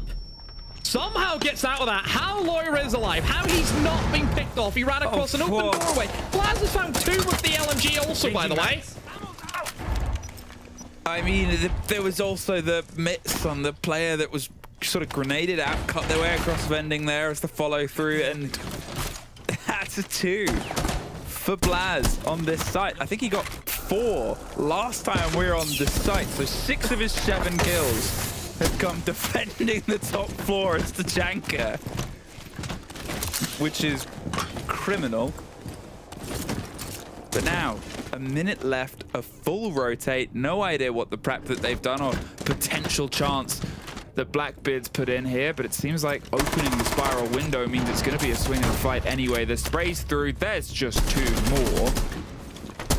And it leaves Garen alone. The Blackbeard did well to get a couple of bodies last time, but they will not be so lucky this time, Demo. What I love as well about sometimes, you know, this game is, you think about all the modernized gadgetry and stuff that we have in the game, and then there's a guy with a machine gun out of World War II sitting there putting in a shift, which I just find so funny. Just that LMG ripping through the walls, and oh, just hilarious sometimes. Wild. Just, I don't want to say it's down to basics, because there was a fairly heavy util lineup, of course, from G2. I think just the swings coming in from G2 and just losing the engagements a lot of the time. I mean, that's certainly what that round felt like was, well, I suppose what the game feels like. It's G2 just have the better gun skill. Like, they're going into a lot of these engagements and just winning them outright. There's a massive amount of times where we've seen that man deficit just rally up in G2's favor. You know, really bar the garage round, the only round that they won. They seem as though that they haven't maintained the man advantage all too well. 5 seconds left. 4-1. G2, they're just putting the pressure on and on and on. Blaz said, yeah, I mean, he got another one at the end of that, so that is, I think, 7 of his 8 kills on just the top floor. The 2 times that they've played it. Respect to the Janker pick. Respect. Over the 5 rounds, 7 of his 8 kills were as the Janker. Which, hey, you know, everybody's got to have a main. But otherwise, the rest of the team is doing what they do. Loira 5-1 has obviously been in that sort of mano a mano clutch situation. At the same time, you know, you've had Garen step up on a round, you've had Evan step up on a round, but it's just a bit too far for Wilds to cover that distance. The C4 is ready to go fishing. No catch.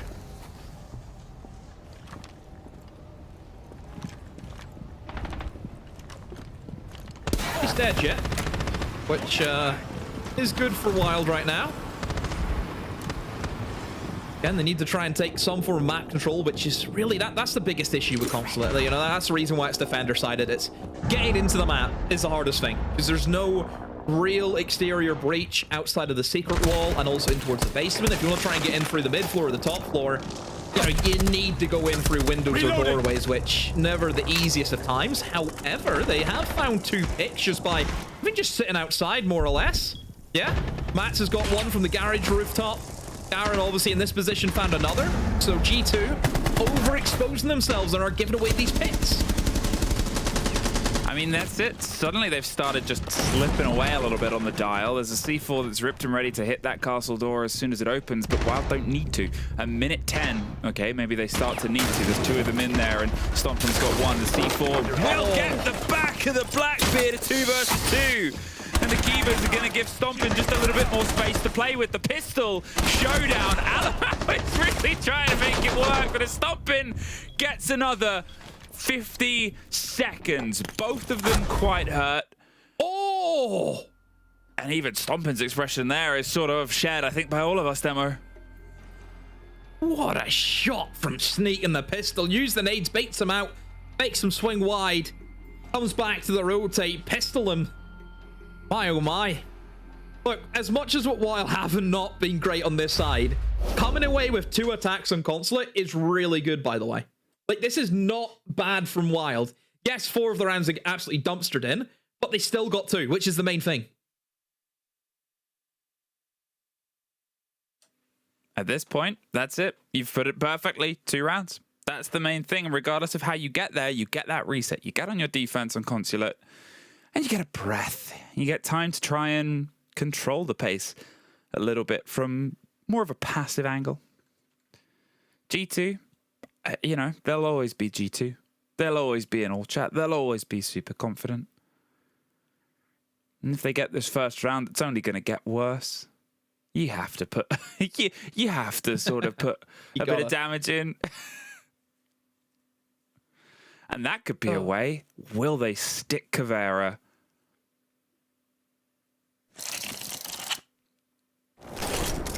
I mean, they do. It's a risky one. But you have to say, though, for Wild this round, like, they got those 2 opening picks just by setting hold and angles, knowing that G2 or, well, G2 is the best way to sum them up. Yeah. So you get those opening 2 picks that set you up nicely. They stuck the Cav. I repeat, they have stuck the Cav. Let's hope he does better than P4. Yeah, so P4, I mean, start the timer. P4 lasted roughly 25 seconds into the round. Proceeded to do no site setup. Yeah, so Sneak is doing the same thing. It's a Cav, it makes sense. Sometimes you'll just say, I'm going to hide my op. Like if you're playing Maestro and you have a band Brava or whatever, and but you actually just need to go to the toilet or you want to go get a drink or something. Or you're just lazy. Alt-tab. You know, catch up on the internet. Or you pretend to be Alt-tab. Or you pretend to be Alt-tab. But if someone was like, oh, I'm not going to help with setup, and then just sat there like a psychopath, I would have questions. Cav, what are you going to attempt it? What are they going to attempt at multiple doors? You just got a taste of quite a few of them. Setting up as if they wanted to get... Oh, well, there's one of the people at the multiple doors. And there goes Boomsy. Will Sneak suffer the same fate? There's an attempt at pressure from underneath, but at this point, the pressure... Oh, is it about to be an engagement? Stompin knows somebody is close. They had no idea. Oh, dear. Not a great start from Wild. Just instantly losing 2 players before the round even really got going, and it's... Oh, my. I'm so sad he hasn't went for it, though. Surely you firm that. That's a weak mentality. You should have firmed that, mate. You brought the Cav for a reason. And now they know... Well, Doki's been got as well. Suddenly Mats has pushed up. Okay. Okay. Reloading! There's something happening here. I mean, it didn't quite connect. I guess we'll have to see what the what's about later on. Taking a lot of damage, the smoke from it, but a huge potential kill there. You think about what they've removed here. The Deimos is gone. They've lost the Ram as well, so they've lost some of that control over the verticality of what is quite a vertical site. Not sure how much work has been done. We're in a 3 versus 3 on this push. Without what's in the pocket of them as well. Can they try and find some fabric to knit a take on towards it? Wild. They've peeled themselves back. It's a minute 10. They can play this fight a little bit more flat. They're concerned about somebody trying to lift their way up, but what are options here for G2, Demo?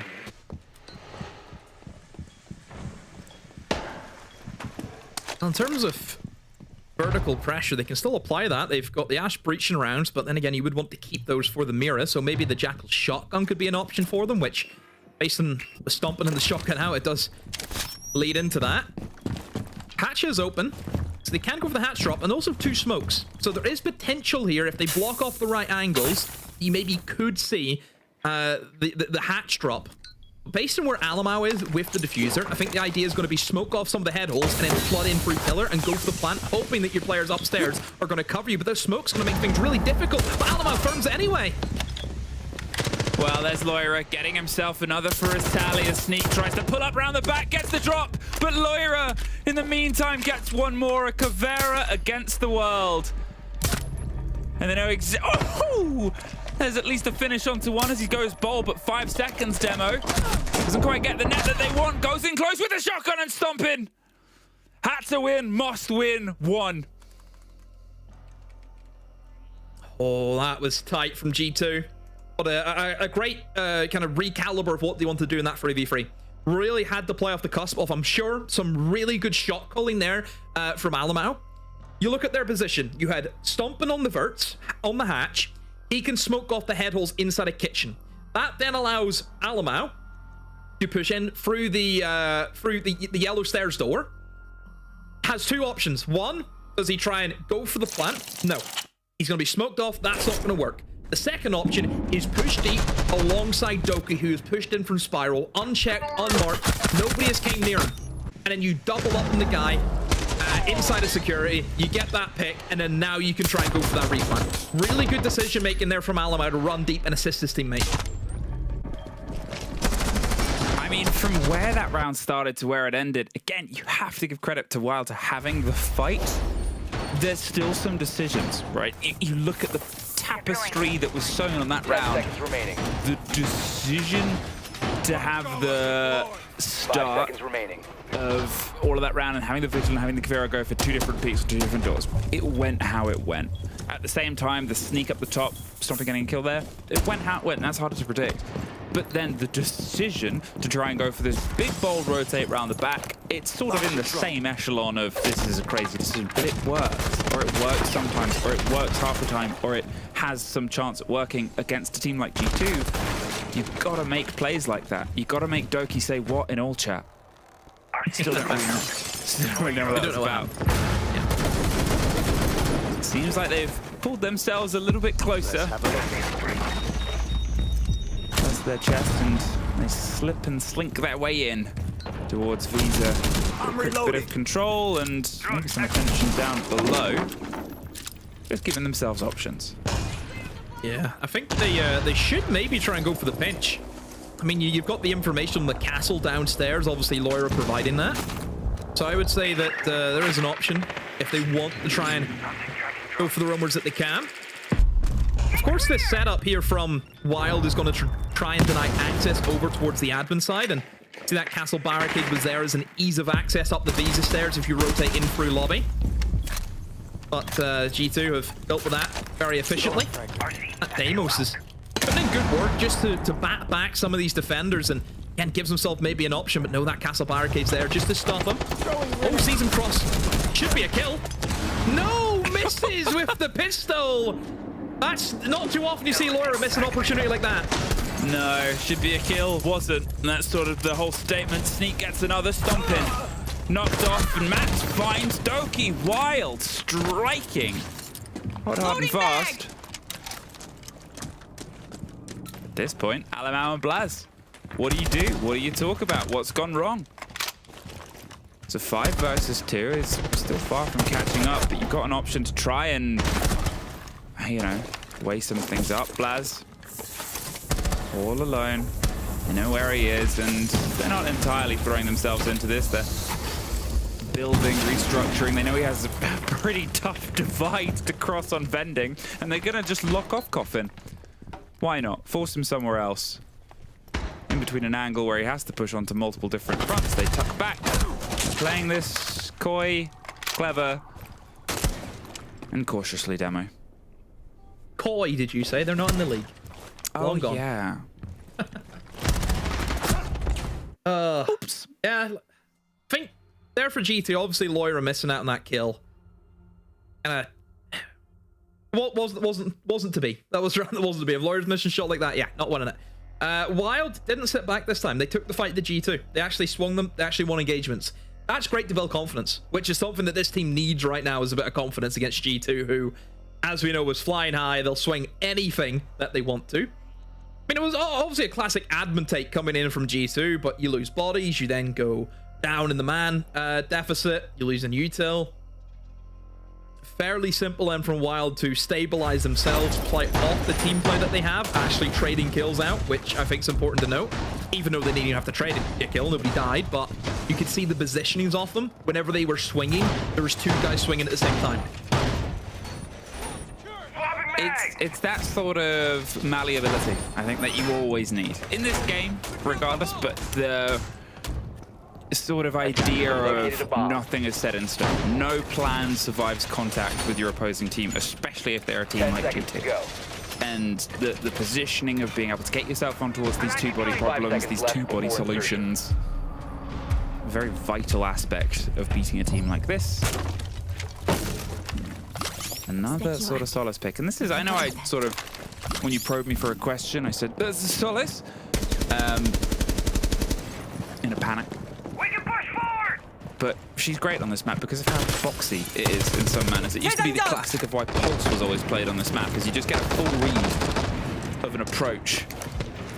You can see they're going for the same thing here as Boomsy's expecting the approach from the Visa side and sort of leaning into it. It's big pressure on top yellow. They've got the chance to shield drop behind Alamau, which feels like what they want to do is get in, get control of the box bit above the site itself, and then sort of force them further and further out. This will dampen the day of the player. Ooh, just not out the window. That's C4. The air jab will push them down, and they're not going to take another step. They expected them low, but Doki went high and almost went for a second. There's that shield on yellow. I talked about the push and the drive, and they're just going to peel away for now, Demo. Yeah, G2 slowing the pace down. You know, bringing in that Monty shows you what the ideology is, where they want to take things slow. They've seen that little bit of aggression in the last round coming in from Wild. What's the best way to play against that? Bring in that Monty. And yeah, they've cleared away yellow. They've got that first pick. They can now start doing the vertical work. This is leading up to be a pretty classic piano take. So now it's down to how well the retake is from Wild. Whenever I say retake, it's getting up the stairs, fighting these guys upstairs. Don't allow them to just sit on the vertical and make life absolute misery for you. But a lot easier said than done whenever you are up against a Nomad, for example, which does disable that, almost threaded the needle there. Stomping on that DMR can hit like an absolute truck, but honestly, I think the plant could honestly burn around for G2. They've nothing to worry about. That was cool. It's like they were like, don't worry, I'll cover you. I'll lay down some covering fire as you escape. Oh no, Stompin's just shot me instead. Great sacrifice, but they escape. Will it be worth the trade? Oh, what a pick. He sees the Soul Explode. Knows where he is, and they now know at most there's 2 people on the site. The risk here is the hop-up plant places while they're on the other side. So you've got to go with this bit of solid and hope that they can't have a response to it. They don't. They're stomping, picking up maps. Boomsy is trying to rotate his way back round, but too little, really too late. Solace could tell you what you're doing, and then G2 just did it anyway. Great execute. G2 did not miss a beat. Everything under control. Great spot there from the guy downstairs. So then that tells Alamau to go and plant on a hard surface so he doesn't get killed. Just great pacing overall from G2. Controlled that round from start to finish. The Monty helps out massively in that department. And just no real response there from Wild. Again, the retake just wasn't on for them. They probably should have had at least 2 or 3 people push up in towards Visa and then go up the stairs and then just try and fight as best you can on those players upstairs. But G2 at the moment, they're playing really well. There's basic fundamentals that are being done, to a great standard here from G2. Drone work in abundance, great information. Yeah, can't fault them.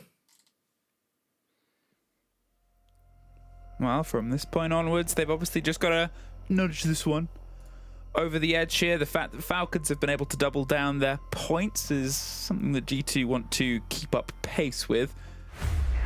Especially when I guess everybody else generally hasn't been able to do the same. We've had a lot of flip results from today versus yesterday. We've had a lot of teams that pulled points, not quite be able to do the same thing. Obviously Wild, they pulled a point.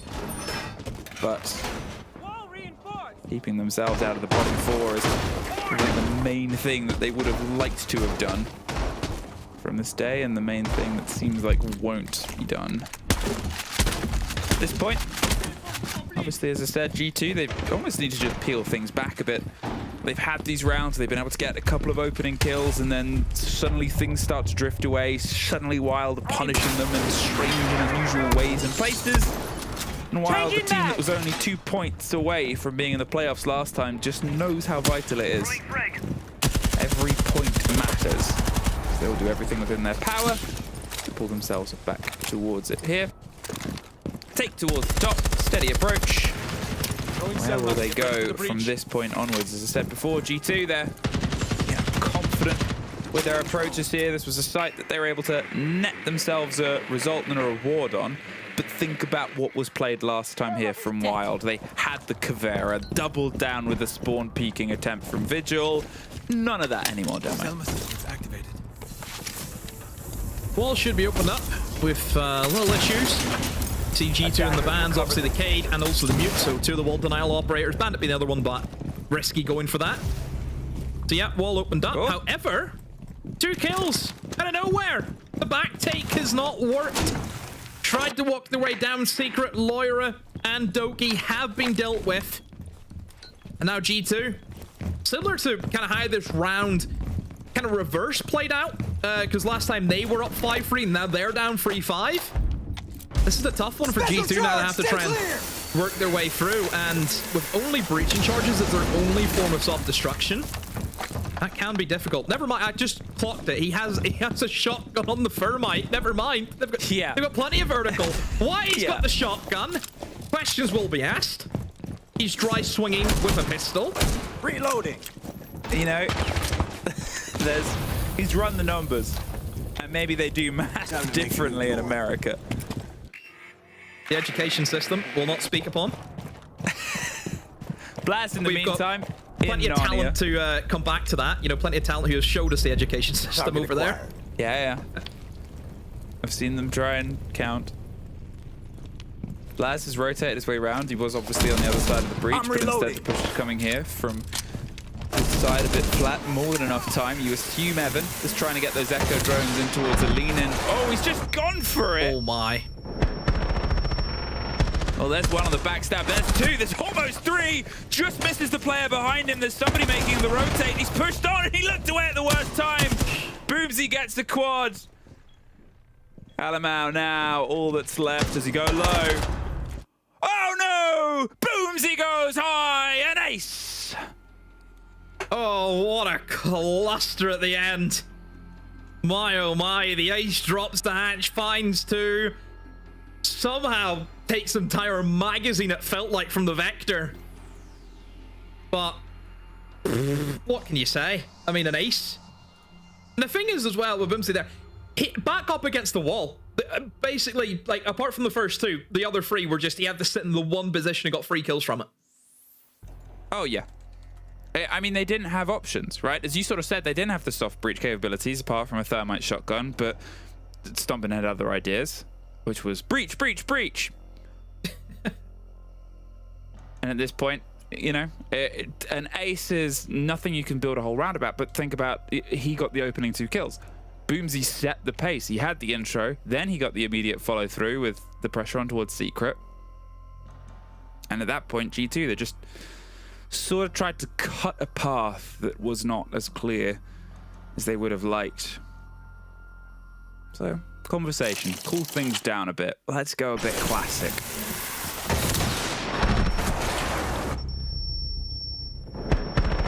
This as well. Imagine if he'd gotten 3 there. That would have been a great clip as well. 3 in the 1 mag. But, hey, Wild, still in it. Win it. For G2, with basement gone now, which has been a little bit hit or miss. You know, even the round that they did win basement, it wasn't like, you know, picturesque, perfect round that they had. Certainly for the top floor, that this is a round where Wild, I'm pretty sure it was a flawless round that they had up here. And they went aggressive, you know, they swung, they swung, they swung. I think for G2, they will more than likely change their approach to it. They're not going to allow the flexibility of you know, just having the players constantly aggress onto you. That's where the Monty again comes into play. Having that shield operator to slow things down and give out that information to the rest of the team.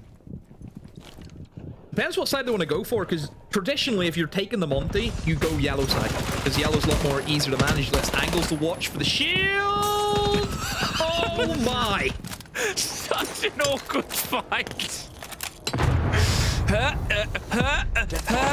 No, we can't do that fight. That was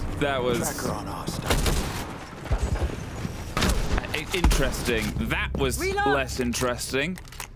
For Doki, twice in a row, Doki has just been absolutely pasted by Boomsy, playing just on that entrance, trying to get their way in. 6-4 now, after the timeout, after the conversation. Boomsy wanted to start with the pace and did. But now G2, they're going to try and keep the pace up behind it as well. Put the pressure. The entrance with the shield. Get some coverage here for the Glass to try and get some swing pressure on towards anybody that's holding on. The Bees over the top as well. They're inside the box demo. And there goes the header, Matt. What a shot. Predicted, drifted, knocked out Boomsy. Still just perpetually causing problems here for G2. It's back and forth, flashes themselves. Sneak gets one more. There's a leg. No. No. What is going on? I have no words. I mean, it had to be a yellow take. That was obvious, you know, based on the operator lineup from G2. Again, that aggression, the Monty did diddly squat, essentially. Like, what did it do? Didn't stop any aggression. You look at where Boomsy was swinging from. Killed the guy, killed the Glass as well. Killed the very important operator from Spiral Window onto top yellow. I mean, G2 have let it slip. Over 2 rounds, Boomsy's got, what, 8 kills? He had the ace and then, yeah. This.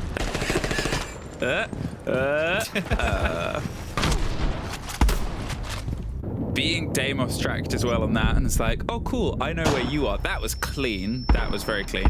This, I mean, it's a frustrating way to go. Again, it's a team that was 2 points shy of being in playoffs last time. It's a team that knows how precious every single point is. And it's a team, let's be honest, on these opening 2 play days, that people didn't expect to take points from the 2 teams they're up against. Virtus Pro into G2 as your opening 2 play days for any team is a rough introduction. Yeah, obviously you look at the last stage, they started off not great. I think those were the first 3 games they didn't have a single point, something like that. I could be wrong on that, but it was, you know, pretty bad. Well, of course they were always going to get there, and now we're starting to see that. However, the man of the hour is gone. Yeah. How do they operate without the person who's got 8 kills over the past 2 rounds? With Blaz getting that opener. Blaz, to be fair, you know, he's been keeping the pace. It's not that actually the kill game is so far away from them. At the start of the previous round, I think generically they were more on the positive. Doki gets Evan. There's Matt's getting stomping right back. The C4 is a bit premature. Expected somebody else to follow through, but they didn't. Pressure onto Fenrir as they're generically safe in their position. They can see the pressures coming from the side of Visa, but it's not the Loira fight you want. It's the expectation. They're leading other people to the treasure of having your name second in the kill feed in the top right. In on the top. And some rested control here above the site itself.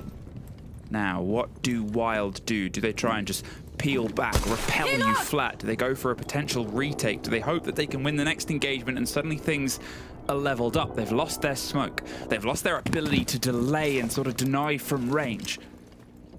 They have to be forthcoming with the fight, and as Sneak takes a narrow opportunity there and actually steps back in before the E1D pops out. It's Doki. Gets Matt.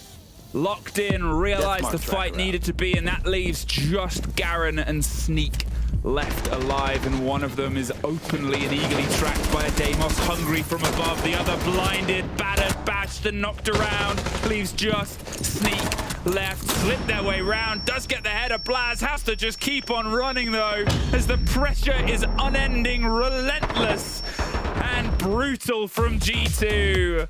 They do enough, but boy did Wild make them work for it. Oh, he got the down as well, so it was essentially a 1v2, but once again, I think Alamau's shot called that really well. Just push for the kill. You know, you've got plenty of time to chase him down, you have the blitz. He's not going to be able to outrun you.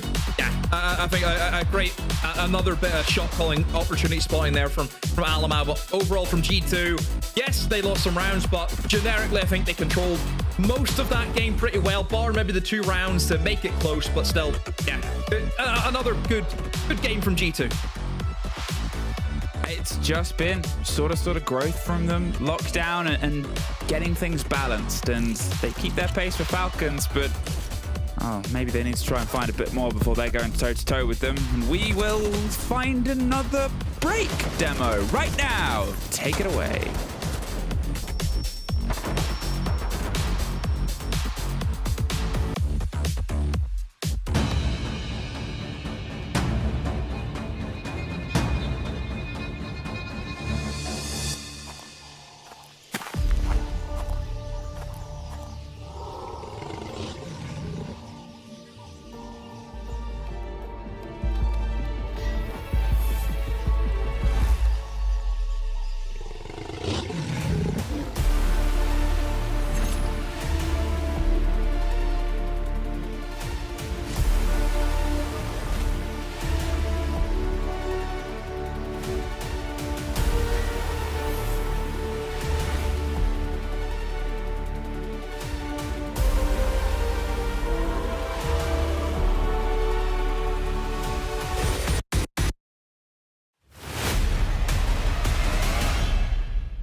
What a result we just had. G2 victorious, but only just by the skin of their teeth against Wild. It's been wild watching this evolution in this opening week of Stage 2, but still, it's G2 that take all 3 points. Yeah, and again, we'll start with Wild. It's a kind of deja vu of yesterday. Wild have once again lost, but have put in another performance that shows that they can compete at this level. It's night and day improvement on Stage 1. Yes, they didn't get any points, but think about it this way. A 1v1 that Evan loses to Lyra goes a different way. I know there's a few glitches in the game, but for argument's sake, Wild take points out of G2 today, which was completely unthinkable before the game and even into last stage. Their improvement is really good, and I thought they showed some great resilience, being, 3-6 down, to then come back and actually get it to a 12th round. Wild wouldn't have had that character last stage, so big kudos to them. I think for G2... It's one of those moments. Yeah. Look up. And I think for G2, the points are so much more important than the performance at this stage of the season. They're going to come good. I think they were maybe a little bit lazy, a little bit sloppy in maybe how they, not how they prepped, but how they executed that game plan. I think they took a few too many risks, but they got over the line and locked in just about when they needed to. Yeah, I think it started rough for Wild in total, you know. Starting an attack on Controlette versus one of the best defending team in the world. I expected it to be, honestly, an absolute bloodbath. Yeah, I expected 7-1, 7-2. 7-1, 7-2. Like, it was going to be hard. And I was surprised, happily surprised, once again by Wild. Not only did they take a point away from VP yesterday, they were very close to overtime. It's just beautiful to see the constant evolution. If it wasn't for Blast, just like dropping double digits again and going Blast crazy. was crazy. Exactly like yesterday. It's on 24 kills across 2 maps. Yeah. It's really, really good from Blast. Yeah. And yeah, just coming back to that Wild point again, quickly, it's kind of nice to praise the team that loses. Like, round 7, they're playing a Caveira. Do you know what I mean? Yeah. Like, they're still confident in their own abilities and their own strategy. Like, it's resilience, you know? It's a lot of the things that teams have talked about with us in interviews. The confidence, the resilience to just go and keep going. And yeah, I think that's a good sign for them across this stage. They just love what they do. Yeah. Esports. It's healthy for the team and it's healthy for EML in general. And actually, let's take a look at the picture of health himself, Mr. Doki from G2 Esports, victorious here today. Yes, picture of health. Look at this. A fine specimen. Terrible? No, it's just you. Fine specimen of a man. Welcome on your first interview. Welcome back. Stage 2. Welcome back, Jack. That's just Milosh. We love you. Don't worry about it. What do you mean? Is everything good? It looks like so pixelated. Yeah, no, it's on your side. It's fine for us, Jack. It's on your side. For us, you look incredible. That's what I mean. Great. It's just you. Great. I don't mean you Fantastic. as in you. It's your side. Anyways, Doki, congrats on the win today and yesterday also. It got a bit hairy, though. So can you walk me through the game and kind of the different inflection points that ended up in you winning at the end of it? Yeah, I don't know. Like, I played bad some rounds, I guess. So I think I got a lot of entry engagements lost. So some of the rounds were a lot harder. But I mean, it was a pretty simple match. I think they banned Warden and then didn't play any flashes or smokes, but that's fine, I guess. But yeah, I don't know. That was interesting. I guess we'll use that one next game. I'm curious as to how do you prepare to play against Wild, because I feel like they're kind of unpredictable in the sense that they don't play as much as you guys. They only play tier 1, and I don't know if you scrim them a lot, but with a new coach, new direction, it's kind of hard to prep against them. We actually don't scrim anybody because everybody cancels against us in Europe. So we are scrimming. I'm not joking. I'm so mad. We are scrimming like fucking bots every week. Sorry, excuse my language. It's so annoying. So please stop cancelling our scrims. But yeah, to prep against them, we didn't really do anything. Ramalho and Camera did everything. They had 6 maps prepped step by step. So whatever. GG. Hello, Jack. Hi, Jack. Can you explain to me how you died in round 6, perhaps? Was that the shotgun on the stairs? I don't think so, no. I think you was complaining about how you died. You didn't know. We've got a clip to show you if you want to see it. I want to see it. Yeah? Bring him up. Because I think you got Ferrari peaked. No, that's fine, that's fine. Listen, this shot. I will post on Twitter after this game one crazy death that I'm very angry about. So yeah, you'll see. Check my Twitter, Doki6, guys. Check my Twitter after this game. He's not promoting skins, just promoting his own socials. Fair enough. Yeah. Yeah, fair. He's got a good acting career on him. Honestly, I have to say, Alamau, maybe rethink it, but you specifically in the G2 skin ads that we've been seeing over the past few years, real good. There's something to work with here. thanks very much. I appreciate that. The famous That'll be me quote. after I retire. F-word LMAO, the famous quote from the honestly, I just love it. He had a lot of fun saying that, I'm sure. Now, look, Doki, with this first week, you had a great opener, sure, today, result, whatever. You still get all 6 points. It's great. You mimic the openings of last stage. It's looking really good. What's the continuation from now on? Because you're riding that high off, of course, EWC, the hype up into opening the stage. What happens from now on? We have a really tough week next week. We've got Falcons and VP, so that'll be good. And then pretty smooth sailing, I think, for the rest of this stage. I hope, at least. But yeah, I'm looking forward to next week. There'll be some good games. We always like playing VP and Falcons. I think last season was like 8-6, 8-7 or something. Yeah. So they were good games. So yeah, that should be interesting. But apart from that, I don't know, we just want to go to Munich and then lock in SI. And then have a relaxing end of the year. That's the plan. There we go. That's the plan.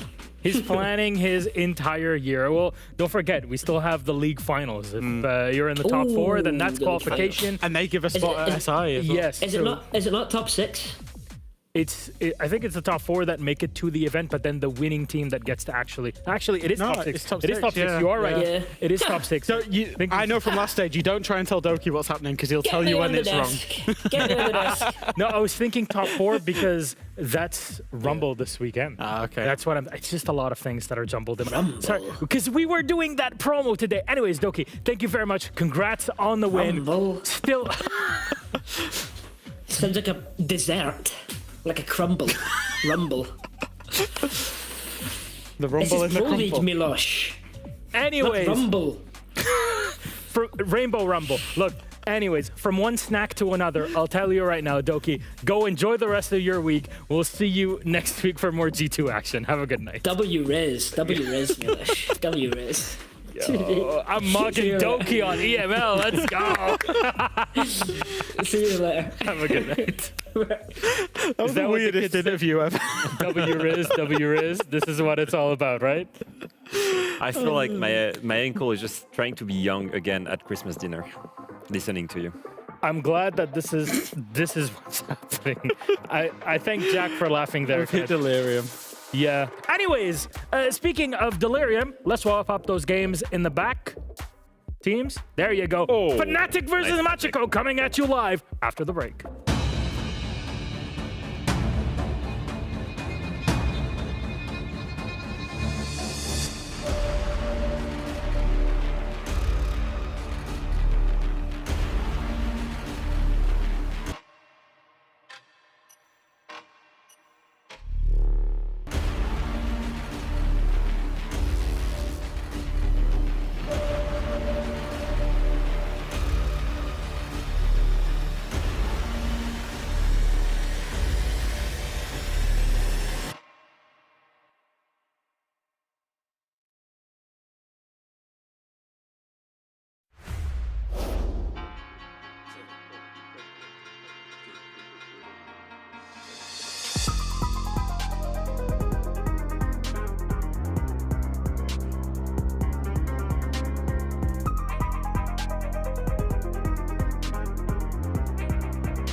Hello and welcome back to EML. Fnatic versus Machiko is about to begin our ultimate matchup of the day. Game number 5 out of 5, best of 1 series.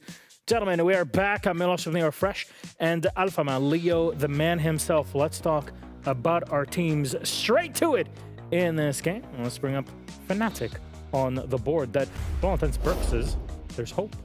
Absolutely. My former organization. Yeah, it's true. Finally really on the rise. I interviewed him and the video doesn't exist anymore. Never, yeah. It was a good interview, actually. Yeah. I was told. Happy to see these guys, on the rise. Yesterday, first win against Wolf. A little bit close for comfort, but I think overall, a good start from Croc, then you pick up.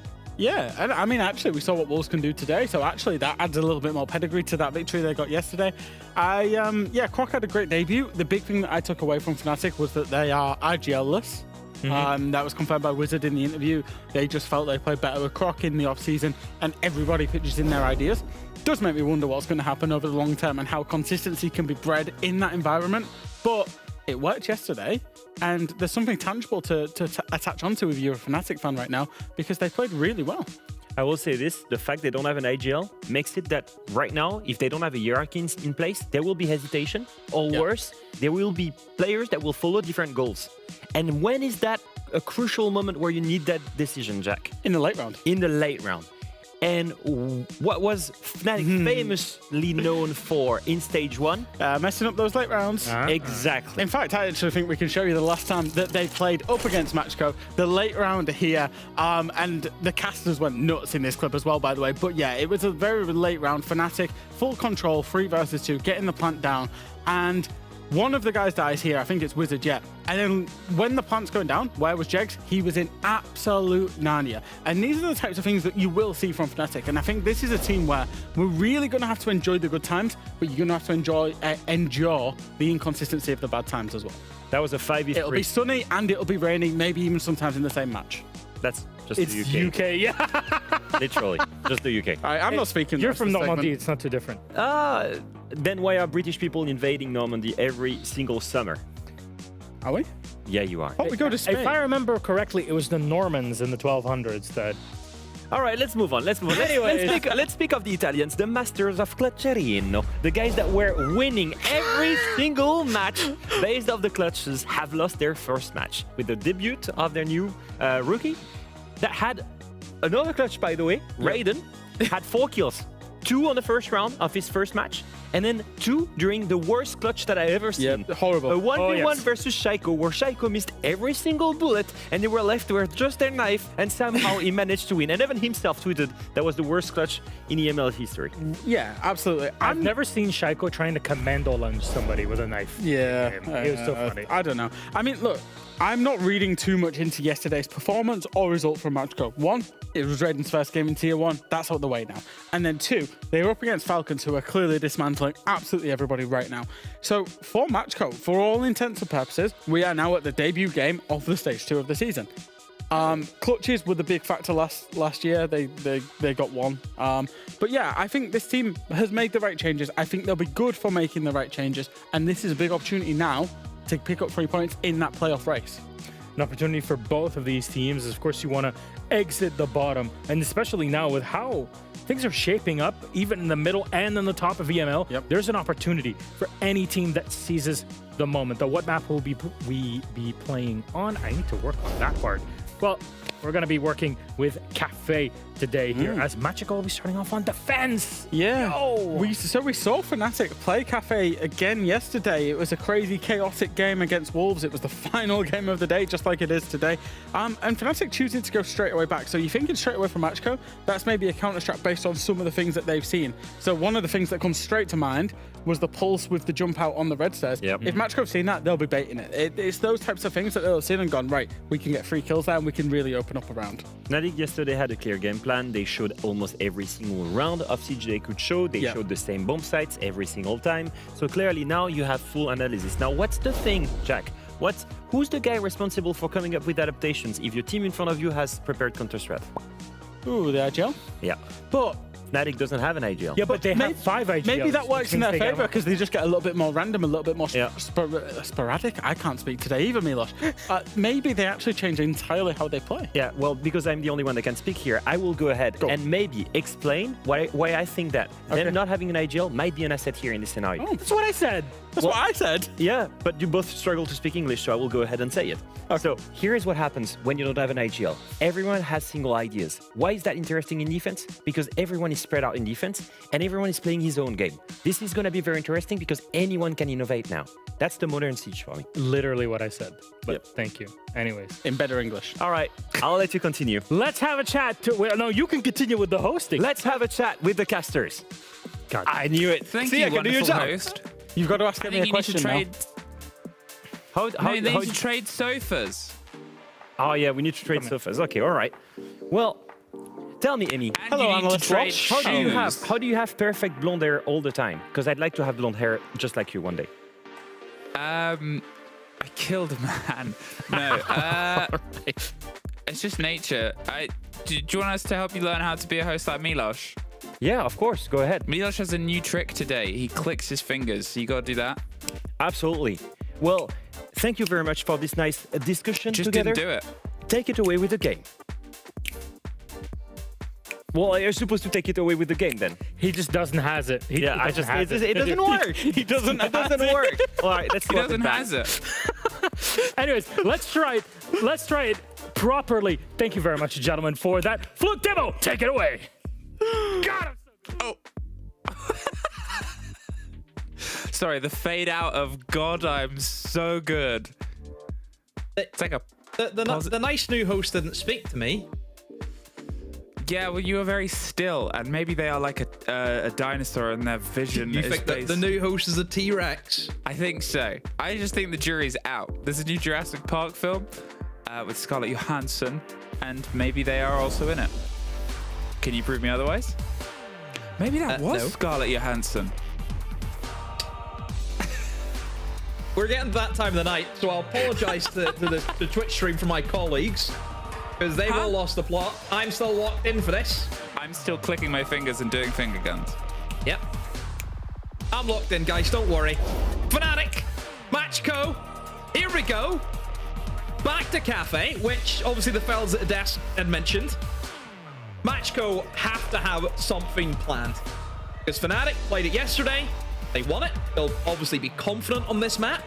So it's down to Matchco to see how they're going to adapt against what Fnatic are going to play like. It's always that sort of moment, right? We've had back-to-back performances on maps. We've seen lessons learnt. We've seen lessons punished. Obviously, Virtus Pro had a similar thing at the start of our day, and it did not go their way. Now it's time for that lesson to be learnt again. And if Matchco are able to pull points from this game, any points, that means after the opening week, the opening 2 play days of EML, the only team that would have no points at all would be Team Secret. Who would have thought? Not me. Look at us. Finger guns. I'm doing finger guns again.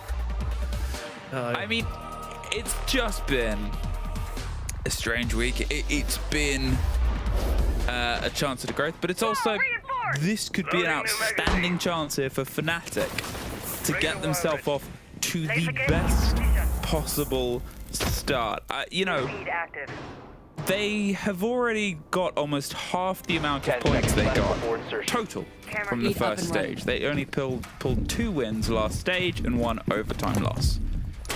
If this goes into any way their favor, if they get an overtime win or a win, they are 1 point shy of their entire performance last summit. They could be keeping pace with Falcons and G2 at the top, which, I mean, just goes to show you never can tell.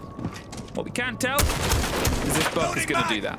Open up bottom white, get some pressure around onto the site, make sure that they can't just freewheel their way down, but most importantly, if anyone does try and rotate down, they can't do it safely. They're going to try and now force anyone off the top 2 floors, but there's only really one, and they're on the other staircase hiding around red. I would guess it's actually on the Valkyrie. Which is a fun thing to say 10 times fast. I'll not try and repeat it. I'll save everyone the pain of that. Look at the lineup though from Matchco. You got triple C4s alongside the Valkyrie, and I'm pretty sure one of the Valkyrie cameras is situated inside of Pillar that will also look in towards Train. So they actually will have info for some, C4s downstairs, and I think that would be a quite a good strategy whenever you know that Fnatic are going to play this fairly standard, where they'll move in with the vertical operators, that being your Sledge and your Buck. So it does give you possibilities of getting these C4s. And speaking of, Dora has one ripped and ready, but thinks against it now and is actually going to rotate over towards Cope now and take up that position. But Fnatic holding the flanks, just letting Jegs and Sarks get on with the hard work. And speaking of holding the flanks, Wizard been able to get one. Just keep them on their toes. That's it. The opener is theirs. They force the pressure and they lose Teb on the smoke as well. It's going to be a bit of a blow. Now they can still try and waste as much time on the hatch breach as they want, as the two soft destruction try and get the work done. Will that get the claw? No, it does open up the angle and they're going to go for the breach just close by, but they can't quite get it threaded out. Wait for the teammate to move, roll it onto the other side, and that does get the claw, but the Tubarão goes in, and yeah, very dangerous. Place to rotate would be a hilarious way for us to start the Tubarão. More than happy to do this. I was hoping they would throw it when I said this. That'll at least buy them a bit more time. I don't think they'll get a catch on towards the third one. But with 40 seconds, you may as well just try it. They've prepped it and they've loosed it in a second. There's the burn. On the bakery side, a big rotate. Yeah, Fnatic. They've realized they can't play through the tub here, Demo. Yeah, and whenever you have the Capitao, it's going to be perfect for pushing in towards Bakery. He's still got Wizard here applying that back pressure and should be able to net the tub, which he does. Wizard playing that nuke oh so well. A third for him. It's a 1v2 though for Lolo, as a lot of kills come in. Lolo 1v1 now. Wizard has to clutch up. Lolo has the time at his advantage. A swing comes in from Lolo. What on earth happened to Fnatic? You blink and they've just fell apart. Lolo did it all and it still wasn't enough. The fact that, again, we've seen a Nook play, which we've seen multiple maps, multiple players today just sneak in a Nook and get, you know, sort of big plays. And yeah, Nook's always been capable of this stuff, but really having a Nook day. And then, obviously, the feed in. The fact that it had to be almost a clutch versus a clutch situation to see who could clutch it out. And they set it on the desk. There's one team that really wore that mantle well last split. Matchco are off to that start once again. I mean, what?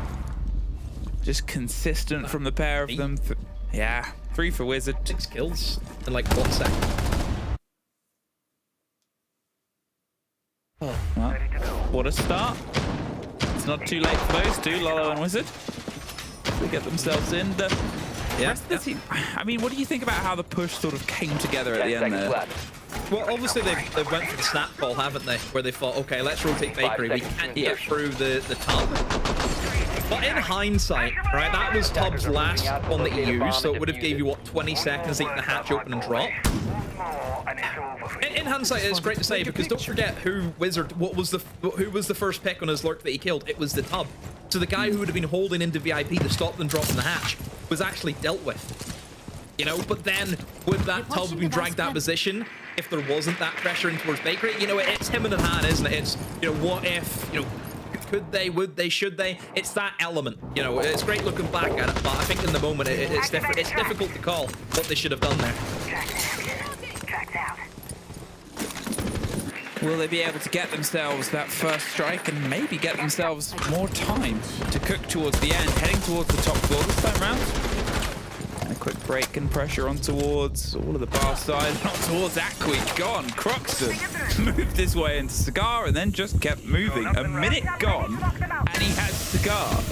And he has no one else near him. That's the sort of moment right now. Now he's waiting for his team to swing in onto the windows, but they're being held back. They've got themselves tucked in piano and found a route for a split second before Croxton got himself a second. Now, where do they go from here? Matchco, all the pressure's on. The site is collapsing. There's about to be a Croxton third.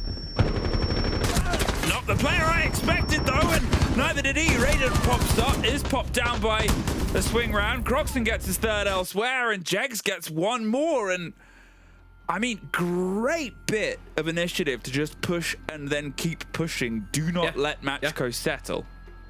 Yeah, you just if you've got them, you know, pinned against the wall, you keep them pinned, don't you? You don't let them try and break free, and that's exactly what they did. They just kept on moving. You look at that hold inside of Piano. There wasn't really a hold. They didn't bring the operators that maybe they should have. Again, just a disclaimer for everyone. Clash is quarantined at the moment, so it's the reason why you're not seeing any Clash. But you've still got an operator like Amira, for example, who's great at holding in towards Piano. So I think that's probably something that Matchco need to look at, is a strong operator to hold that side of the map. Because Piano, it's not the easiest of rooms to hold because of the window gameplay. Obviously, that's one thing that Cafe has going for the attackers. Is you just sit outside the windows and just, you know, play in the rappel. But you need something to kind of stop them from having that early access into Piano, because Piano is kind of like the gateway to that whole bomb site. You know, you get Piano, you have so many different avenues that you can walk into site from. So you need to try and hold that a lot better than what Matchco tried. Well, one apiece, and they had an exciting day, or end of the day, yesterday, and looks like we might be hurtling towards that immediately. Pressure, full blast, full sprint, and full send in. 3 players have been able to get 3 kills each across the opening 2 rounds. He's sort of looking across the roster and thinking, okay, who's next? Who's going to have that next pop-off moment? And can it be one from the side of Matchco to almost have a response towards Fnatic, getting their teeth stuck in the fuse? Popping their way just on towards the stairs, get some control over the side of Red, and be ready for an approach from a friend, but unfortunately that doesn't seem to be the case at this point. They're keeping themselves hands off, away from the site itself, and just relying on the intel. Maestro Cam's Valkyrie bubbles and the wobs of Malusi will give them a read in, as does that. A quick removal of Croxton, and no repeat of his heroics from the previous round.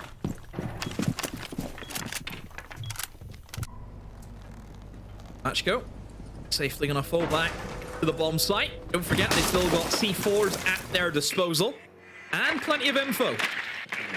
So C4 kills still on the menu. Got the IQ though, so I think dealing with the Valkyrie cameras not an easy thing. Still not a great spot, I would say, for Fnatic being able to move a man down. That also being your flank protection. They have to start working the verts though. You start opening up the hatch. See, spot the Valkyrie cameras. 2 of them, both actually in the bomb site, more so than playing upstairs. I think the win gun here for Fnatic is going to be, you know, how swiftly they can deal with anyone holding in towards Pillar, because usually Pillar is the way that teams will try and retake that bomb site. So, yeah, Pillar control is going to be a must here for Fnatic. They have long sight lines through, but with one body left, we've talked about the importance of the trade game time and time again. It's just the retreat down on towards the kitchen, waiting for the flat firefights. They have this pressure they can apply from underneath as well, led by those cams with the C4s. What are you going to go for here? A drop down in towards the train is about to be met by a very powerful gun. As Starts finds Teb, the drop comes through. They miss the moment, but they keep on holding down and unfortunately missed, whiffed, and moved on. At this point, do they have the cams, the intel? Do they have a C4? There it is. There's the read, there's the placement, there's the catch. Oh! Oh! Shot out! An Angel holding on as they pull the plant together, but a shield absolutely battered by bullets either side. Where do they go? That way, they were able to at least get them a little bit wiggled, but it's a team kill! The panic of pulling themselves through. Gets one, gets a missed moment, but leaves the verticality. 22 seconds demo. And they might not have the truest angle that they want. It's Deepak on a punch, and the retake of the verticality. There's one, but they're gonna drop the hatch for the fight. There's the cover. They don't have the time. Demo Fnatic somehow, some way, stuck it.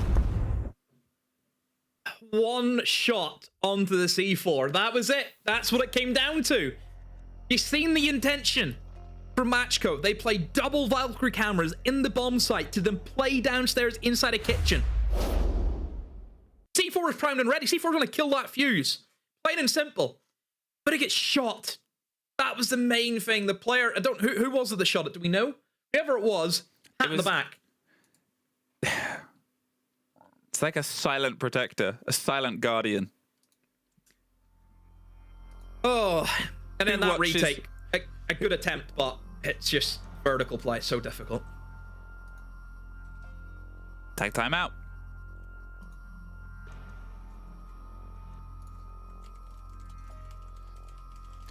I mean, what else do you sort of put it down to at this point? Matchco, it's scrappy.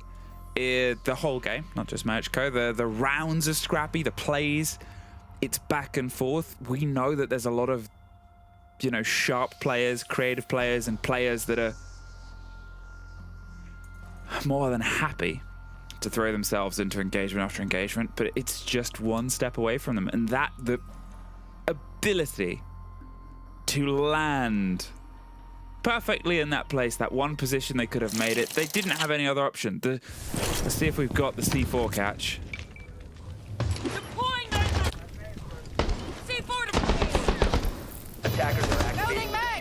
I think that might have been Deepak from the position and maybe the sound of the gun. Maybe.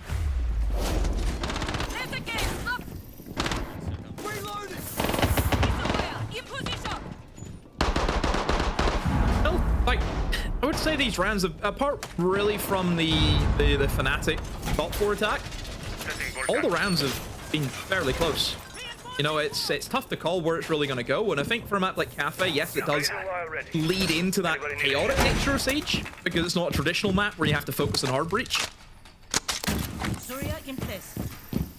I mean, I've always loved Cafe because I think you can apply such fun structure to your approaches.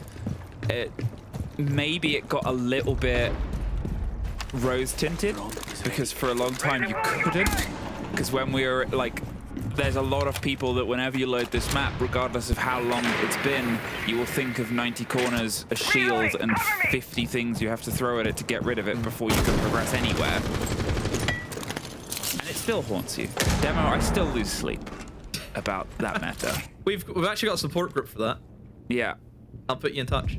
Oh, thank you. But then you get very creative with your takes. There was an era where it sort of pulled itself up and oh, they're stuck on the roof, Jags. Yeah. Oh, it's the repel. Yeah. That's a very quick rehost, thankfully, early on, but gives a bit of a break. Does slows things down just a little bit. It's just I think that's the only rehost that we've had this evening, so we have been very fortunate. We have been.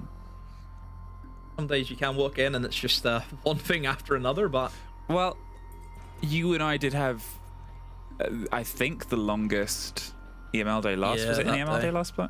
Yeah, it was an EML playoff. Then we got day. a support group for that. The issues, every game going to OT. Yeah, I think it was Xenox and Guz on APL. They had quite a long day earlier on today as well. Yeah, we're just trading places. Not bad, not bad. But again, just takes the pace out of the game ever so slightly. The Fnatic, just look at the scores in terms of how yesterday went for them, because again, it was on Cafe, so we do have a sample size to compare it to. They were able to take 3 attacks on Cafe, and then they swept with 4 defenses to finish off, make that 7. So 3 attacks is what they were good for yesterday. At the moment, they're good for 2 and still have 3 more rounds to play with. So it is looking pretty sharp here for Fnatic. Matchco had a dreaded time against Falcons, and well, I mean, who can blame them? Look at the way Falcons played today. Is that just the case of they're back and Matchco were just the the first straw to fall, really? It's the Shaiko Revenge Tour. What is Revenge is that? I don't know. I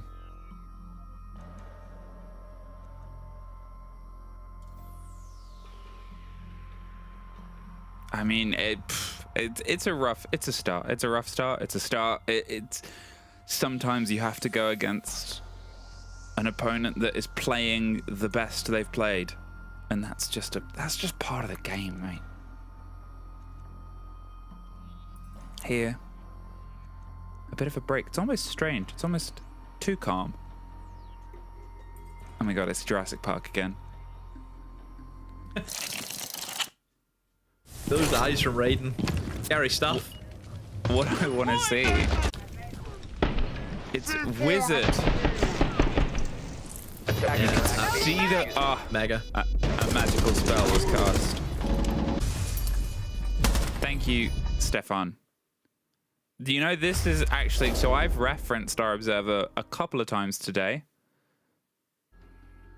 I won't reference that. I referenced our observer. You're not supposed to see that. That's behind the scenes. Yeah, that's. It's like where you're watching a panto and you've seen like you've seen a guy in the backstage in the panto, like this guy just sitting there pulling a rope. It's What wicked. you've noticed. We're holding space. And I've set it up and I've said, oh, wonderful observer, great observing, and not once has Easy or Stefan gone, it's me. That's how they sound. It's a perfect impression. But now, finally, 7 hours later, I don't know, however long it's been, they show up. It's Wizard. Why are you saying yours? Why are you doing like a Severus Snape impression as well? If I think Easy made for the role. My word. And bear with us, everyone. Try and get in as quick as we can. No, not that bear. Oh, right, okay. You scared me. Scared me for a second. Bear beats Battlestar Galactica. What? What are you on about? Reference. It's no, fine. I don't get the reference. Okay. I'm just gonna take a guess. Is it Simpsons? No. Okay, then I'm all out of guesses. Okay. I'm not gonna tell you either. You should just be ashamed of yourself. That's fine. Don't have to tell me. I really don't care. No.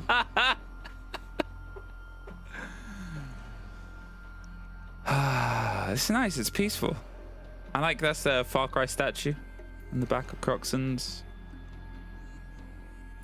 Which was that? Far Cry 3? No, Far Cry 4. Yeah, that's Far Cry 4. I'll believe you. Wow. Take your word for it. So when I said, do you want to, we cast this Ubisoft product, if we wanted to go and cast competitive Far Cry, you wouldn't want to do that? Would I want to cast a single player game? Listen, if you start to pull apart the idea, it might fall apart. So, are you in or are you out? I'm out.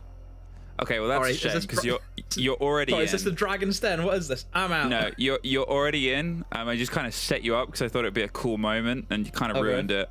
I don't have an option. No, you ruined this moment. Please bear with us. There is a slight tech delay. Slight one. And lengthy one, but still.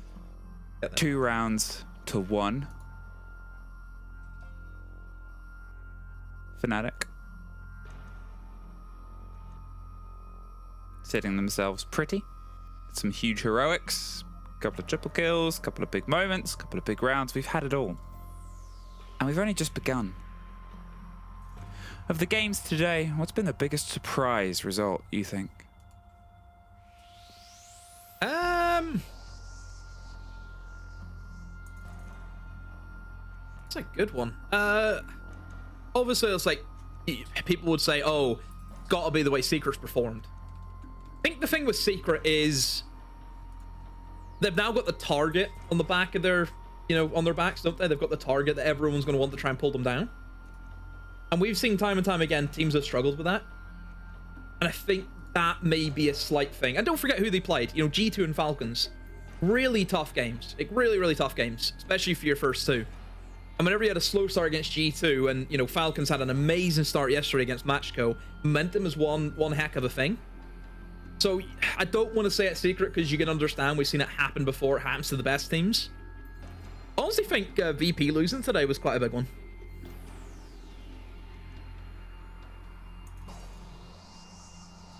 It was. I think it was a surprising one as well. I think based on the performance that we've kind of seen, we've had superstar performances. And we always sort of make the comment of you cannot base an entire thing around. But it's worth always remembering Pasha played unbelievably yesterday. And they were one of the best rated players around. You had that consistency from them. And then, not to put all of the pressure on a single player, but it shows what happens sometimes where if you are missing that sort of talisman player, if you are missing that connection, different result, different end line, and suddenly you're sitting down. I think they're in 7th place technically because it was only partial points they got yesterday. What happens, or what would have happened if in that wild game Pasha wasn't as good as they were, right? Would it have been as surprising? They went, I think it was 24-9 yesterday. Pretty good. pretty good. Is that like, if you were to scale it? I think what Shaker's on the past 2 days is probably better, no? Like, isn't that 32 kills? 32. Yeah, he got 16 in both, and that's 32 kills in 9 plus 8, 17. So he's almost got, what's that? Is that 2 kills per round? In 2 days? That's wow. Yeah, that's scary. I mean, yeah. I think that there's sort of just beyond performance, right? At that point, you're looking at the numbers that people put together. You're looking at all-time greats. I remember for a long time, for multiple seasons after seasons after seasons of doing EML when it was EUL and back, we would always look at Shaiko breaking 100 kills. Deepak, what was that? Something Dutch. We would always look at, send down around to do an investigation. We would always look at Shaiko breaking 100 kills. It was always like, he's done it again. He's done it again. 100 kills. That's a threshold. He is a third of the way there after 2 play days.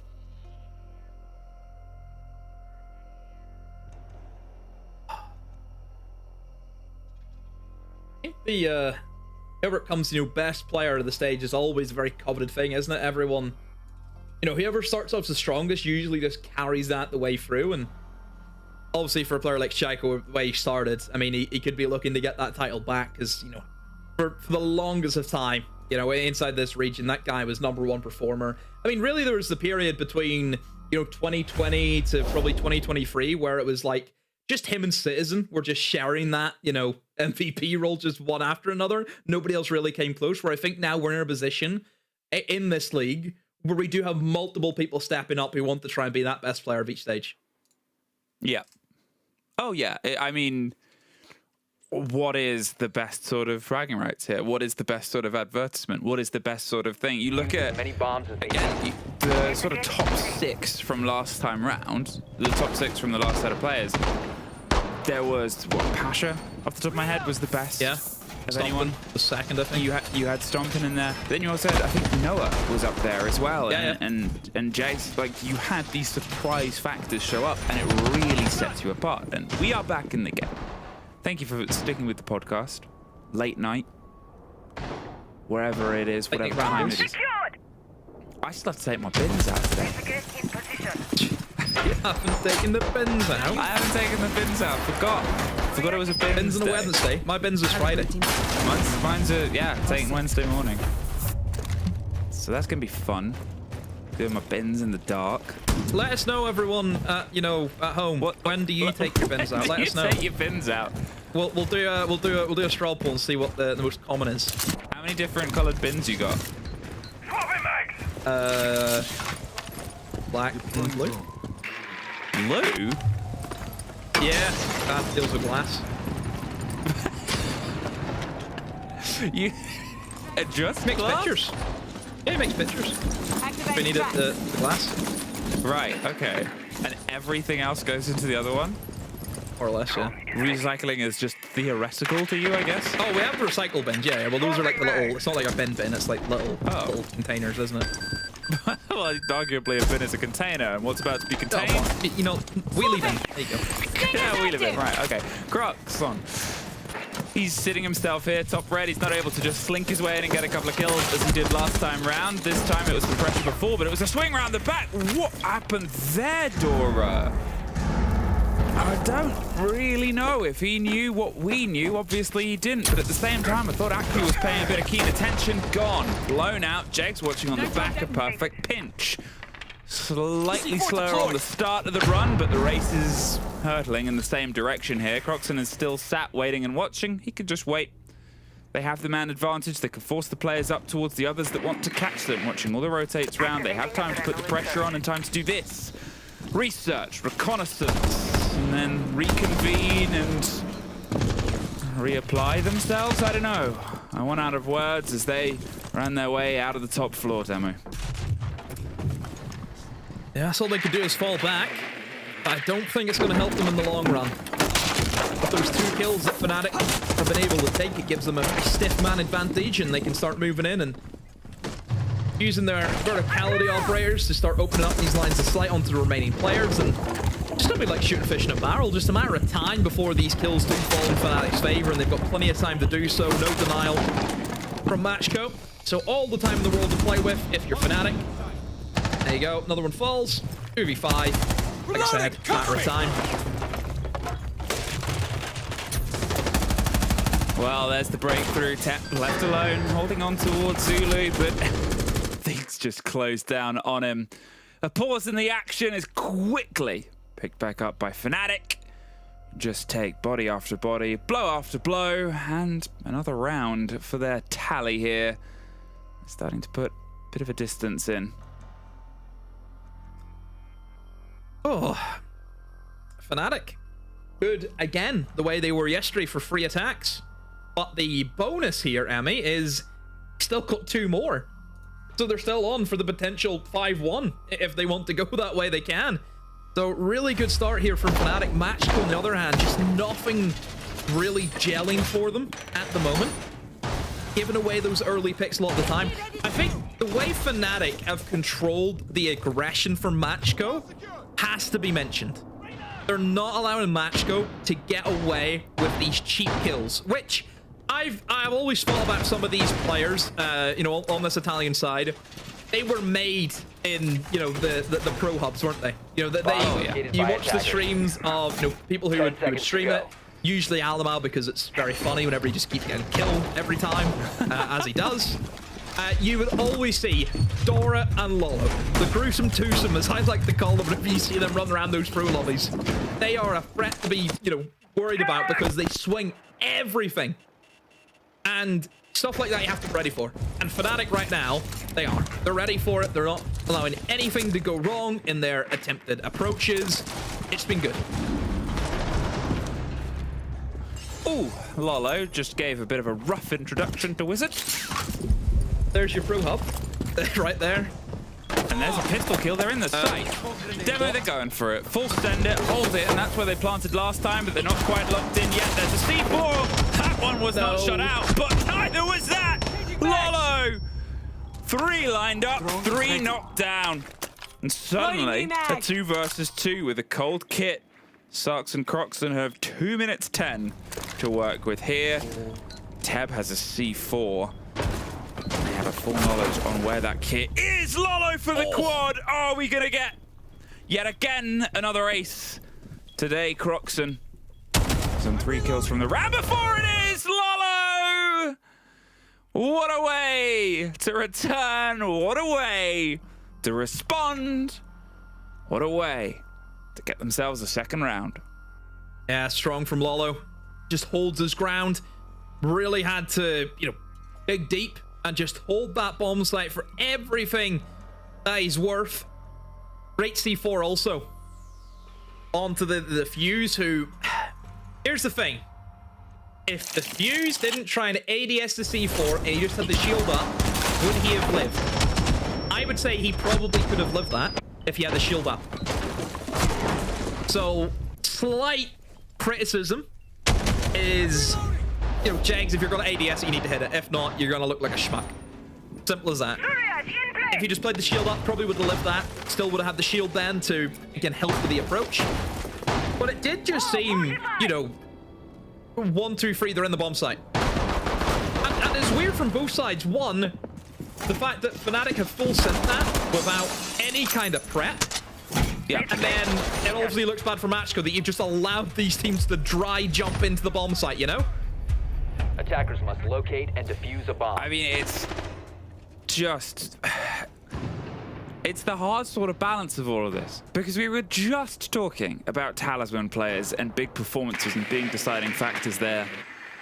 And over 2 rounds, it's 5 kills, right? Over 2 rounds, it's an ace to sort of put it in, and then it's 1 apiece. And we're in the same situation. Teb has opened up this time with a kill on Crux.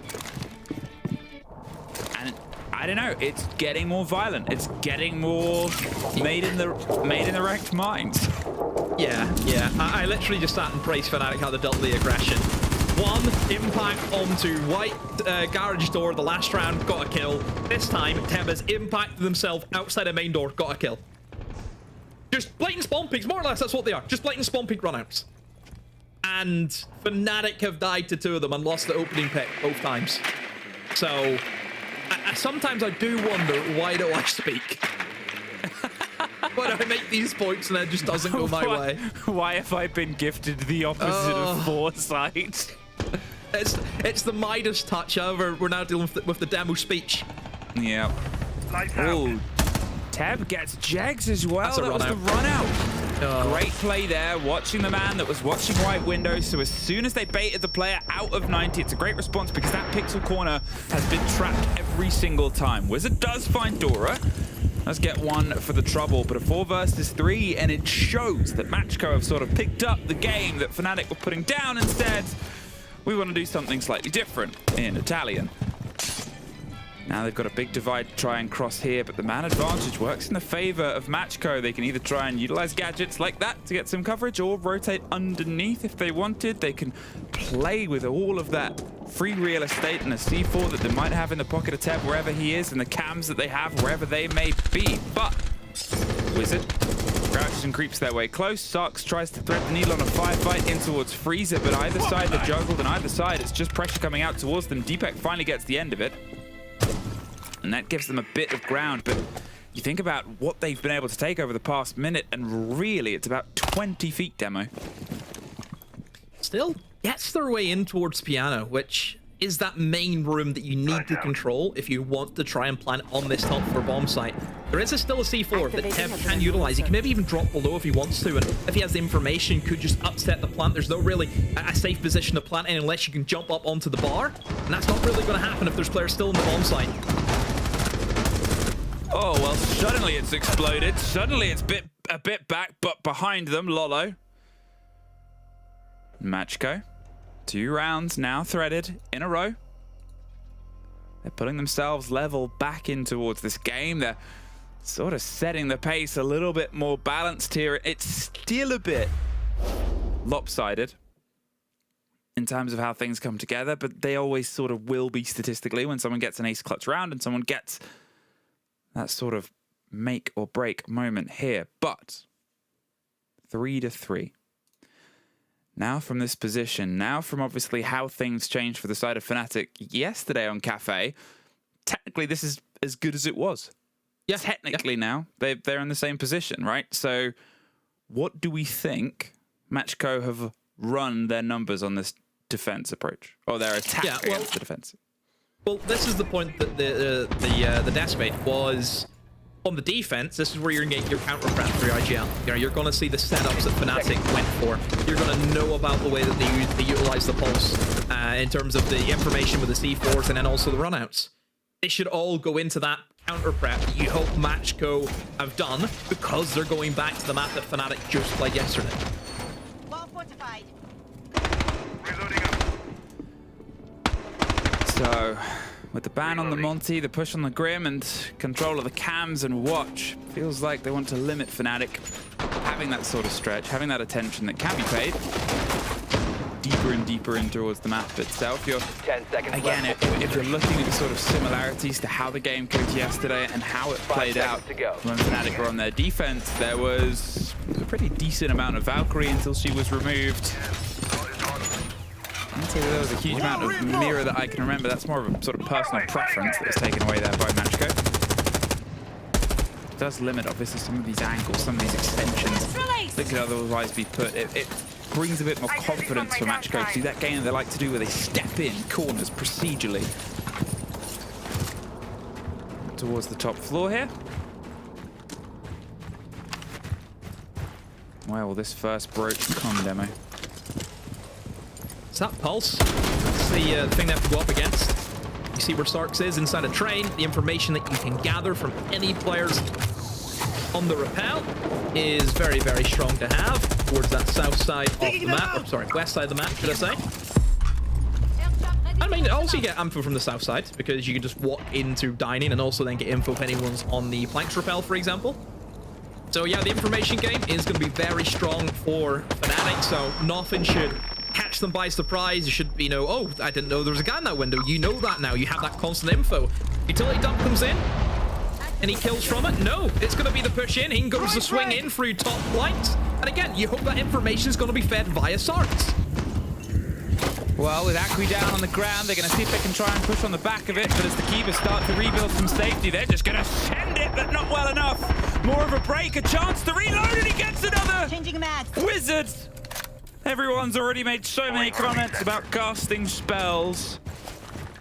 But he's also just really good at shooting people. Croxton gets Lolo.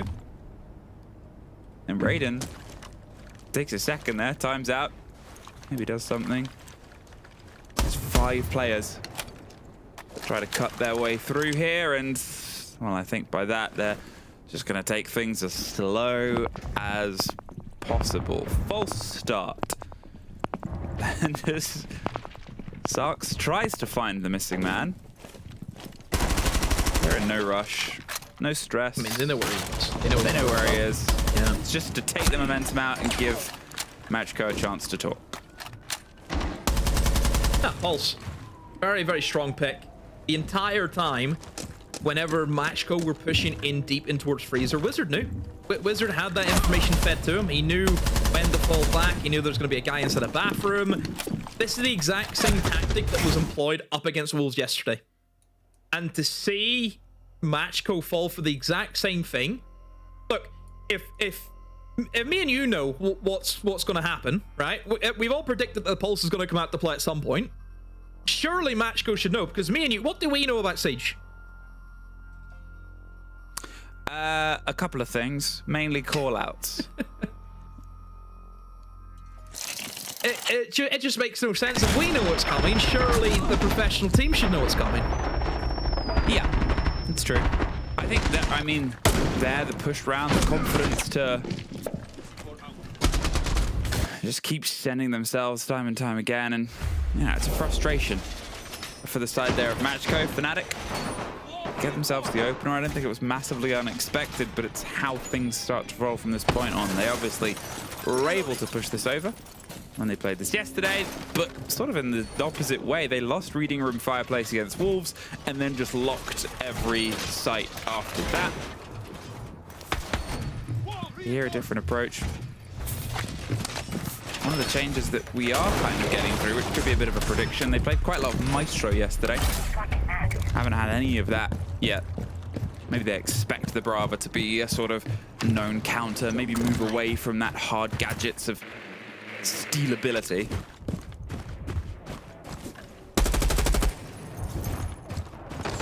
But another route. Another push, another chance here for Matchco. Still, Akui and Dora, unfortunately, a bit of frustration. Since the rehost, they're not obviously dead on 0 throughout how this plays out. Well, unfortunately, actually, Dora is 0 to 5. Needs to get himself in the game at some point. Dora and Akui, both of them, need to step up here, because the rehost has not been kind to them.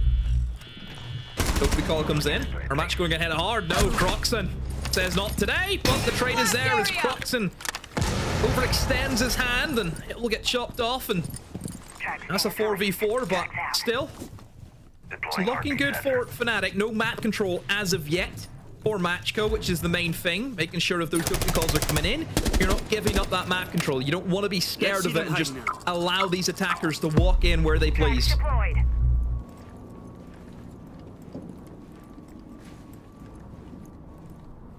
4-on-4 and a slow fight on Library is about to get very noisy as Dora will be about to find their first. They are not. Jags gets the connection. I mean, it's a hell of a gun. But it's just another frustration here for a player that desperately wants to cut their teeth in what is still a tight-laced match. There's maybe about to be a response, but with a minute 10, and with the fear of being swung from behind himself anyway, they just have to sort of move on. Push towards the player. Oh, the pulse. Starts holding on behind the carriage, and, well, there's trades either side. Wizard finds Raiden, puts the kick cold, and leaves Akui disco dancing in a bit of pain here as the pressure comes up from behind. But Wizard doesn't have to overextend. They're very good. Sitting, waiting patiently. With 40 seconds and the threat of a C4 stated into the aether, it's almost a pulse, but does get the end of the kill there. There's 3. Looks like he wants to opt, and now it'd have to be another 8th round, but we do not get that. Oh, insane from Jags. Picks up one, immediately 180s. Wallbangs the last player.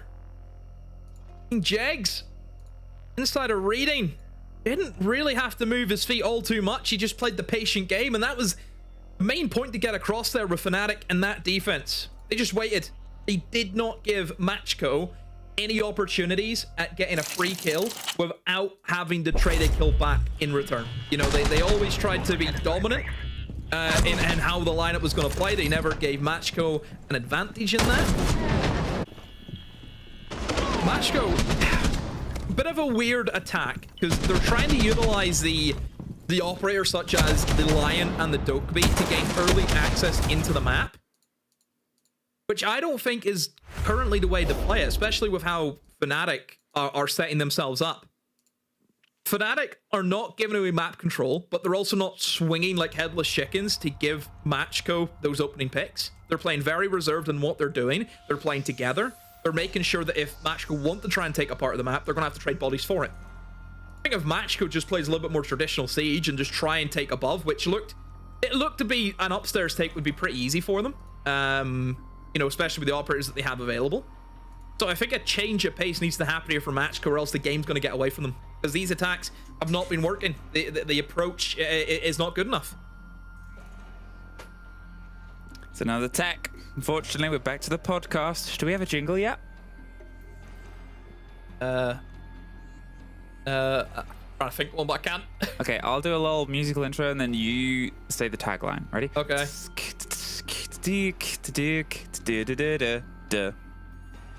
It's rambling time. Print it, ship it. Tommy, our producer, content, cold open. The rambling time. In the mornings, in the evenings, on the drive home. It's sold. I've got the confirmation. Now, next thing, merchandising. No, next thing is it's late, and it's a consideration to play into the teams, the players that they're going themselves into. Obviously, it's getting to this point and having these moments is never easy, but it's even tougher when it's late. It's a 5-3 split now across this. It's being pulled away from Matchco. Fnatic, they've tried to build momentum after the first round. They tried to build it, couldn't because of one player on the roof. Second, it's a tech rehost, couldn't. But the fact that they're still winning the rounds, I think also shows that it's hurting Makers. Matchco. God, I was in a different year then. I was in 2022 Paris, 2021. 2021. Different world. Different times. Different times. But it takes away again the sort of importance of how this game can play out, and the importance of how this played out for previous teams. If Matchco don't get any points from this game, they are one of only 2 teams that doesn't, the other being Secret. And if Fnatic get 3 points, they are one of only 3 teams to double down on winning, joining Falcons and G2 at the top of the board. And yeah, okay, big picture here, gang. People aren't expecting Fnatic to beat Falcons or G2. We always have upsets. That's the best thing about this game. But if we're looking at the comparison of wanting to be in the top 2 or the top 6 and not in the bottom 4, well, then you just need 4 teams you're better than. You just need to win. These must-win games, and this could be Fnatic doing just that to get themselves a chance at playoffs, get themselves a chance at the finals, and get themselves, I mean, the chance of dreams, Demo. Opportunity to have your name in lights. Oh, I had that. It was great. Did you just... I'm trying to think of the word. Oh, the words went out of my head. Relish. That's it. Relish was the word. I did relish. My favorite thing to do, and also a pretty great condiment. No, not a fan. Not a fan of relish. No. All right. What's your perfect hot dog? Hot dog? Yeah. Get your hot dog. What you want? Just put the sausage in the bun. Sausage in a bun. You want any sauce? That'll do me. No sauce. No ketchup. Nope. No mustard. Nope. No mayo. Nope. No fried onions. Nope. No crispy onions. No. Well. No. Apparently, I'm being told by our producer, who isn't Swedish, I'm going to preface this with, so if this is just some Swedish-Danish beef I'm about to throw myself into, say here. then I didn't know. Apparently they put shrimp on their hot dogs in Sweden. To be fair, I partially believe this. Not that I don't believe our producer, but when I worked with Fabian in the old studio, he would bring in some amazing weird food and be like, we eat this all the time. I'm like, what is this? And he's like, reindeer. I'm like, that's Santa's animal. Was it at Christmas time as well? He's trying to ruin the... He's trying to put me on Christmas. that naughty list. He's trying to do. Yeah. That monster. I'm not my surprise. Reindeer. That's a good one. Yeah. Hey, we're back in. Well, Thank you it's for not listening. far off just us eating venison, isn't it? That's what it is. No, just their deer of antlers. Yeah, You know? different kind of deer. I think people eat moose. Moose are massive. Oh, well, we'll have to ask the Canadians. We'll get back to the Canadians with an answer. Jesse. What they do have in Canada, Clamato juice. Unrelated. 5-3. Back in the game, Fnatic. They've been able to tie 2 defenses round in a row. And Jegs is feeling adventurous. Jegs is feeling like running out. And Lolo, probably not feeling like being shot in the face. At this point, just going to sort of check his route forward. Get the long run, but nah. If you can't get it within the opening 10-15 seconds, you can expect that they're going to get you when you go for it. So, too risky.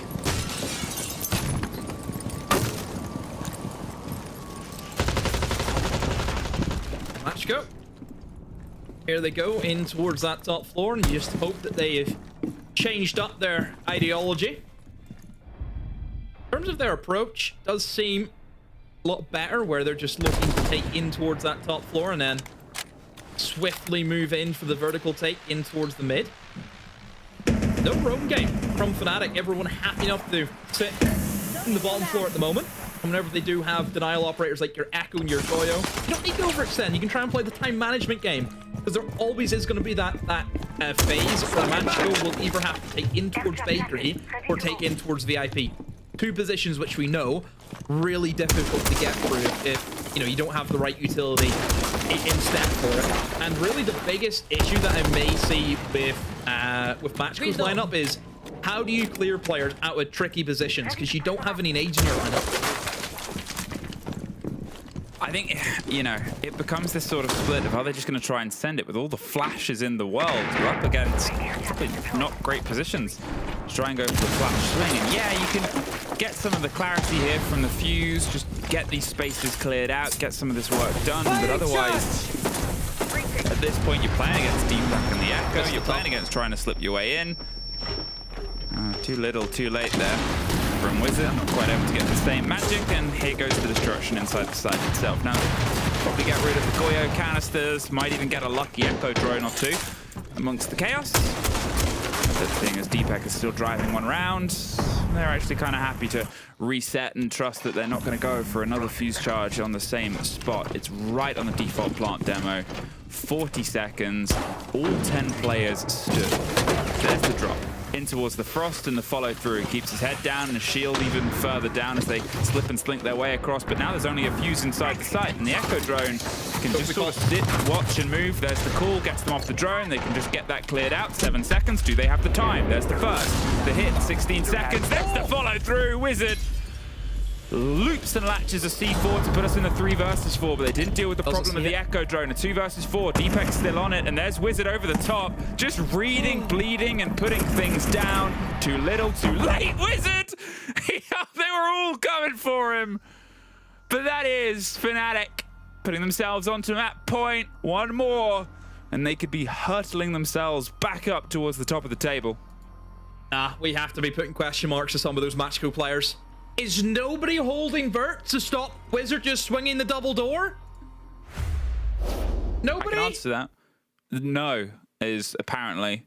Oh, there was one guy there. I do not... where he... Narnia? I don't know. Is he having lunch with Aslan? Honestly, that was a 4v2. You know one of them's Echo sitting in Bakery. Everyone knows he's sitting in Bakery in an Echo cam. That's obvious. The other guy... You knew where he was, that your teammate got C forward. Nobody's there. I don't understand.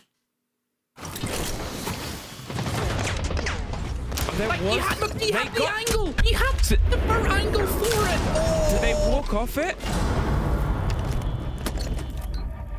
4v2. Look, where's the guy? Where's the guy? He left. Where are they? They're going down staircases. They killed Jegs and they were like, I've got my one. I've got my one. But then there was 2 demo. There was By the way, no, doesn't matter about the Echo. That guy pushing Freezer would have shot the Echo cam if his teammate went for the replant. So no, that Echo cam doesn't matter before somebody says, actually, no, does not matter. They would have shot that Echo cam. Yeah, take that, Twitch chatter. Or the rarer YouTube chatter. Defuse a bomb. Or the rarest of all, actually the most common, the Reddit thread. I haven't had a crash out in a while, but I think one was due. It's been a long evening. Yeah.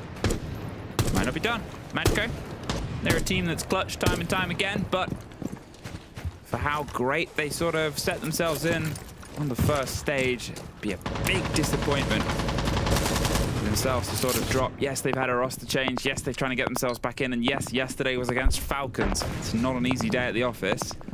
But Fnatic, a team that really struggled in the first stage, that sort of, couldn't quite find their teeth. The team that ended up on the lowest out of everybody has since taken points from you. You had double theirs last time. Stand by to witness the punch. Drone, I've been running. Can you at least take something back? Can you potentially also get an OT win? It's not unfamiliar terrain for them. So they find themselves being a bit cautious on the approach. Now holding onto the pixel swing and the support of the corridor. They're worried about an adventurous Fnatic player. And yes, Fnatic is flirting with danger, but... Oh, that was very scrappy, but it's 2. Somewhere else, Dora was pushed off, and, well, with Wizard getting Teb, it's a tale of 2 ends. Wizard 11-3 since the rehost. I think total is about 12-5, 12-6 or something. Sorry, 13-5, 13-6 or something. And Lolo, the man who got the ace earlier on, and the reason the game isn't already done, is done himself. Fnatic, I guess the lesson learnt here, etched into the boards in the snow. Don't bring us back to Cafe, we'll only get you 2. We may have a new power duo. I mean, Croxon and Wizard, both those players tonight, absolutely electric in the fragging department. So yeah, phenomenal work from Fnatic. Just more or less mirrored the scoreline from yesterday. So yeah, all credit to them. They played a great game, but Matchco, question marks have to be raised. Well, that's all from you and I this evening. It's been a pleasure, Demo. Let's go work on our podcast intros during this break, and until we see everyone next. See you after this.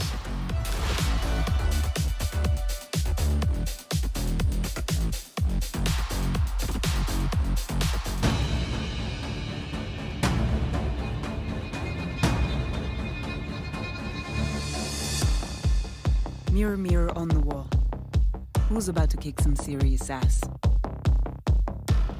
Remember, I'll be watching. Now you see me, now you don't. Get ready! I'm taking them out!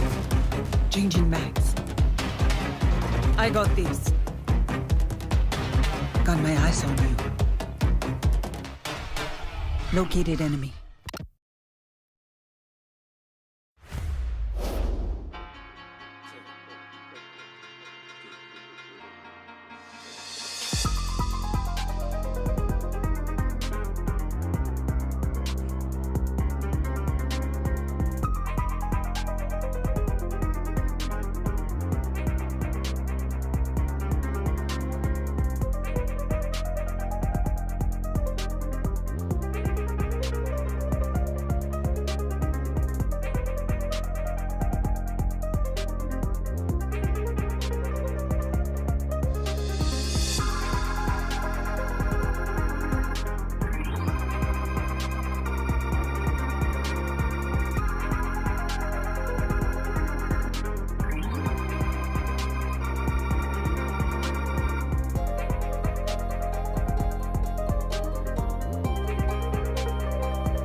Welcome back, ladies and gentlemen, to EML, and what a surprise!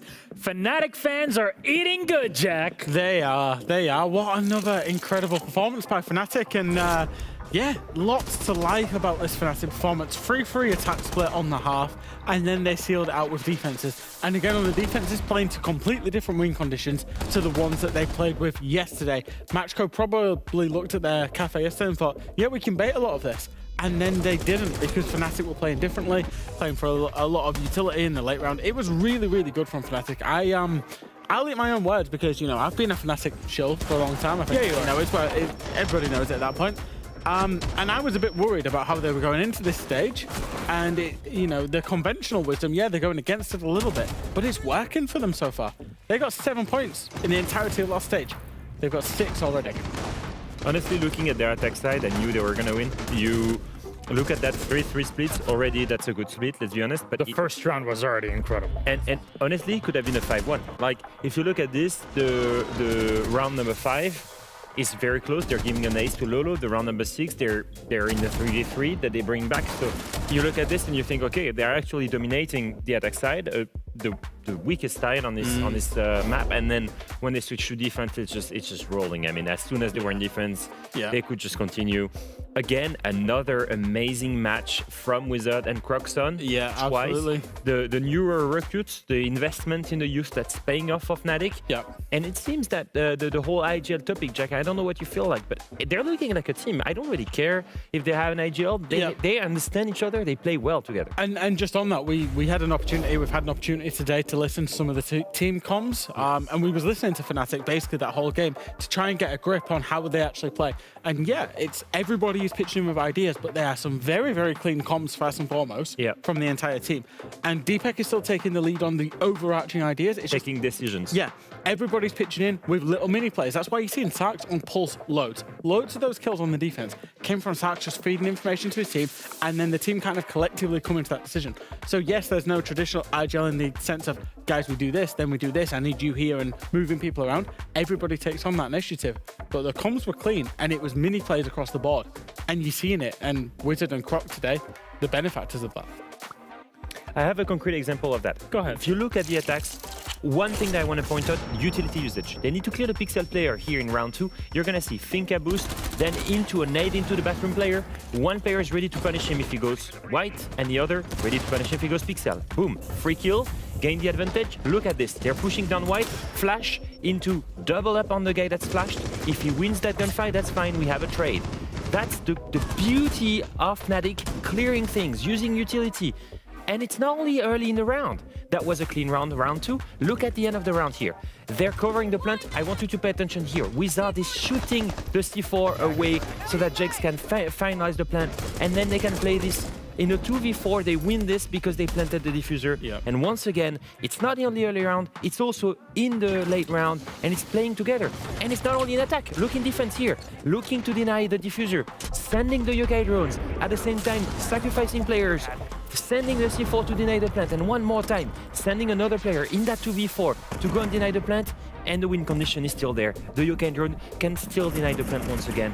So it was in the early round with utilities usage, it was in attack in the late round, it was in defense in the late round, all across the board. Fnatic is finally stepping up.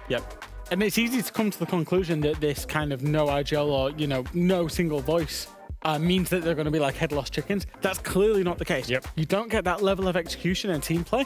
It's just a different approach, and it's working out beautifully for them. And it's giving space for someone like Wizard to really shine that we saw yesterday. We see him again today, and we really have to highlight him as a player because, if anything, he's just pulling magic through his hands. Yeah, I think so. He's been a real find for this Fnatic roster. You know, he showed his stage in a struggling roster last stage. He showed his worth, and then this roster, particularly today, he came alive. There was a big double, triple kill he got whilst he was playing the freezer upstairs, won his team the round. The very last round, yes, it was Biggie, it was Deepak on the Echo Cam, but it was Wizard with the C4 and then pushing in to kill the planter in that clip you've just shown as well. He's making some huge plays for this roster. Most importantly, he's doing so with very little experience. difference, doing so on operators that are not only fraggers operators. He's using utility here, main touchers and to barrow. If you look at his performance at the beginning of the stage 1 especially, he already showed some promises, and he's transferring that to stage 2 and only increasing his level. This Fnatic roster is promising, yes, but also because they bet on the right horse.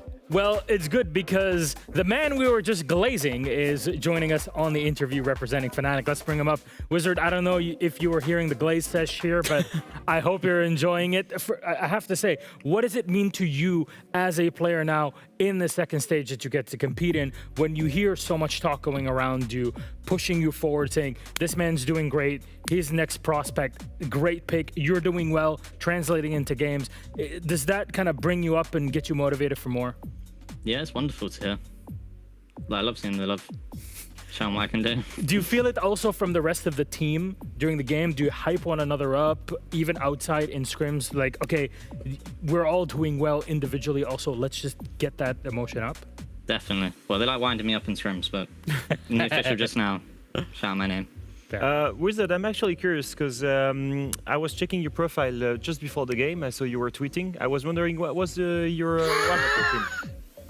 My warm-up routine? Yeah. I think I'll keep that one to myself. Wizard, I'm just going to say thank you very much for lending me your Lamborghini.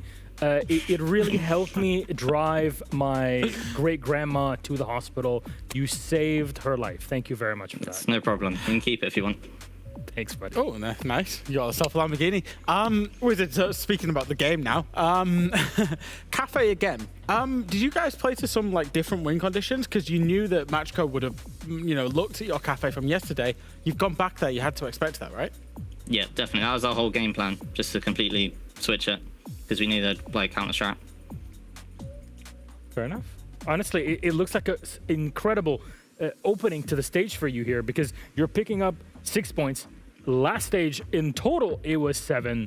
What's the next step from here? Do you feel like you're going to get figured out, things get tougher, or how do you intend to keep things up as an individual and as a team? I think things are definitely going to get tougher with some of the easier games out of the way, but I think we've just got to carry on working hard and show what we can do. And we've only played one map so far, so... I'm actually curious as to what were your scrim results against better teams in Europe? Like, do you think that you have the skill and the talent, like the score against really big teams? Well, how was it against them in scrims? Yeah, we've always been good in scrims. Like even last stage, we did pretty good results against good teams. So try not to think about that too much, but. Well, there you go. Wizard, thank you very much for joining us. Congratulations on such a successful opening week to the stage. I wish you all the best in preparation for week number 2. Have a good night. Thank you, you too. Bye-bye, Wizard. There you go. I'd love to see him one day on an interview where he just has a Wizard hat on. I think that would be so funny. But anyways. He'll grow into it as well. He'll go into the interviews. I think he will. Fnatic didn't win many games last stage. They've now won 2. He's getting into the flow. We'll see him more and more. I think we need Mr. Tan to push him more into it. Mr. Tan, yeah. We all love a bit of Tristan. Anyways, gentlemen, what an incredible day we have had, and what a game we've had in general. Wizard on top, Fnatic winning. Jack is happy at the end of this day, but is that the result that really shocks you the most? Oh, do you know what? Do you know what? Actually, quite a few shocked me today. I think it was very clear cut. It seemed very clear cut at the start of the day. At the start of the day, you wouldn't have been unreasonable to have said Gen G win, Virtus Pro win, Secret Falcons is a close game, G2 win easily, and Matchco win, based on the kind of balance of things. Actually, the opposite kind of happened. Wolves turned up with a great performance and an upset. BDS did the same. Falcons obliterated Secret. Wild went close with G2, and then Fnatic dominated Matchco. It was a very, very surprising day in terms of how it all played out, but it just shows how competitive EML really is here. Our bottom of the league team from last stage is now top of the league. Perfect timing on the standings there, production. Top of the league alongside Falcons, and our current EWC champions have 0 points. It's been crazy competitive this EML stage. It's gonna make things very interesting for 2 reasons and for 2 things. First of all, playoffs and a Munich major. Yes. Second of all, relegations. Yes. And that's what I think about this. Looking at this and the points and people dropping points here early in the stage 2, it's gonna matter a lot at the end of the season. Yeah. Because there is a threat directly to their spot in tier 1. Yeah, and to tack on more to it, kind of the top side of things, not just the bottom with the relegations, is that securing top 6, first of all, starts to get you SI points. Yep. And qualifies you to the major when you're in the top 4, you qualify through playoffs. But being top 6 is even more important because it gets you to the regional finals of EML in the winter, which means that if you win all of that too, first of all, it's good cash, it's good time, good experience all throughout that winter time. But also, should you win it, you guarantee yourself a spot at Invitation. It's exactly that. It's you know, if you get top 6 overall just from the league stage, and say you absolutely flunk the major, you get first rounded, that EML finals will then be your golden ticket to go to the 6th Invitational, which if you win it, you get that invite. Also assuming that if in order, the team that won Europe and then the team that performed the best at the Munich Major are already qualified to SI, then whoever comes best after them at EML finals will then qualify to SI. Exactly. You can't qualify twice. Obviously, it makes sense. Definitely. Somebody else gets the spot, which means we could have multiple teams from the region, not just the 4 that would be locked in. Yeah. Just pretty crazy. I love that. I love that. Anyways, this was an incredible week, but what does it look like for our next play day? As always, Monday and Tuesday is what we have. Gentlemen, anything shocking you looking at this? Leo, you go for the obvious one, because I've got a non-obvious one. Well, obviously G2 VP is the obvious one. I assume I will say this. It's gonna be really rough for VP if they struggle because G2 has been so good so far. Take them spank. Honestly, if VP start with only 1 point after 3 matches, that's gonna be rough. So for me, the one that I kind of want to say here is Fnatic Secret. I understand why. Fnatic Secret upwards need trajectory. a huge bounce back, and Fnatic on 6 points. That's like, I think that's a good time for both teams to be playing their opponent. I'll add you one for myself. BDS Wolves. I think that could actually be a slobber knocker of a game to close out tonight, just because of how much potential the two teams have shown. Go on, I'm going to throw one more in there just for good measure. Falcons Wild. Yes, Falcons playing incredibly, but they got battered by Wild in stage 1 on Chalet. So there's got to be a little bit of revenge on the cards there. For Wild, they had to play VP, G2, and Falcons in their 3 first matches. And they've still shown potential if they're able to eke out an extra point. Wild might come strong at the back maybe end of the stage. Even more. Seeing Yes. those fixtures. Imagine they get 4 points out of the first. You know 3 what? games. I don't want to leave. Can we just play it back to back to back to back to back to back to back? Because genuinely, I just want to stay here and watch Siege. Even the Genji Machiko game, just because of Machiko finding an opening, Genji tumbling down today, that could really start to upset things in the center. Yeah. All I'm saying is you have to watch every bit of EML because we genuinely have no idea what is going to happen. We sit around and theorize all day, every day, and still we come out on the other side thinking, I'm glad I was wrong because that was a sick game. Yeah. Our expert analysis is we have no clue what's going to happen. Don't have a clue. We're just here for the ride along with you guys. And we're having a lot of fun through it. Gentlemen, thank you very much for this wonderful week. I'm so glad to be back on EML, enjoying things together. Thank you for all the people that made this happen and the wonderful content piece that we had for Freck. So from all of us here, we will see you on Monday, Tuesday. Don't forget Rainbow Rumble this weekend. If you want to watch Tier 2 Siege, there's NAL also to watch. In the meantime, we love you so very much. Have a good night. Bye-bye.